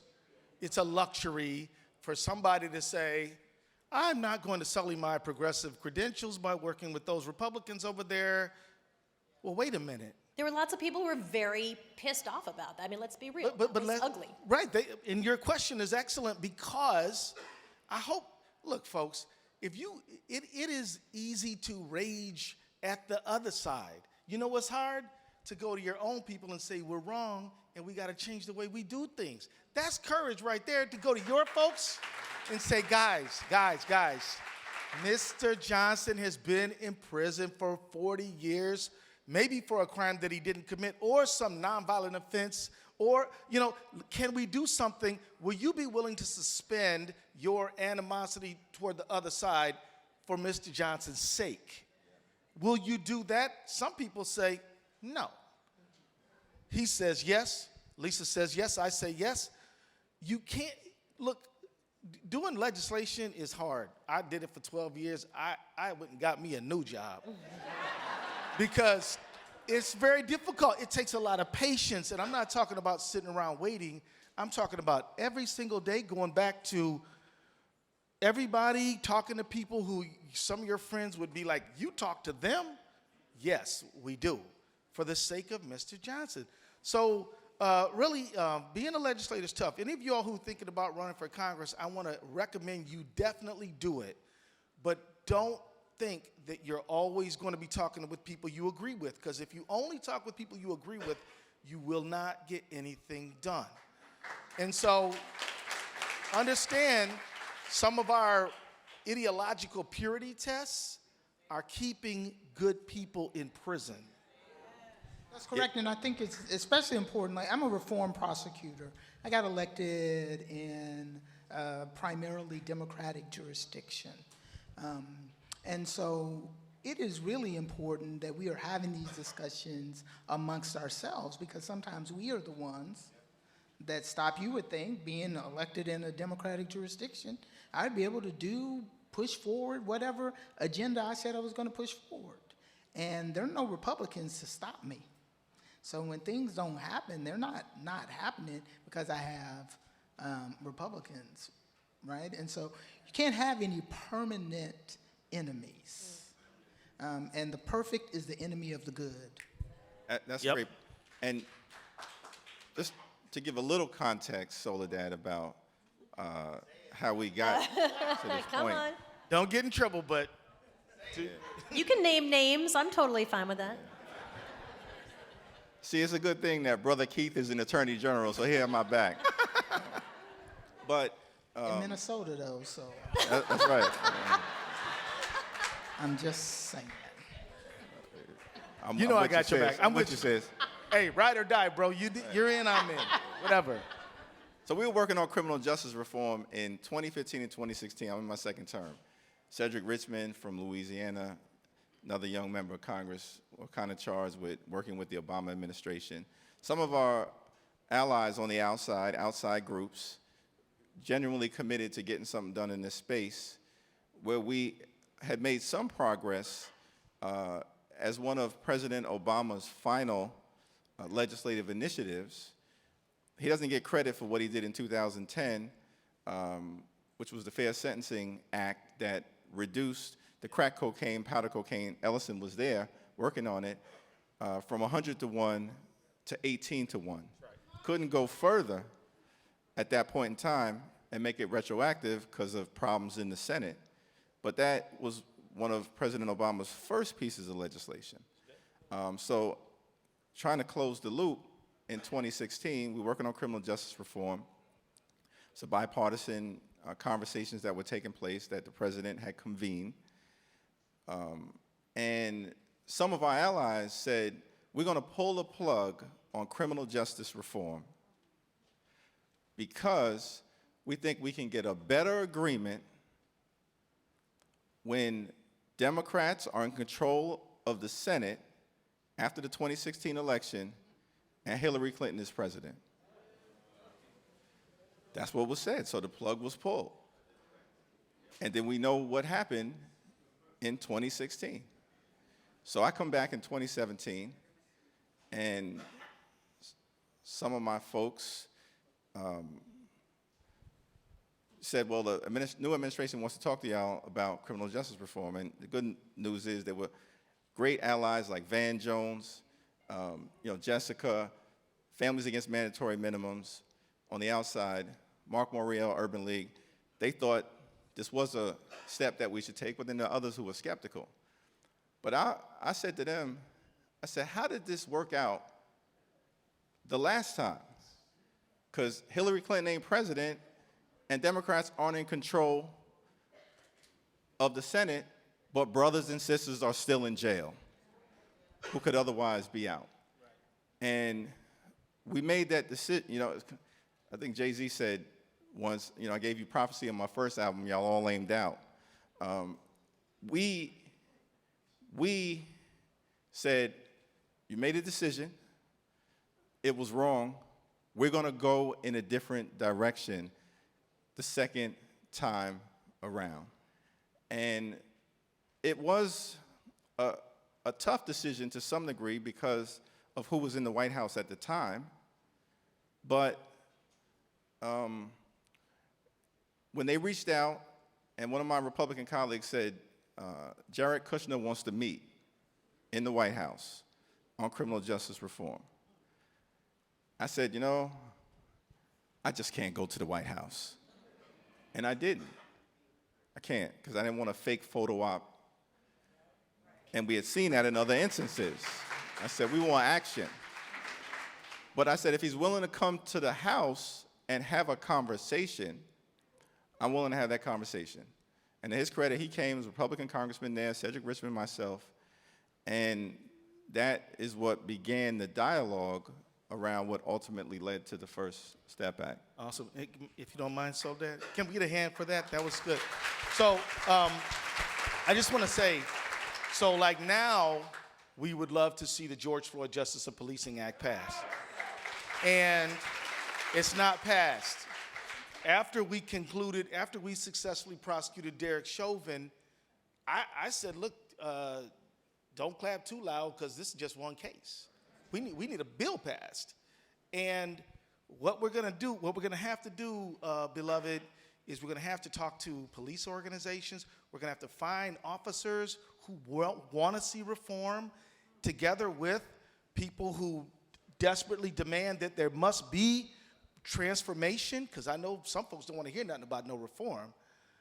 But we've got to come to that, because if you don't somehow get to a critical mass, we will all be calling for it and it won't happen. So, and it happens really, part of the reason we could do what we were doing is we had a mass of activists like you who came forward and said, we demand that this change. And so that gave the energy, but it is needed in this moment. We've got to pass the George Floyd Justice Policing Act. And I don't care if we get Republican votes to pass it, we've got to pass it. And so please lace up your sneakers, because we need you to push them to do it. Let's dig into that some more, right? I want to talk about what civic activism, what civic engagement literally specifically looks like. Because we know a lot, the answer is you got to vote. And then there's a whole other bunch of people who are like, you know what, screw it, don't vote, which obviously seems like a really terrible idea. But I understand the frustration of people who feel like the answer is always vote. It doesn't seem like it's all that it could be. So what would you recommend, each of you, for civic engagement that actually moves the needle to get these things across the finish line? Well, I mean, I am sitting here because people voted. I mean, there's no other way to put me in this seat, to put Rachel Rollins in that seat, to put Kim Foxx in that seat. There is no other way to do that than the vote. I didn't just walk up to the office and sit down in a chair and declare myself district attorney, right? So voting matters. Organizing around voting matters. Voter education matters. But you know what also matters? Like, you can run, right? You can, doesn't matter if you have a criminal record, even in my job, right? If you got a law license, I mean, you probably can't get a law license, but you don't know. Some states you can, right? So you can sit on parole boards. You can sit on local government boards. These positions go unfilled every day. Every community has these boards that are advising the city council or the county commissions or the state legislature. Put yourself on one, right? Advocate for other people to be on one. I am not special, all right? And if I am special, I am not more special than you, all right? So you run, you get on boards and commissions, you raise your kids to do that, right? There's some of them in here, I guess, but that's what they do, whoever they is, right? Right? I mean, they raise, so you can be so impactful in your community. The activists and people came to me and asked me to run. Otherwise, I would be, living a much easier, more lucrative life. Right, so. Well, I think voting is absolutely essential and important, but that's the beginning of a process, not the middle or the end of the process. Because, what you all do in terms of advocacy, informed, enlightened, intense, heartfelt, humane advocacy is what really takes the process from voting people into office, then holding them accountable to make sure they deliver the results that communities deserve.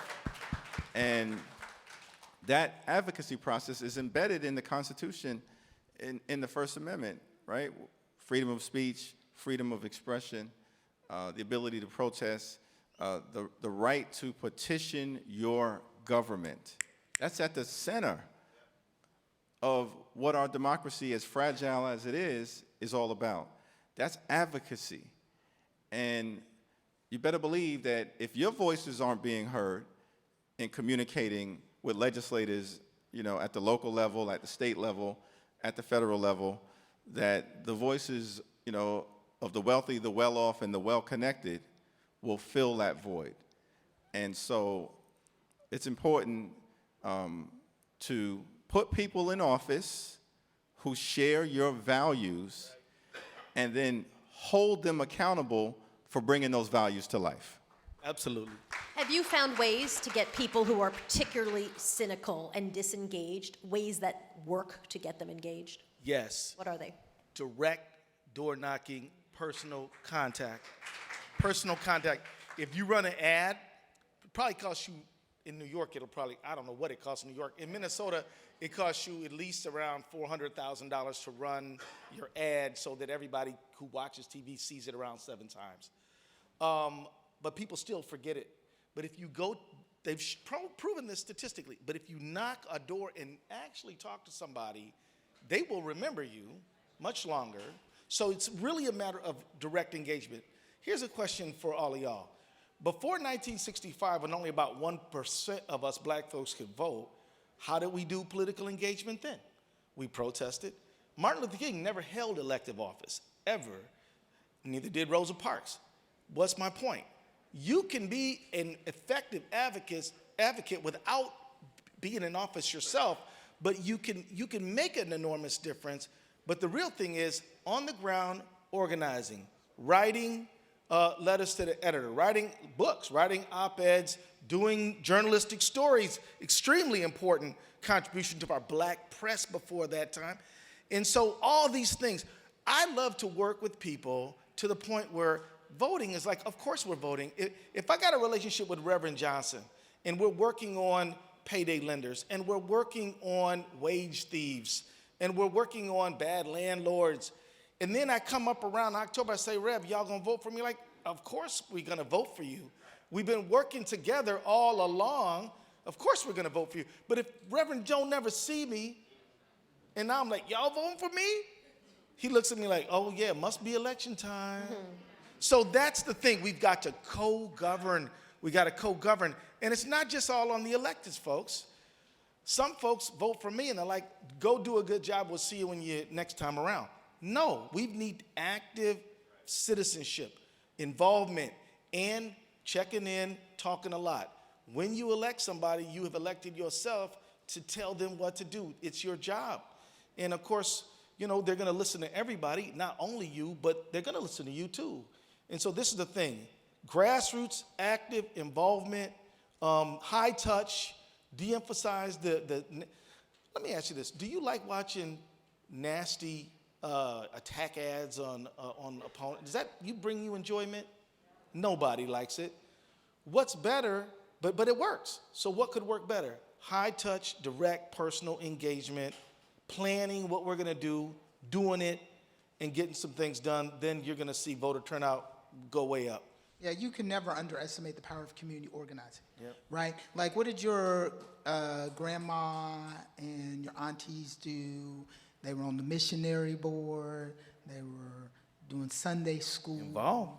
All of that is grassroots community organizing.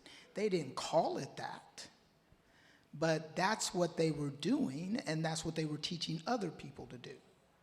Right? When they're doing missionary work, when they're out doing this, the free lunch program, all of that stuff is community organizing. Now, I also want to say one more quick thing about being an advocate. Advocacy is important. I was an advocate for 20 years. I banged on a lot of doors of a lot of legislators, a lot of local government people. It is much better to be the person making the decision, right? Because you don't have to come knock on my door anymore, right? Like he said, I've been working with you. I know what we've been trying to do. So now I can just do it. In our last couple of minutes left, I just want each of you to sum up. What do you want folks who are here, the main message, what you want them to take away as they head forward, continuing in advocacy and really trying to make real change? Why don't you start me off, Representative? Well, I think one important takeaway when you look at the intersection between public policy makers and advocates and activists is that we each have a lane. And the lane for the enlightened elected official is to fight hard, negotiate hard, legislate hard, pass a bill that meaningfully makes a difference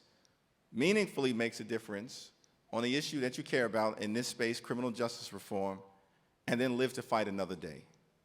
That's the legislator's job. The job of the enlightened activist is to be persistent, relentless, and dissatisfied until transformational change is brought about, and you're pushing the institutions in that way. But understand, that's always been the case. The civil rights activists of the 1960s were, initially dissatisfied that the Civil Rights Act was just the Civil Rights Act. It struck a blow against Jim Crow. But if you go back and look at the history, the original Civil Rights Act also had the Voting Rights Act in it and the 1968 Fair Housing Act in it. But because the moment didn't provide for being able to get everything at once, they didn't walk away. The legislators did their job, and the activists remained persistent, relentless, and dissatisfied. It's a great point. A.G. Ellison.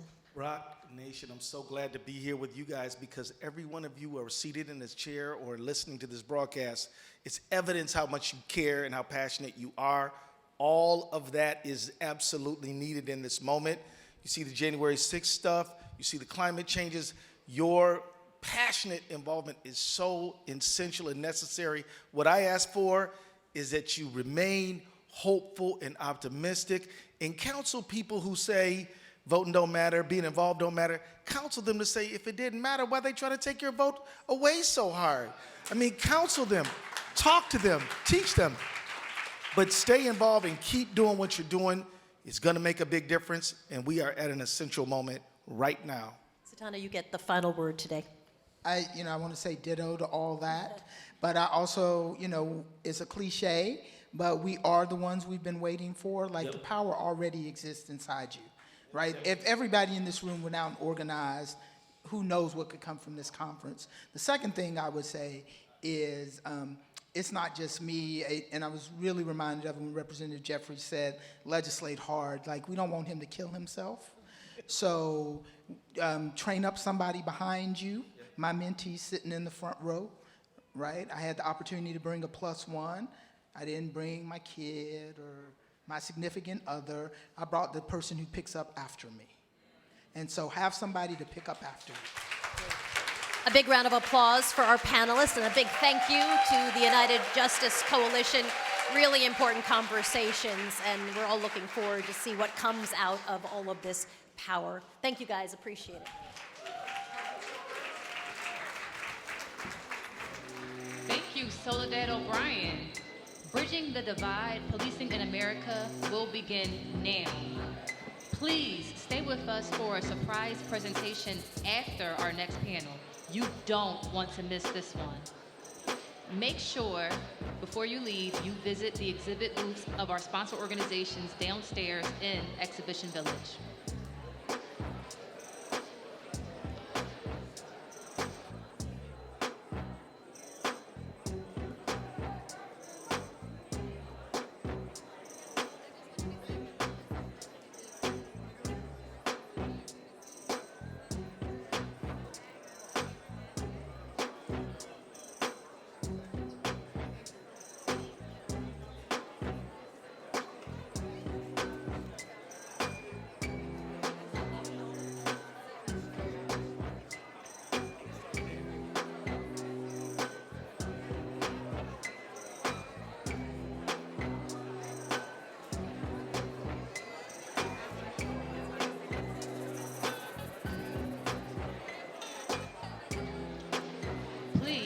Everyone, please be seated.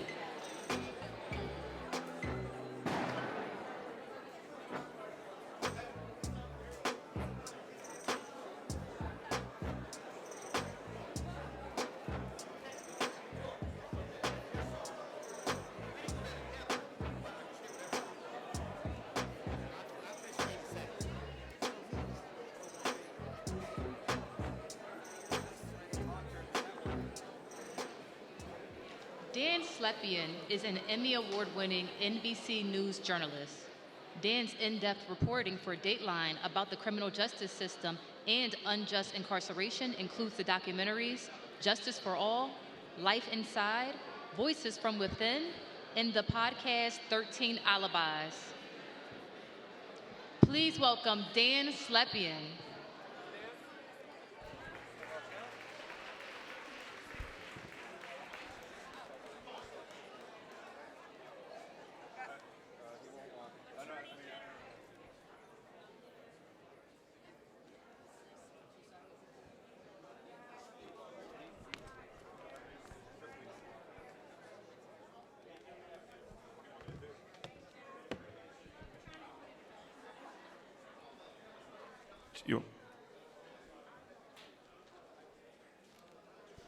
All right, let's go. It's the last panel of the day. How's everybody doing?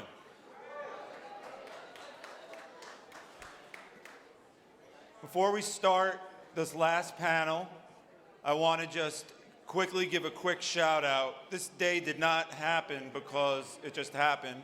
It happened and was organized and motivated by passion and love from the people at Rock Nation. Jana Fleischman, Jana, Danya Diaz, and most of all, Desiree Perez. If every company in the country was like Rock Nation and had a leader like Desiree, we would be a better country.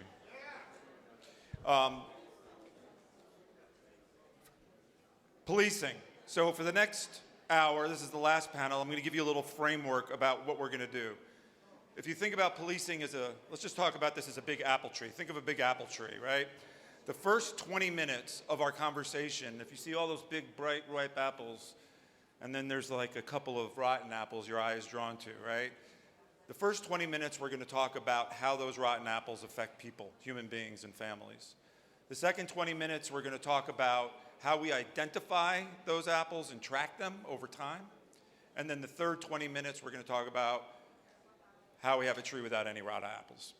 So with that introduction, I first want to introduce Star Cooper, who has made it her life mission to discover who murdered her mother, Dorothy Dot Cooper, in Kansas City in 1983, and bring the killers and the police to account.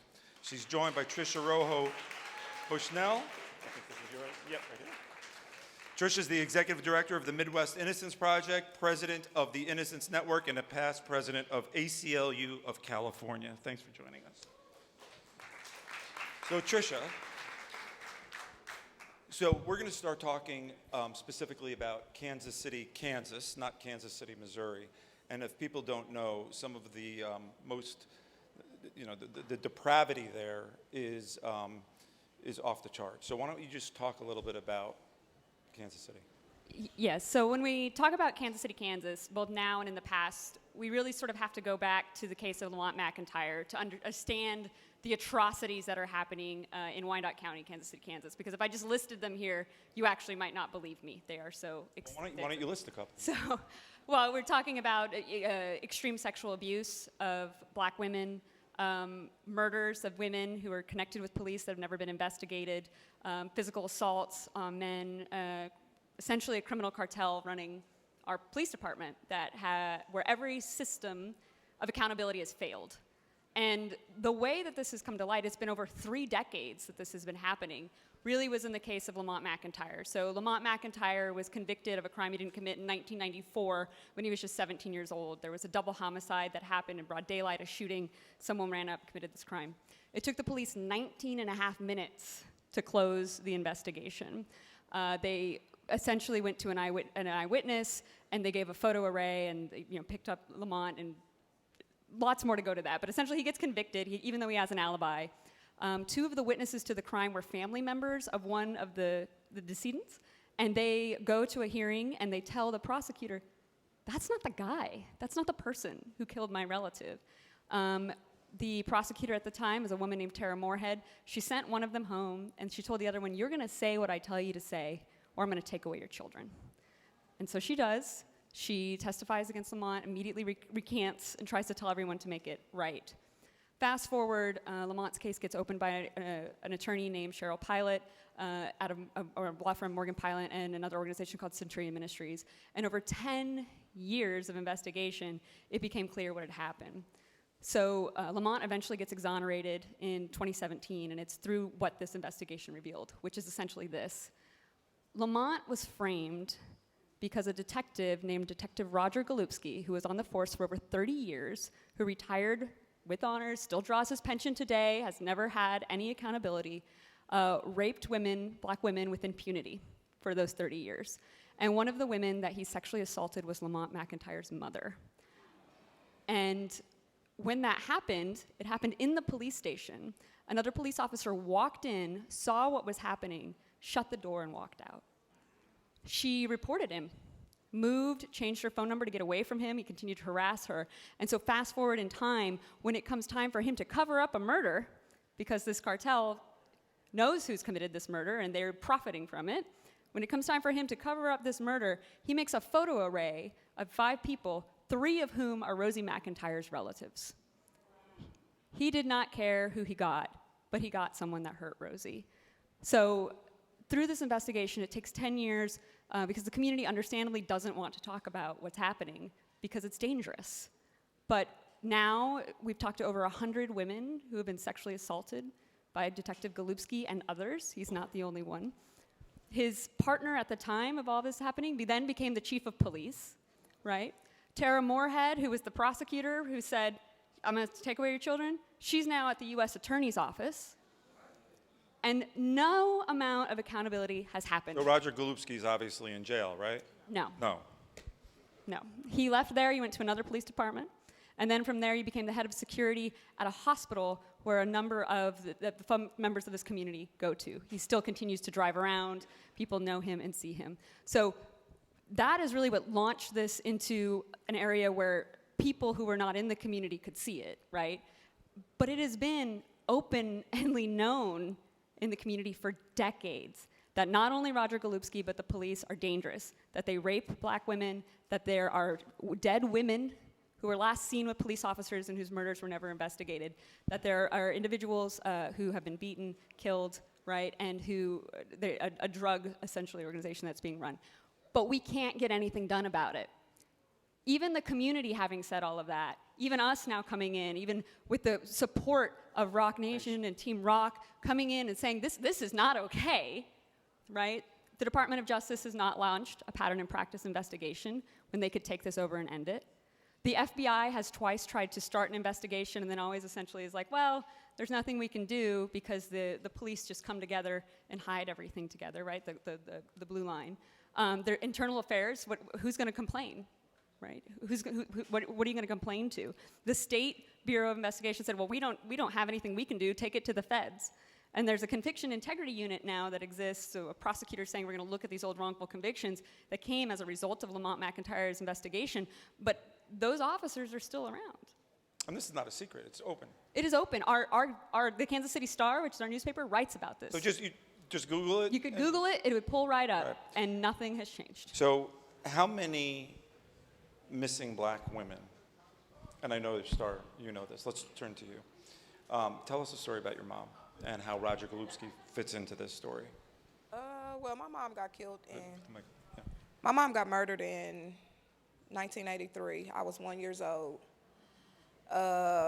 In 2007, I was like, okay, I want to know what really happened. Nobody never had answers, so I took it up on myself to go to the Kansas City, Kansas Police Department. I want to know what happened. So Roger Golubski at the time was the only detective that I can sit down and talk to. When you mean that you could, why? Was he the only one there? Or did they tell you had to? No, so at the front desk, they told me that he was the only one that I can speak to. Me not knowing anything that happened to my mom, I'm like, okay, I'll talk to anybody right now. So I sat down with Roger Golubski, and he did the whole investigation. He acted like it took like 2 days. And he called me back in the office, and he was like, well, it's really nothing I can do about it. Evidence is missing. And I was like, you know, as a little girl, I always had dreams that a police officer killed my mom. And he was like, well, why would you say something like that? And I was like, well, no one else can get back in your evidence closet to get rid of evidence. Like, this is what I'm thinking. And that's bullshit. Got discouraged, left it alone. I started reading, 3 years ago, I started reading articles about Roger Golubski, and it was like I was reading my mother's murder. And so I reached back out, went back to the Kansas City, Kansas Police Department. I want answers. And nobody don't want to talk about it. They pointed me to another detective. His name was, I forgot his name, but he pointed me to him, and his first thing was, your mother was a streetwalker. What do you want me to do about it? Let me stop right there for a second. You are searching for answers for your deceased mother. Yes. And he says this to you. Yes. Tell us how that made you feel. I mean, it really made me feel bad. It made me feel horrible, like I will never get help from who I'm supposed to have the help from. And I left it alone. I started getting into they was having rallies over in Kansas City, Kansas. I'm like, somebody is gonna hear me. Somebody has to hear me. And so I started going to a few rallies, and I got in contact with other people that were dealing with the same thing I was dealing with. Not knowing it was like some people that I grew up with, some people that I was really close to, not knowing that we were really dealing with the same thing. And when you say the same thing, define what that same thing is. With our mothers getting. So you started meeting other people. Yes. Whose mothers was killed over in Kansas City, Kansas. Without being solved. Without being solved. How many do you know of? So far, since I've been doing my own investigation, it's over 30 women. All unsolved. Unsolved.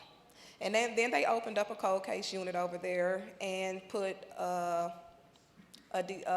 detective over it that has worked with this officer. And I've actually talked to her, and I'm like, I have no hope in you. You worked with him. You knew exactly what he was doing. Why would they put you over something that you already knew what was going on? So I feel like you're going to come in and cover up everything that he covered up. So it was just like I really had no help. I have no hope for Kansas City, Kansas Police Department. Where do things stand right now? Have you found anything out at all? No, within this last month, I'm the person that will keep going over to Kansas City, Kansas Police Department. They're actually tired of me. And this last month, another detective told me, it's really nothing else we can do about it. But then he turned around and told me, oh, it was a strangler back in the day when your mom got killed. We're going to just put this on him. How many women, how many other cases are you involved with, Tricia? In the wrongful conviction? Yeah, that involved the Kansas City. Well, involving Kansas City, so there's two parts, right? We're obviously looking at the wrongful convictions cases. I work at an innocence organization, but we also believe that we have to prevent wrongful convictions as part of our mission, which means we need to help get changes here, right?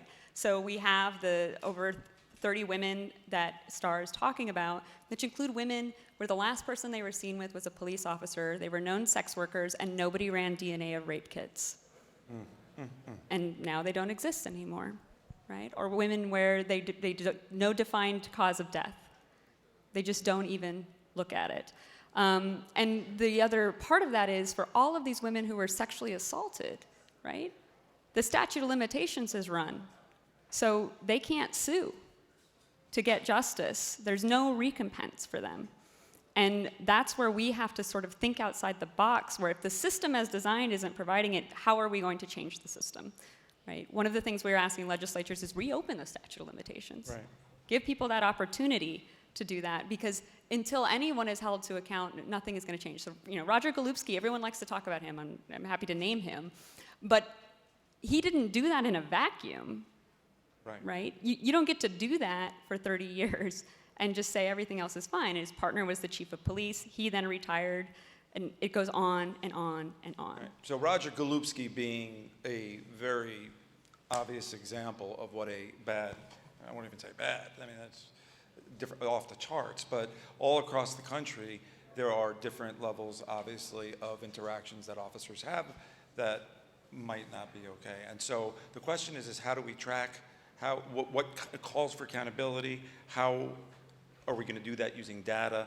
So we're going to bring up now, you all know Barry Scheck from the Innocence Project, but what you don't know about Barry is that his big focus now is police accountability as well. So Barry, why don't you come on up?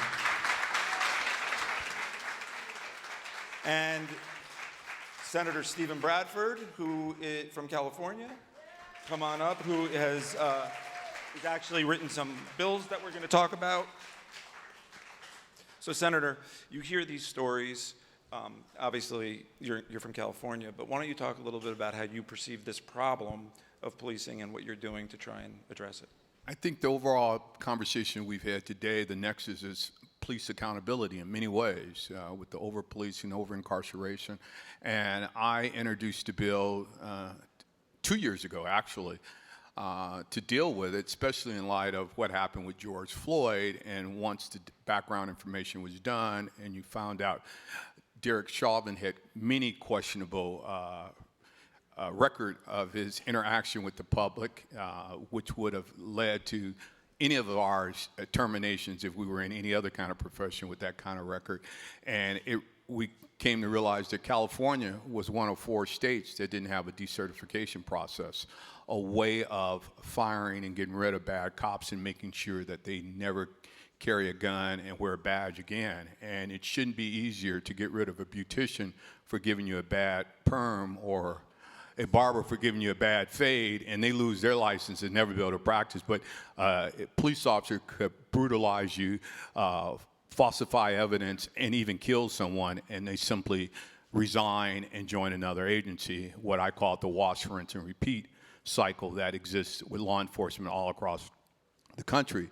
So we passed the decertification bill, many considered the strongest in the nation, but a lot of amendments and negotiations was taken in that process that watered it down. It's still a good piece of legislation, but it didn't have the teeth that I wanted it to have, starting out, one being holding officers liable personally, civil liability under the California Bain Act. Right now, any of us are going to change our behavior if we know we're going to be held personally liable for our actions. Currently, police officers are not. And so that's one of the pieces that we wanted in this decertification. But it is a bill that now creates a review panel, and it allows them to review the actions of these police officers. If the local agency passes on it, then this 9-member panel, 5 of general public and 4 from law enforcement, get to review the case again. Unfortunately, some of the negotiations going on right now want to revert it back to the local agency, and that's like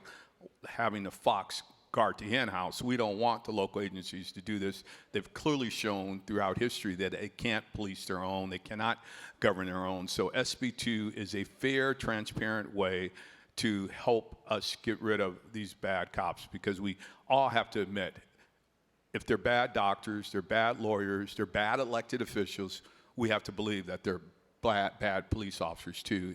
But the majority of men and women who put the uniform on do it in a respectful, honorable way every day. I have family and friends who are in law enforcement, but as has been stated, it's those 1 or 2 bad apples that taint the whole bushel, I should say, and puts the scar. So what we're lacking right now is trust in law enforcement, and through SB 2, we hope that bill will help establish that trust, but also remove the fear, because as stated earlier, black and brown people, we don't hate the police. We fear the police. We don't trust the police. So SB 2 will provide some form of accountability so we can have better trust and better confidence going forward. So Barry, do you think that this is the right model, the right way to go? Well, there are a lot of great things about SB 2, in particular the board that will decide whether or not to suspend or decertify the officers. It has 2 people on it that are from nonprofits that have expertise in police accountability, 2 people who have either a family member or themselves been a victim of police violence, somebody who has expertise on police accountability, and none of these civilians are police officers, and a former high-ranking officer and a former mid-ranking officer make up essentially the 9-person panel. But the one thing that is that we are doing, and we have an entity now due to the money that we got from the Sony Corporation and from Rock Nation that we call the Community Law Enforcement Accountability Network. And just think of this. It is a partnership of the Berkeley and Stanford journalism schools, okay? Data Journalism School in Stanford, Investigative Journalism School in Berkeley, the ACLU in California that helped write this bill, all the defenders in the state of California working through something we call the Full Disclosure Project of the National Association of Criminal Defense Lawyers that has an application that the defenders will get to track misconduct of police officers, as well as community groups like Carmen Perez, Gathering Justice are all part of this. We have everybody working together to try to track what the police are really doing in the context of Senate Bill 2. Now, what you have to understand, and frankly, I went to law school in Berkeley. Otherwise, I'm a New Yorker. Everybody gets confused. They all thought I lived in California for a reason you all know. But I do have bar cards in New York and California. New York and California had the 2 worst statutes in the United States about hiding misconduct of police officers. California was the worst. New York was the second worst. This was all the work of police unions, right? They kept it all quiet. They made sure that people didn't get adequately disciplined, right? And SB 2 and the transparency statutes in California are an effort to stop that. But I will tell you right now, and we'll talk about it in a second, unless civil society And I am talking about a coalition like we put together in California with the press, with the defenders, with the nonprofits like the ACLU, with community groups. Unless we are all working together and sharing information, right, we're not going to get it done. All right, Barry, let me just ask you a question. Ideally, right? Yep. Let's give me a specific example. Ideally, somebody is having an interaction with an officer, and that officer beats that person up. Yeah. Take us through the system. What would happen ideally? That person makes a complaint? Right. To Post? Well, Or to the agency? Look, it would be nice if we had civilian complaint review boards on a local level that were fairly staffed, that had a composition kind of like the board that Steve put together in California. We don't have that. The one thing that there should be a statewide standard for all officers, whether you're in a small place or a big place. And that's what we did with Senate Bill 2. But the real answer is the investigation. So one of the things that happened with Senate Bill 2 is it said, okay, compromise with the police that you had to make. That first the police would take a look at the misconduct, the alleged misconduct, they would make their determinations. Then all those would go to Post for consideration. But Post was also supposed to take complaints from the public, right, about serious, egregious misconduct.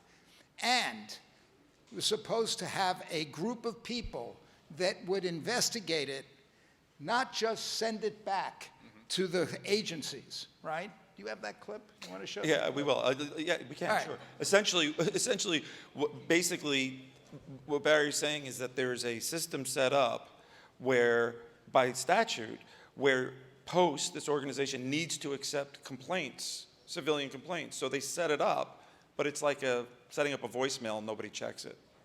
Or fill out the form, no one's ever going to read it. Well, and they're very public about that. Right. Well, Steve has got to go back and fix this if he can by Monday. But that's when the public comment period ends. But what they did, I mean, it's really galling to watch this. And this is why I'm so obsessed right now with civilian oversight of law enforcement. That is the answer. It's all of us being able to do that.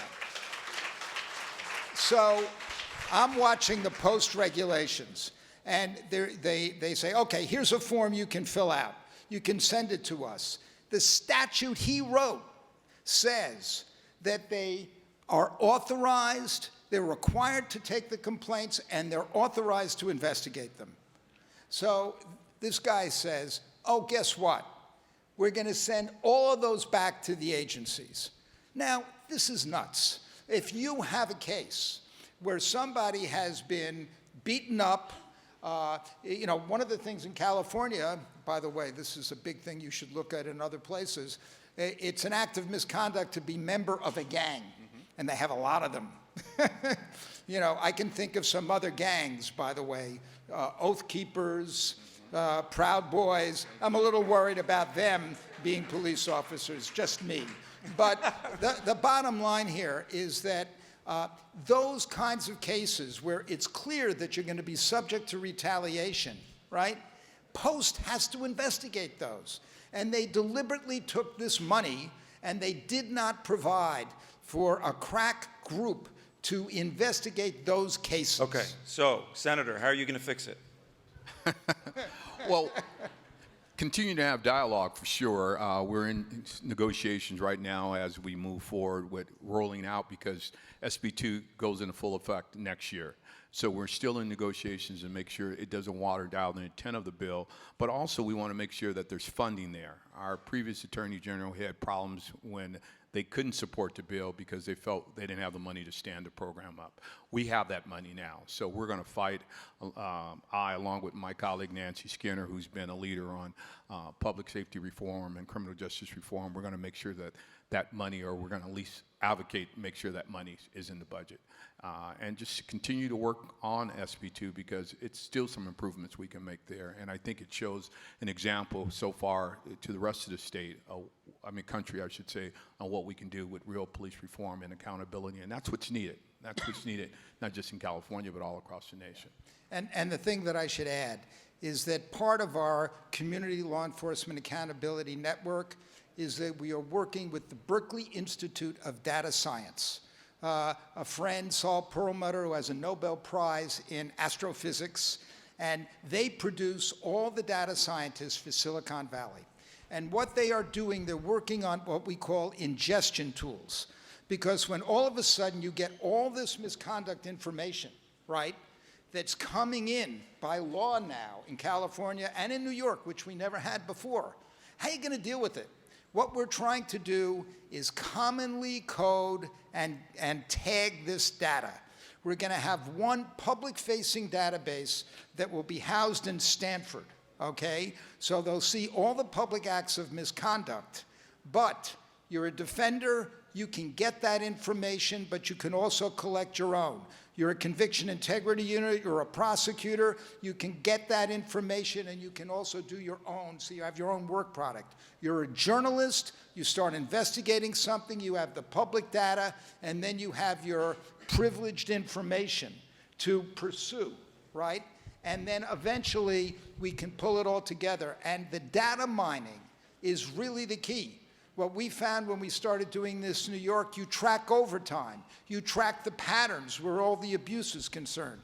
And as Kim knows, there's a group called the Invisible Institute in Chicago. You go on the Invisible Institute website, you will see a map of where all the misconduct occurred and all the bad cops, and of course, the guy who shot Laquan McDonald, Jason Van Dyke, he had all these substantiated and unsubstantiated. That's true all across the country. You heard Gwen Carr earlier.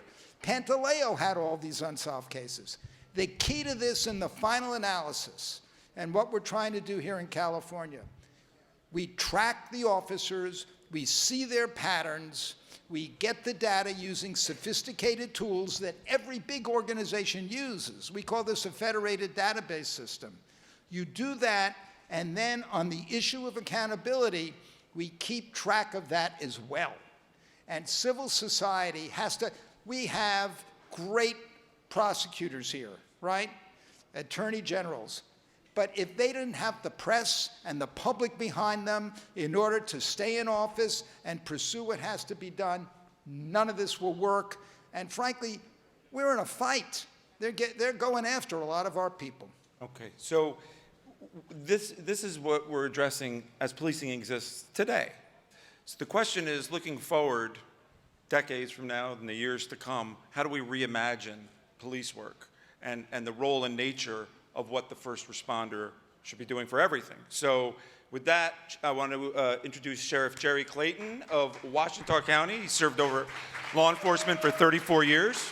He's taught at the U.S. Department of Justice, the National Sheriff's Association, the American Civil Liberties Union. Welcome. And Barry Friedman is the faculty director of the Policing Project at New York University School of Law, and that partners with communities and police to promote public safety, transparency, and equity. Thank you, guys. Thanks for having us. Rock Nation is having you. Thanks for Rock Nation. So why don't we start and just, why don't you talk about from a law enforcement perspective how you're working with Barry and how you see all of this moving forward? Yeah, so I think, whether we're talking about reimagining, recreating, modernizing the profession, we have to think about it in holistic terms. And I think what Barry and the senator just talked about is the back-end accountability, right? Something's happened, somebody's been harmed, we have to hold a police officer accountable. That's one part. But these aren't simple solutions. You gotta have the front end as well. And Barry's gonna talk a little bit about the front end accountability. And whatever we do has to start with somehow, some way, us collaborating. So let me frame it by saying this first. I've been in the profession for 35 years, I've been black for 57. So my lens in through all of this is as a black man in this profession. And my swearing to my grandfather was, as he was an activist working on the outside, making change, you gotta have people sitting at the seat that's having the courage to lean in and change from the inside. So part of the work with Barry is, what's the science telling us in the profession that we need to work on? And the first thing is organizational culture. You have to change the culture of organizations.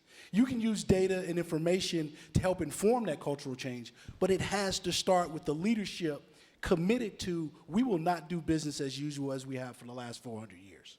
That's how we start.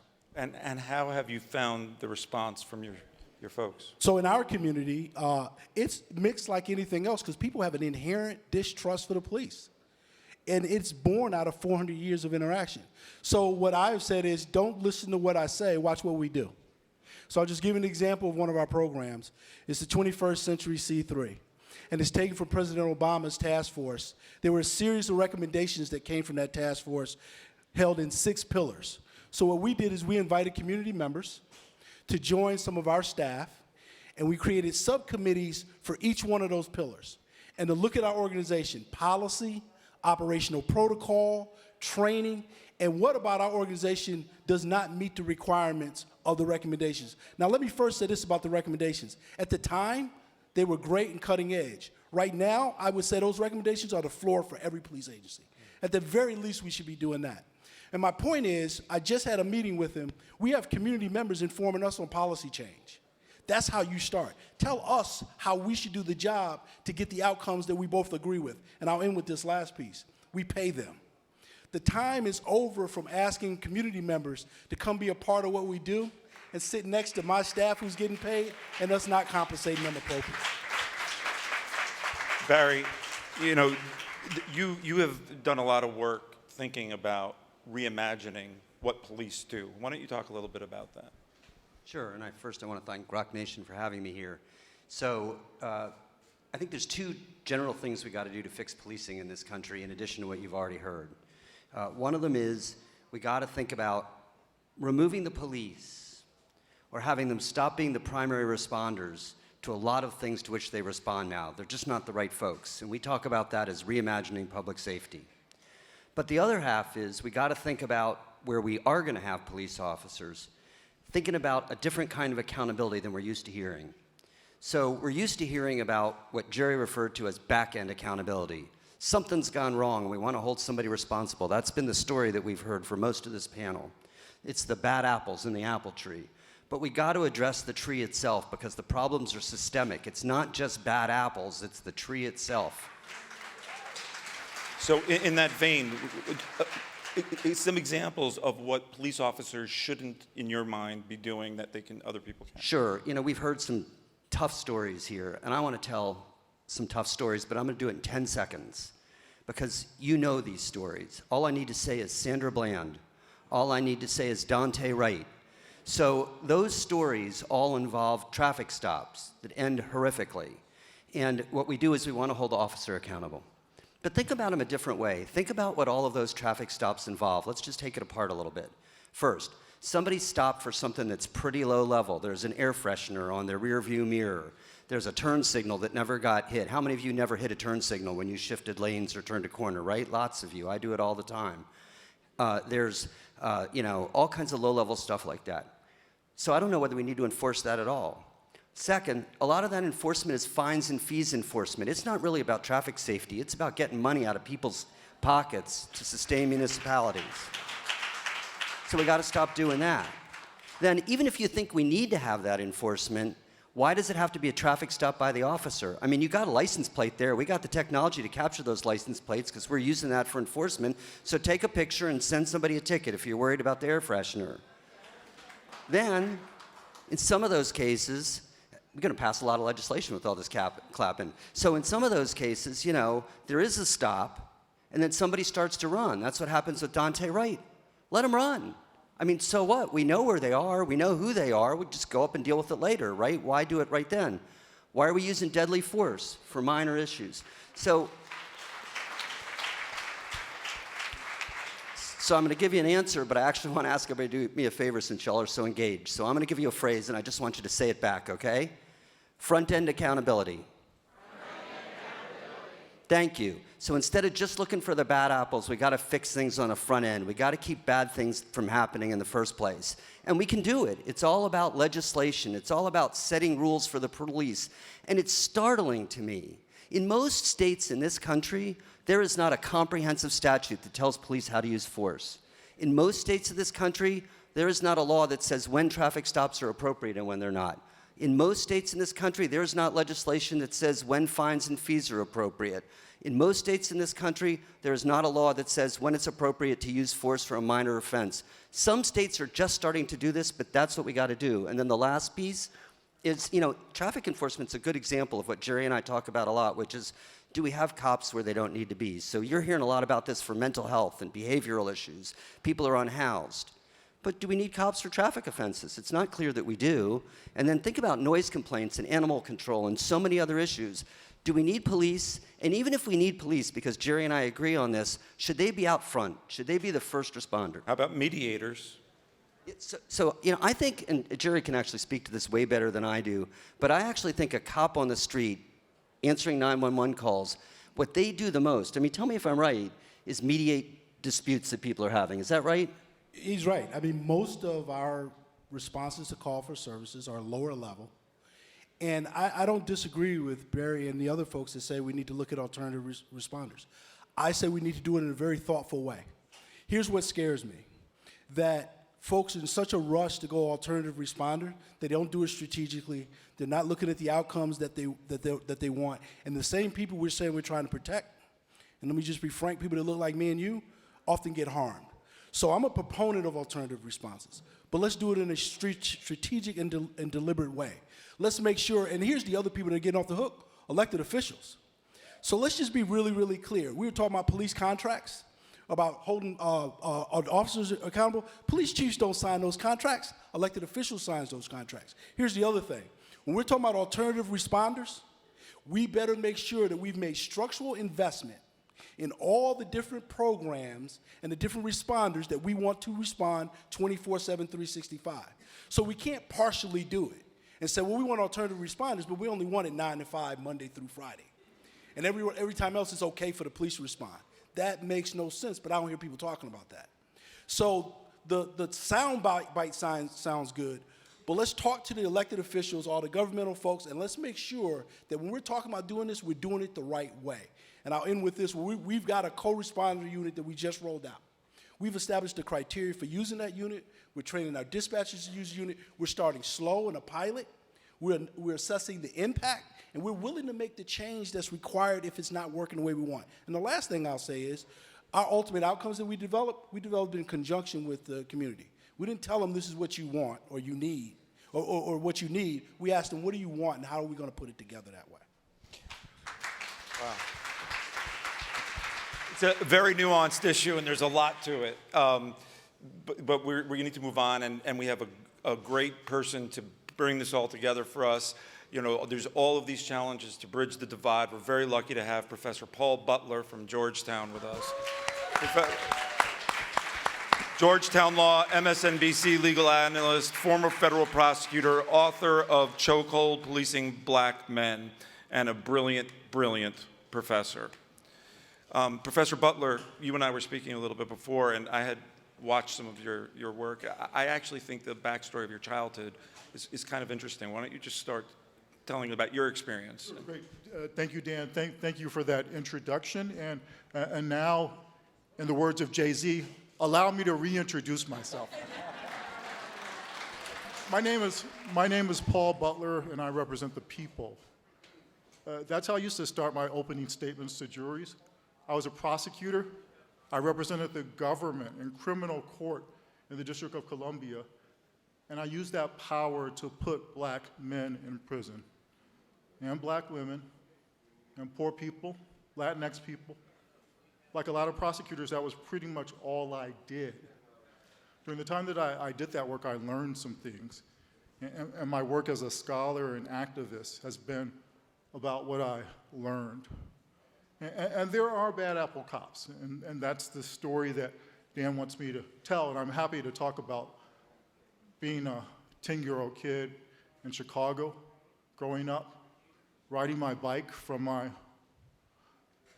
wonderful all-African-American neighborhood across the tracks, literally, across the tracks to the library, in the white neighborhood. When I cross those tracks, cop car pulls up alongside me. Officer rolls down his window, white guy. "Is that your bike?" he said. I said, "Yes." "Is that your car?" and then I drove off. When I got home, I told my mom what I said. My mom who marched with Martin, my mom who took it to the streets with Malcolm. I told her what I'd said to this cop, and she gave me a spanking. Didn't I know what happened to black boys who talked to the police like that? She was right. Literally at this time, the Chicago Police Department was operating an off-site where they tortured black men in order to get them to falsely confess. They poured soda up their nostrils. They attached electrodes to their genitals. The city of Chicago has now spent tens of millions of dollars paying back these brothers who were tortured by the government.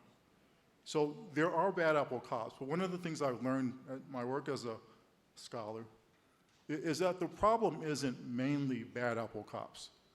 The problem is the system is working the way it's supposed to. So you're one of the most brilliant professors in the country, particularly on this issue. And I'm taken by your story, and I'm just curious, all these decades later, how that informs you. Is it like, when you think back about that episode, how does it feel for you? Well, I appreciate that, and every black man and every black woman has a story like that. I wish I could say that mine was unique, but mine wasn't. What happened to the officer who did that to me? Nothing. He was doing his job. So when we think about police work, I think we have to think about it in two different ways. One is reform, and one is transformation. And in a way, that's what these panels have been about. One about reform, and one about transformation. And in the universities, we can do a theoretical spin on the tension there. And I think it's important. I don't think it's the only thing, but I think it's important to know. So should we try to reform the police, or is it just so bad we need to start from ground zero? And we had this conversation with regard to abolition of the death penalty. And there were a lot of people who wanted to get rid of the death penalty. They think it's racist, they think it's unconstitutional. But the way that they worked to do that was with reform. What does reform of the death penalty mean? It means good stuff happen. It means now children can no longer be put to death. It means that people who are intellectually disabled can no longer be killed by the government. But what does that do? That makes the death penalty more fair. It makes it harder to abolish. And in a sense, we see the same tension with regard to reforming the police. We can make the police act nicer, but they're still going to have all that power, and we know how they use that power. You know, just to that point, I often think about this, is all of this progress and all the work that's being done, it often strikes me as how far we have not come. You know, when you hear about the First Step Act and everything celebrated, and with all due respect to the people in this room who helped get that passed, I apologize, but to me, and it's great to take steps, but to me, not having to shackle a pregnant woman to a bed is great. That shouldn't be celebrated as reform. Being within 1,000 miles or whatever it is of your federal penitentiary as opposed to across the country, great. But they're baby steps, right? How far do you think we've come? How far do you think we need to go? You said it, baby steps. They're important baby steps, and that's why reform is important. Reform literally saves lives. And it literally saves black and brown lives. And so we can't discount it. We have to beef it up. I was so interested in the senator's comment about how his own bill got watered down, right? And that consistently happens. And so, you know, we've got to have much stronger legislation. And ultimately, we've got to reduce contact between police and civilians, because what we learn is that the police seem incapable of treating black people and brown people fairly. And again, the system gives them that power. Just a quick story about a police officer friend of mine who I have come and visit my criminal law class about the law of the police. And he wants to show the police, he wants to show my students how much power he has. So he invites them to go on a ride-along. That means that as he patrols DC late at night, they sit in the back seat of his car and see what it's like to be an officer. To show my students how much power he has. This cop plays a game with them called Pick That Car. He says to the student, pick any car you want, and I'll stop it. So the students say, well, how about that white Camry over there? He's a good cop. He waits until he has a legal reason. He can stop any car, he says. All he's got to do is follow it for 3 or 4 blocks, 3 or 4 minutes. And Barry, he'll see that dangling air freshener. And then he has the power to order the passenger or driver to get out of the car, to ask their permission if he can search. And that starts so much of the tragedy, so many of the tragedies that we've seen with black and brown men and women being victims of police brutality. Last question of the day. You can blink your eyes, or, in the future. What does transformation look like to you? Transformation looks like when the 95% of people who call the police for issues, minor issues like the sheriff mentioned, you don't have people with a gun respond. When there's a dispute between neighbors, when somebody's having a crisis coming from homelessness or addiction or mental illness, a lot of times having people with guns and the power to beat you up and kill you makes things worse, not better. And so we have to reimagine public safety in just the ways that we've been describing. And again, it doesn't mean that the police, many of the police aren't doing the best that they can, but the sheriff knows. Officers are the first to tell you that they get called for things that they're not equipped to handle. And so we need better first responders for the 95% of times people call the police that you don't need a gun to deal with the situation. Thanks, Professor. Thank you. Star, I really hope that we find out what happened to your mom and you get accountability. And I'm so sorry for everything that you've had to endure your entire life. Nobody should have to endure what you've had to endure.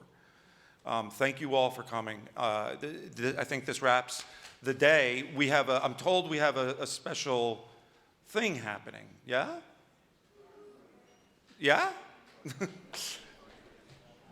Okay.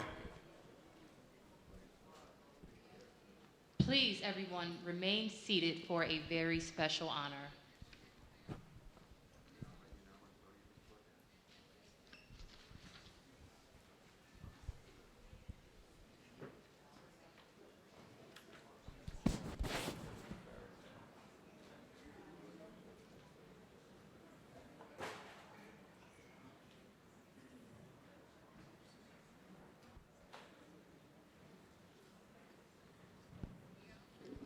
Greg Coach Popovich is the winningest coach in NBA history and a longtime supporter of humanitarian causes, including innocent tribal.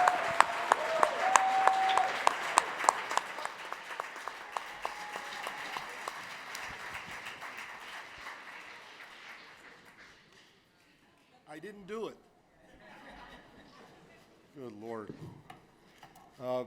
My name is Popovich, and I want to thank the United Justice Coalition for asking me to come to honor an amazing man. That would be him, Barry Shaka.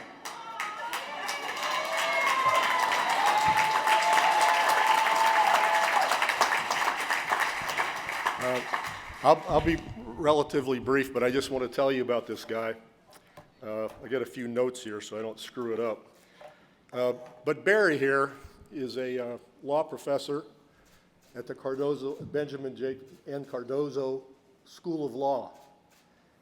He's also a partner in Neufeld, Sheck, and Bruston. He's a Yale grad, 1971. He, Yale back there. He earned his master's and his doctorate at Berkeley, and in '74 also earned his law degree from Berkeley. He started his career, in my opinion, his passion was fired while he was at Berkeley He participated quite loudly in many anti-war demonstrations. These were the days of Vietnam. And he was a standout individual on campus in making sure that whatever could be done to stop that war would be done. He really believed firmly that deferments had to stop. For some of you young people, the deferment was if you had some sort of privilege, you could get out of being drafted to go to Vietnam. But he thought that that was very unfair, and he was trying to figure out ways he could help to stop the war. And because he felt the only way, now this is back in the 60s and 70s, early 70s, late 60s, the only way he thought the war could be stopped is if upper middle class white people had to watch their children come back in body bags from Southeast Asia. Just as an aside, personally, I think about that today, how gun laws might change if we had people in positions of power who lost their children. But you can't say that. That's ugly and that's mean. But it's damn true. And that's how he felt during the Vietnam years. And I think that's where his passion started. He's got awards that are too long to list, and if I began listing them, he'd probably jump me from behind. He's a very selfless individual, but you know, one of the most preeminent criminal law lawyers in the world, not the United States, in the world. So his work is pretty awesome. It brings me to the way I got to know him, and that's the Innocence Project, which many of you are familiar with.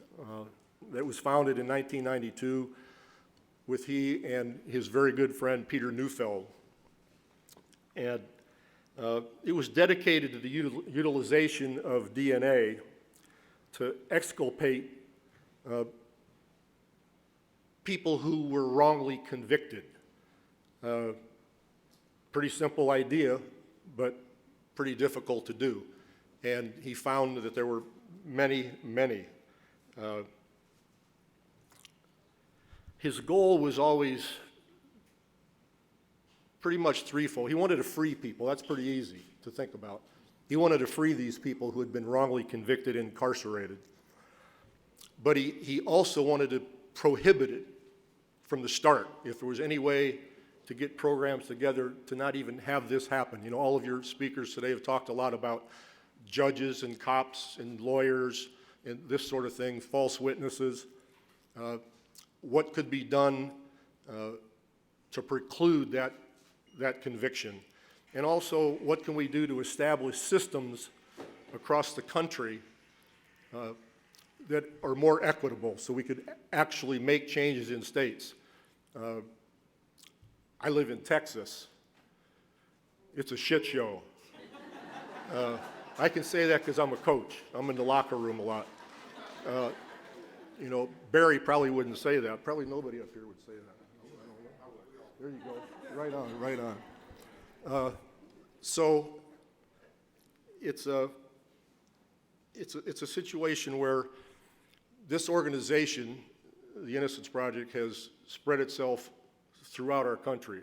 And I just want to give you a few figures that maybe some of you or many of you aren't aware of, so you understand very specifically about what it means to be wrongfully convicted. I wrote this down so I wouldn't screw it up, and I just met two more exonerees backstage, one that was in prison for 27 and a half years before he came out. 16 is a number, that's the average time spent by an exoneree who was wrongfully convicted. Average of 16 years. I can't imagine a day or two or a week I can't put my arms around it. I mean, this is the country we live in. I don't have the answers, but it pisses me off, it hurts me, it confounds me, and I wonder, where the hell do I live?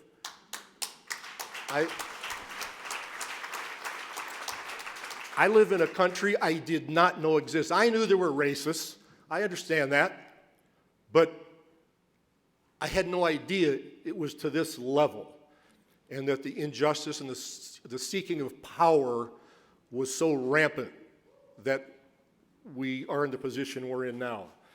I digress. The average age of the individuals who have been wrongfully convicted is 27. But overall, to date, through the Innocence Project and Barry Scheck's work, 375 people have been exonerated.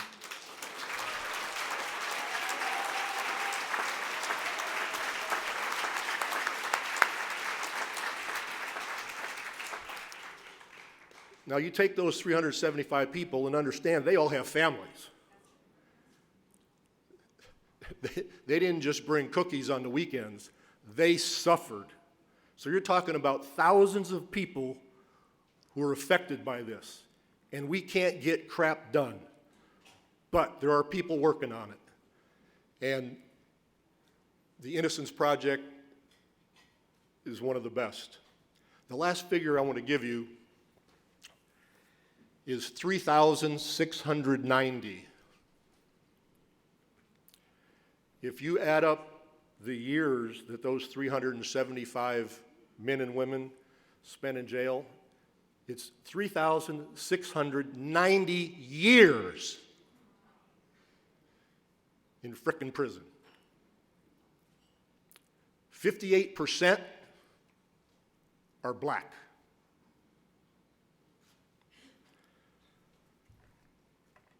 Now, Barry Scheck knows full well, just like anybody in this room who's been successful, you don't do it on your own. His organization is amazing, and that's why UJC and Team Rock wanted to honor him today. It's been, he's got thousands of people working on this in all the states. As I said, these exonerees have been exonerated from 32 of our states. So it's nationwide. But what's special about this guy, besides being selfless, is that vision started back on that campus during the Vietnam War. And his tenacity, his consistency, and his love of justice is why we want to honor him tonight. Barry Scheck.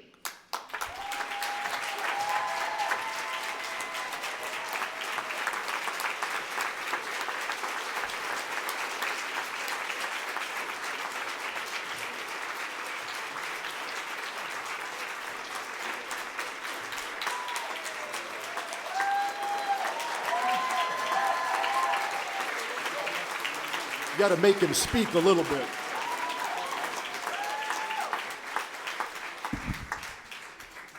Oh, Desiree, Danya, this is a shock.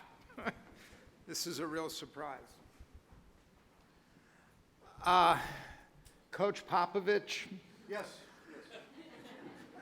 You answered the bell for us in Texas, around the United States, every time. We are the official, the Innocence Project is the official charity of the NBA Coaches Association. But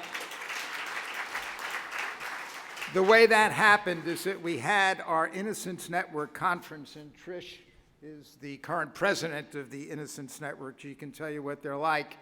And we invited Coach Popovich to come to attend the network conference. But we said, well, we know you have this huge game tomorrow night against the Golden State Warriors, which was critical to who's going to get playoff positions and everything else.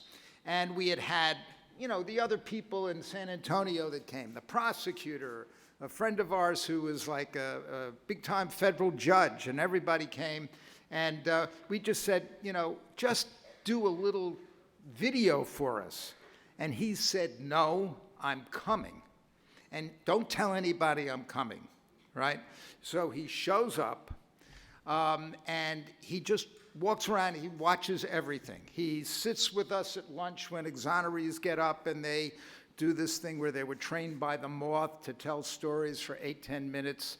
And he's laughing and he's crying and he's watching all of this. And the chair of our board, who Steve knows very, very well, Rodney Ellis then, by the way, who will be the first to tell you he's one of those black men that knows nothing about basketball. It was shocking to me, and I'm obsessed with basketball. And Pop says, I got a good idea.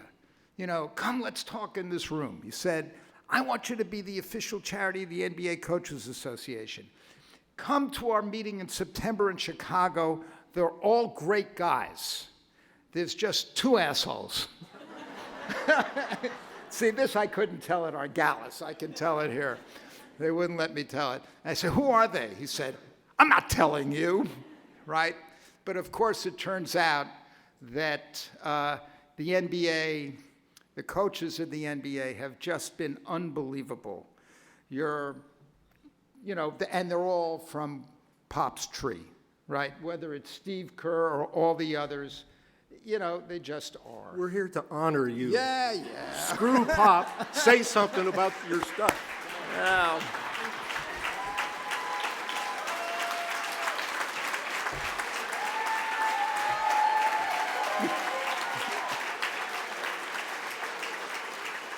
I'm profoundly embarrassed. I just figured I had to tell that story. Look, he does so many things that he doesn't talk about, right? That really advance the cause of justice. And he is fearless, and that is what Rock has done. I mean, it's just amazing that you guys came forward. You're funding things for us, you know, whether it's Parchment, and I mean us, I mean the movement that nobody would touch. Really taking celebrity and moving people, whether it's the NFL or the NBA or all these people, moving them in a direction that's really important. So I am supremely humbled and honored that you did this. I feel actually quite undeserving. The truth is we have a network of people, they're just incredible, that do all these exonerations, and we have, you know, all our friends in the press and everywhere else that have made this happen. So I'm truly humbled.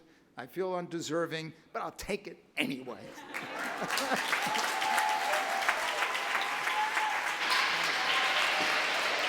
Please welcome to the stage Michael Rubin.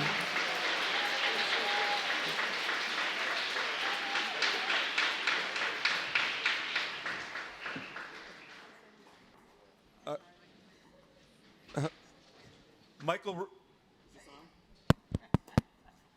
everybody, if you, is this on? Hello, hello? No, it's not on. If everybody does not know Michael Rubin is a world-class justice seeker. I met him when I did a story on NBC with Meek Mill. Can I tell just a really quick little story? I'm sorry. I was in Michael's office, and we were filming, and we didn't know Meek was going to get out. And we were going to do a story anyway, whether he got out or not. And Michael gets the call from the governor's office while we're there that Meek was getting out that evening, and it was Game 5, the Sixers against the Celtics. And Michael says, you know what? Meek had a dream that I was going to pick him up in a helicopter. I was like, that's nice. He goes, get the heli going.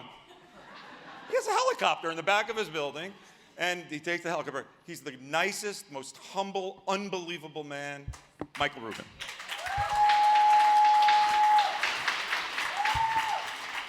Thank you. So last night, about 8 o'clock in the night, I got a call from Desiree Perez, the CEO of Rock Nation. She said, what are you doing tomorrow night?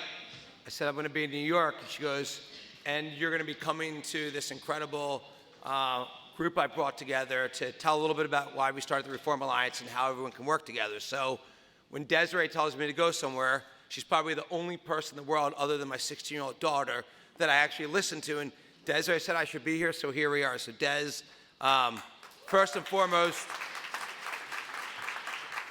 Des, thanks for bringing everyone together here. This is, thank you for giving me an opportunity to see this. Thanks for doing what you do day in and day out. Barry, when I first got involved with criminal justice before, Barry was actually, I think you may have been literally the first person I met, and such respect and admiration for what he does day in and day out and the way he dedicated his life to helping people that really needed help. So congrats to you. Absolutely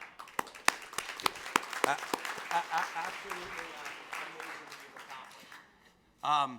Des said just come up for a few minutes and kind of talk about why we started the Reform Alliance and kind of how we're thinking about this field and kind of what's in my head. So I think everyone really knows the story. Unlike a lot of people in this room, I did not set out with a mission to help people that need help. Honestly, I was kind of a lot of what white America represents. I didn't understand the issues. I was kind of working 24/7 in my business and, really didn't understand this. But I had a friend, Meek Mill, who was a really good friend of mine, who kept telling me about the issues that he had. And, as he became a better friend and I would, kind of listen, more closely to the issues, my life changed one day when he said to me, and I think a lot of people probably know the story, but he said to me, hey, Michael, can you come to court with me today? He said, I want you to see what happens when a black person goes to court. And I said, you really want me to go to court? He said, yes, I really want you to come to court with me today. By the way, I had never met Desiree before. For Desiree and for Meek, I think this was a normal day. For me, this was, probably, I'd say the most surreal day of my entire life. I'm supposed to tell you it was when one of my kids was born or something. It was this day, November 6th of 2017. And, Meek, who was already a really good friend of mine for years, he went to court on a probation violation. He had popped a wheelie on a motorcycle and got a ticket that I think was literally like $60 or $75. And he'd also broken up a fight in an airport where there was surveillance showing that he was literally breaking a fight up. And for that, he was going to court for a probation violation. And I told him for the months leading up to this, hey, brother, this is not going to be an issue. Like, no one goes to jail for breaking up a fight, for popping a wheelie. Like, you're good. Shows you I didn't know shit. And shows you do not listen to the white successful business guy. That's the wrong thing to do. I went to court and, I watched, it was actually fascinating. I watched the probation officer get up and say, Robert Williams is a model probationer. He's done everything we've asked. We recommend no sentence. I said, great. The probation officer just said, you're good. Then I watched the district attorney get up and say, we don't object. We recommend no sentence. And then the judge went for like an hour, and they actually had an intermission. And at this intermission, Meek and I went to the bathroom. I said, you're good. Don't worry about it. We came back, and they said, hey, Michael, it's kind of like this. They said, hey, Michael, can you get up and speak about Meek? I had no idea. And so I said, yeah, I'll get up. And, I generally think I'm a pretty good salesman. I could sell anything. I get up, I start telling the story about Meek. I've known this guy for multiple years now, and he's a great guy. He knows, by the way, you're talking about the NBA. He knows the commissioner of the NBA for me, the commissioner of Major League Baseball. And he's friends with my mom and my kid. And, he knows so many owners and sports he's met for me. Everyone loves this guy. I'm sure he's not perfect. I didn't know him 10 years ago, but he's a really good guy. And, we got to bring people together. And, I talked for about 15 minutes. I thought I'd give a really compelling, reason on why he shouldn't go to prison. I sat down, and about 10 minutes later, they said, Robert Williams, 2 to 4 years in prison. And, I'm like the least emotional person in the world. And tears started coming out of my eyes. And I watched them put Meek in the handcuffs. And I watched them, give his wallet and his watch to his mom. And I looked at his mom, and I said, I will not stop until I get your son out of prison. And Desiree looks at me. She goes, hi, I'm Desiree Perez. I run Rock Nation. She goes, She goes, I will not stop until I get Meek Mill out of prison. I said, well, I guess we're going to do this together. And that was my introduction to the problems of criminal justice reform. Now, the interesting thing is, if I'm being totally blunt, I didn't give a shit about anything other than getting Meek out of prison. I didn't understand everyone else's problems. I thought this was like one crazy-ass judge. And by the way, she was a crazy-ass judge. They don't get much crazier. But she was crazy.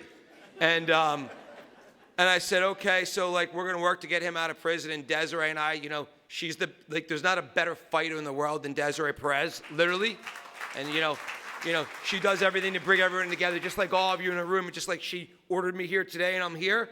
What I learned in this experience with Desiree is, I thought, originally we were like, doing what, you do in a street fight. We were getting everyone to help from getting investigators to find out what really happened. And, we had unlimited resources. So it was it was something that nobody else, the millions of people that are unfairly trapped in the system didn't have any of these resources. So Meek was in a special position. He had the help of Desiree and the help of me and unlimited resources.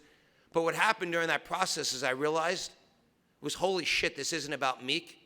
That the entire criminal justice organization is like one of the most broken things I'd ever seen in my life. And, I'll kind of get to the punchline here. We found out that, and you don't think this was possible, it was like, if anyone would watch Training Day, I'm sure a lot of people have, the police officers that arrested Meek, it was just another version of Training Day. We found out after we hired all these investigators that actually the entire police unit that had arrested him had all been fired for committing crimes, framing people, setting people up. You can't even make this up.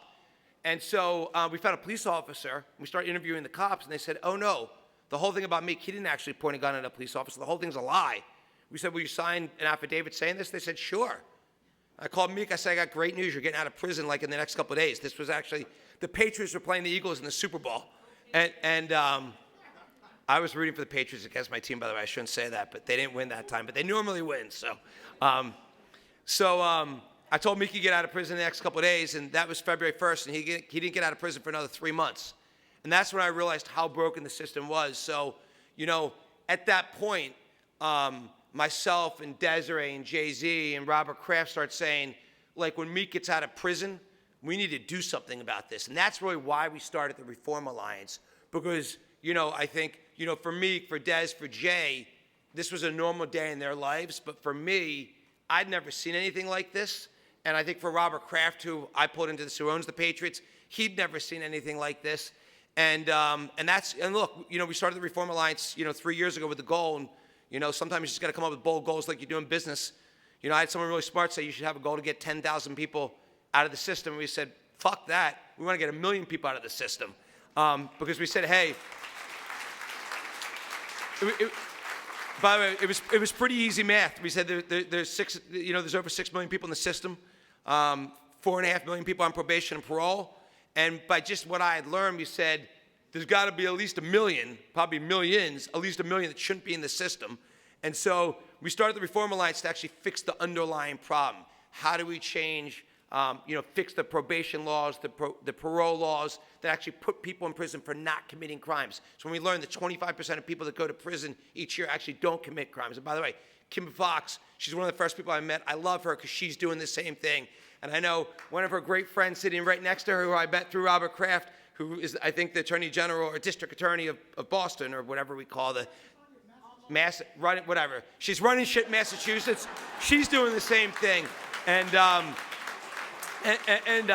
the most important thing I've learned, because as a business person who believes you can do anything you set your mind to, I'll leave everyone with this thought. The only way to fix this incredibly broken system is for all of us to work together. That is the only way to do it. And so you know what? Desiree and Rock Nation did all the great work to bring everyone together here. And, Barry, I think this is really about you today. But if there's one thing I've learned in my, I got in this field November 6, 2017, knowing nothing about it, believing that you don't go to prison if you don't commit crimes. And today I've learned that I was dumb as shit, and that and that there's millions of people in the system that shouldn't be in the system. So I think, we're doing a small part at the Reform Alliance, but I think the way we win is we all work together. And this is no different than a sport. It takes many great athletes to work together. So I'll say congratulations and thank you to all of you in this room. You're doing all the hard work day in and day out, and everyone who's in here on a Saturday is committed as shit to fixing this. And that's why when Des said, get your ass to this thing and tell people why we started the Reform Alliance and what we can all do together, I said, yes, ma'am, and thank you. And so, thanks to all of you for everything you're doing. And I can tell you, we're going to keep doing our part, but I know we ain't going to win if we don't all do it together. So I appreciate everyone and commend the work everyone's doing. So thank you very much. And again, congrats, Barry.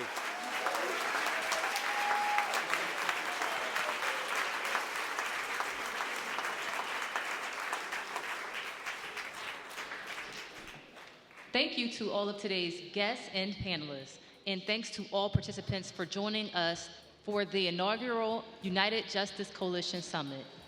Please stay in touch and follow us on social media to get involved in our cause for justice. Thank you all for coming. Please follow us on all social media platforms at United Justice C. Have a great and safe evening.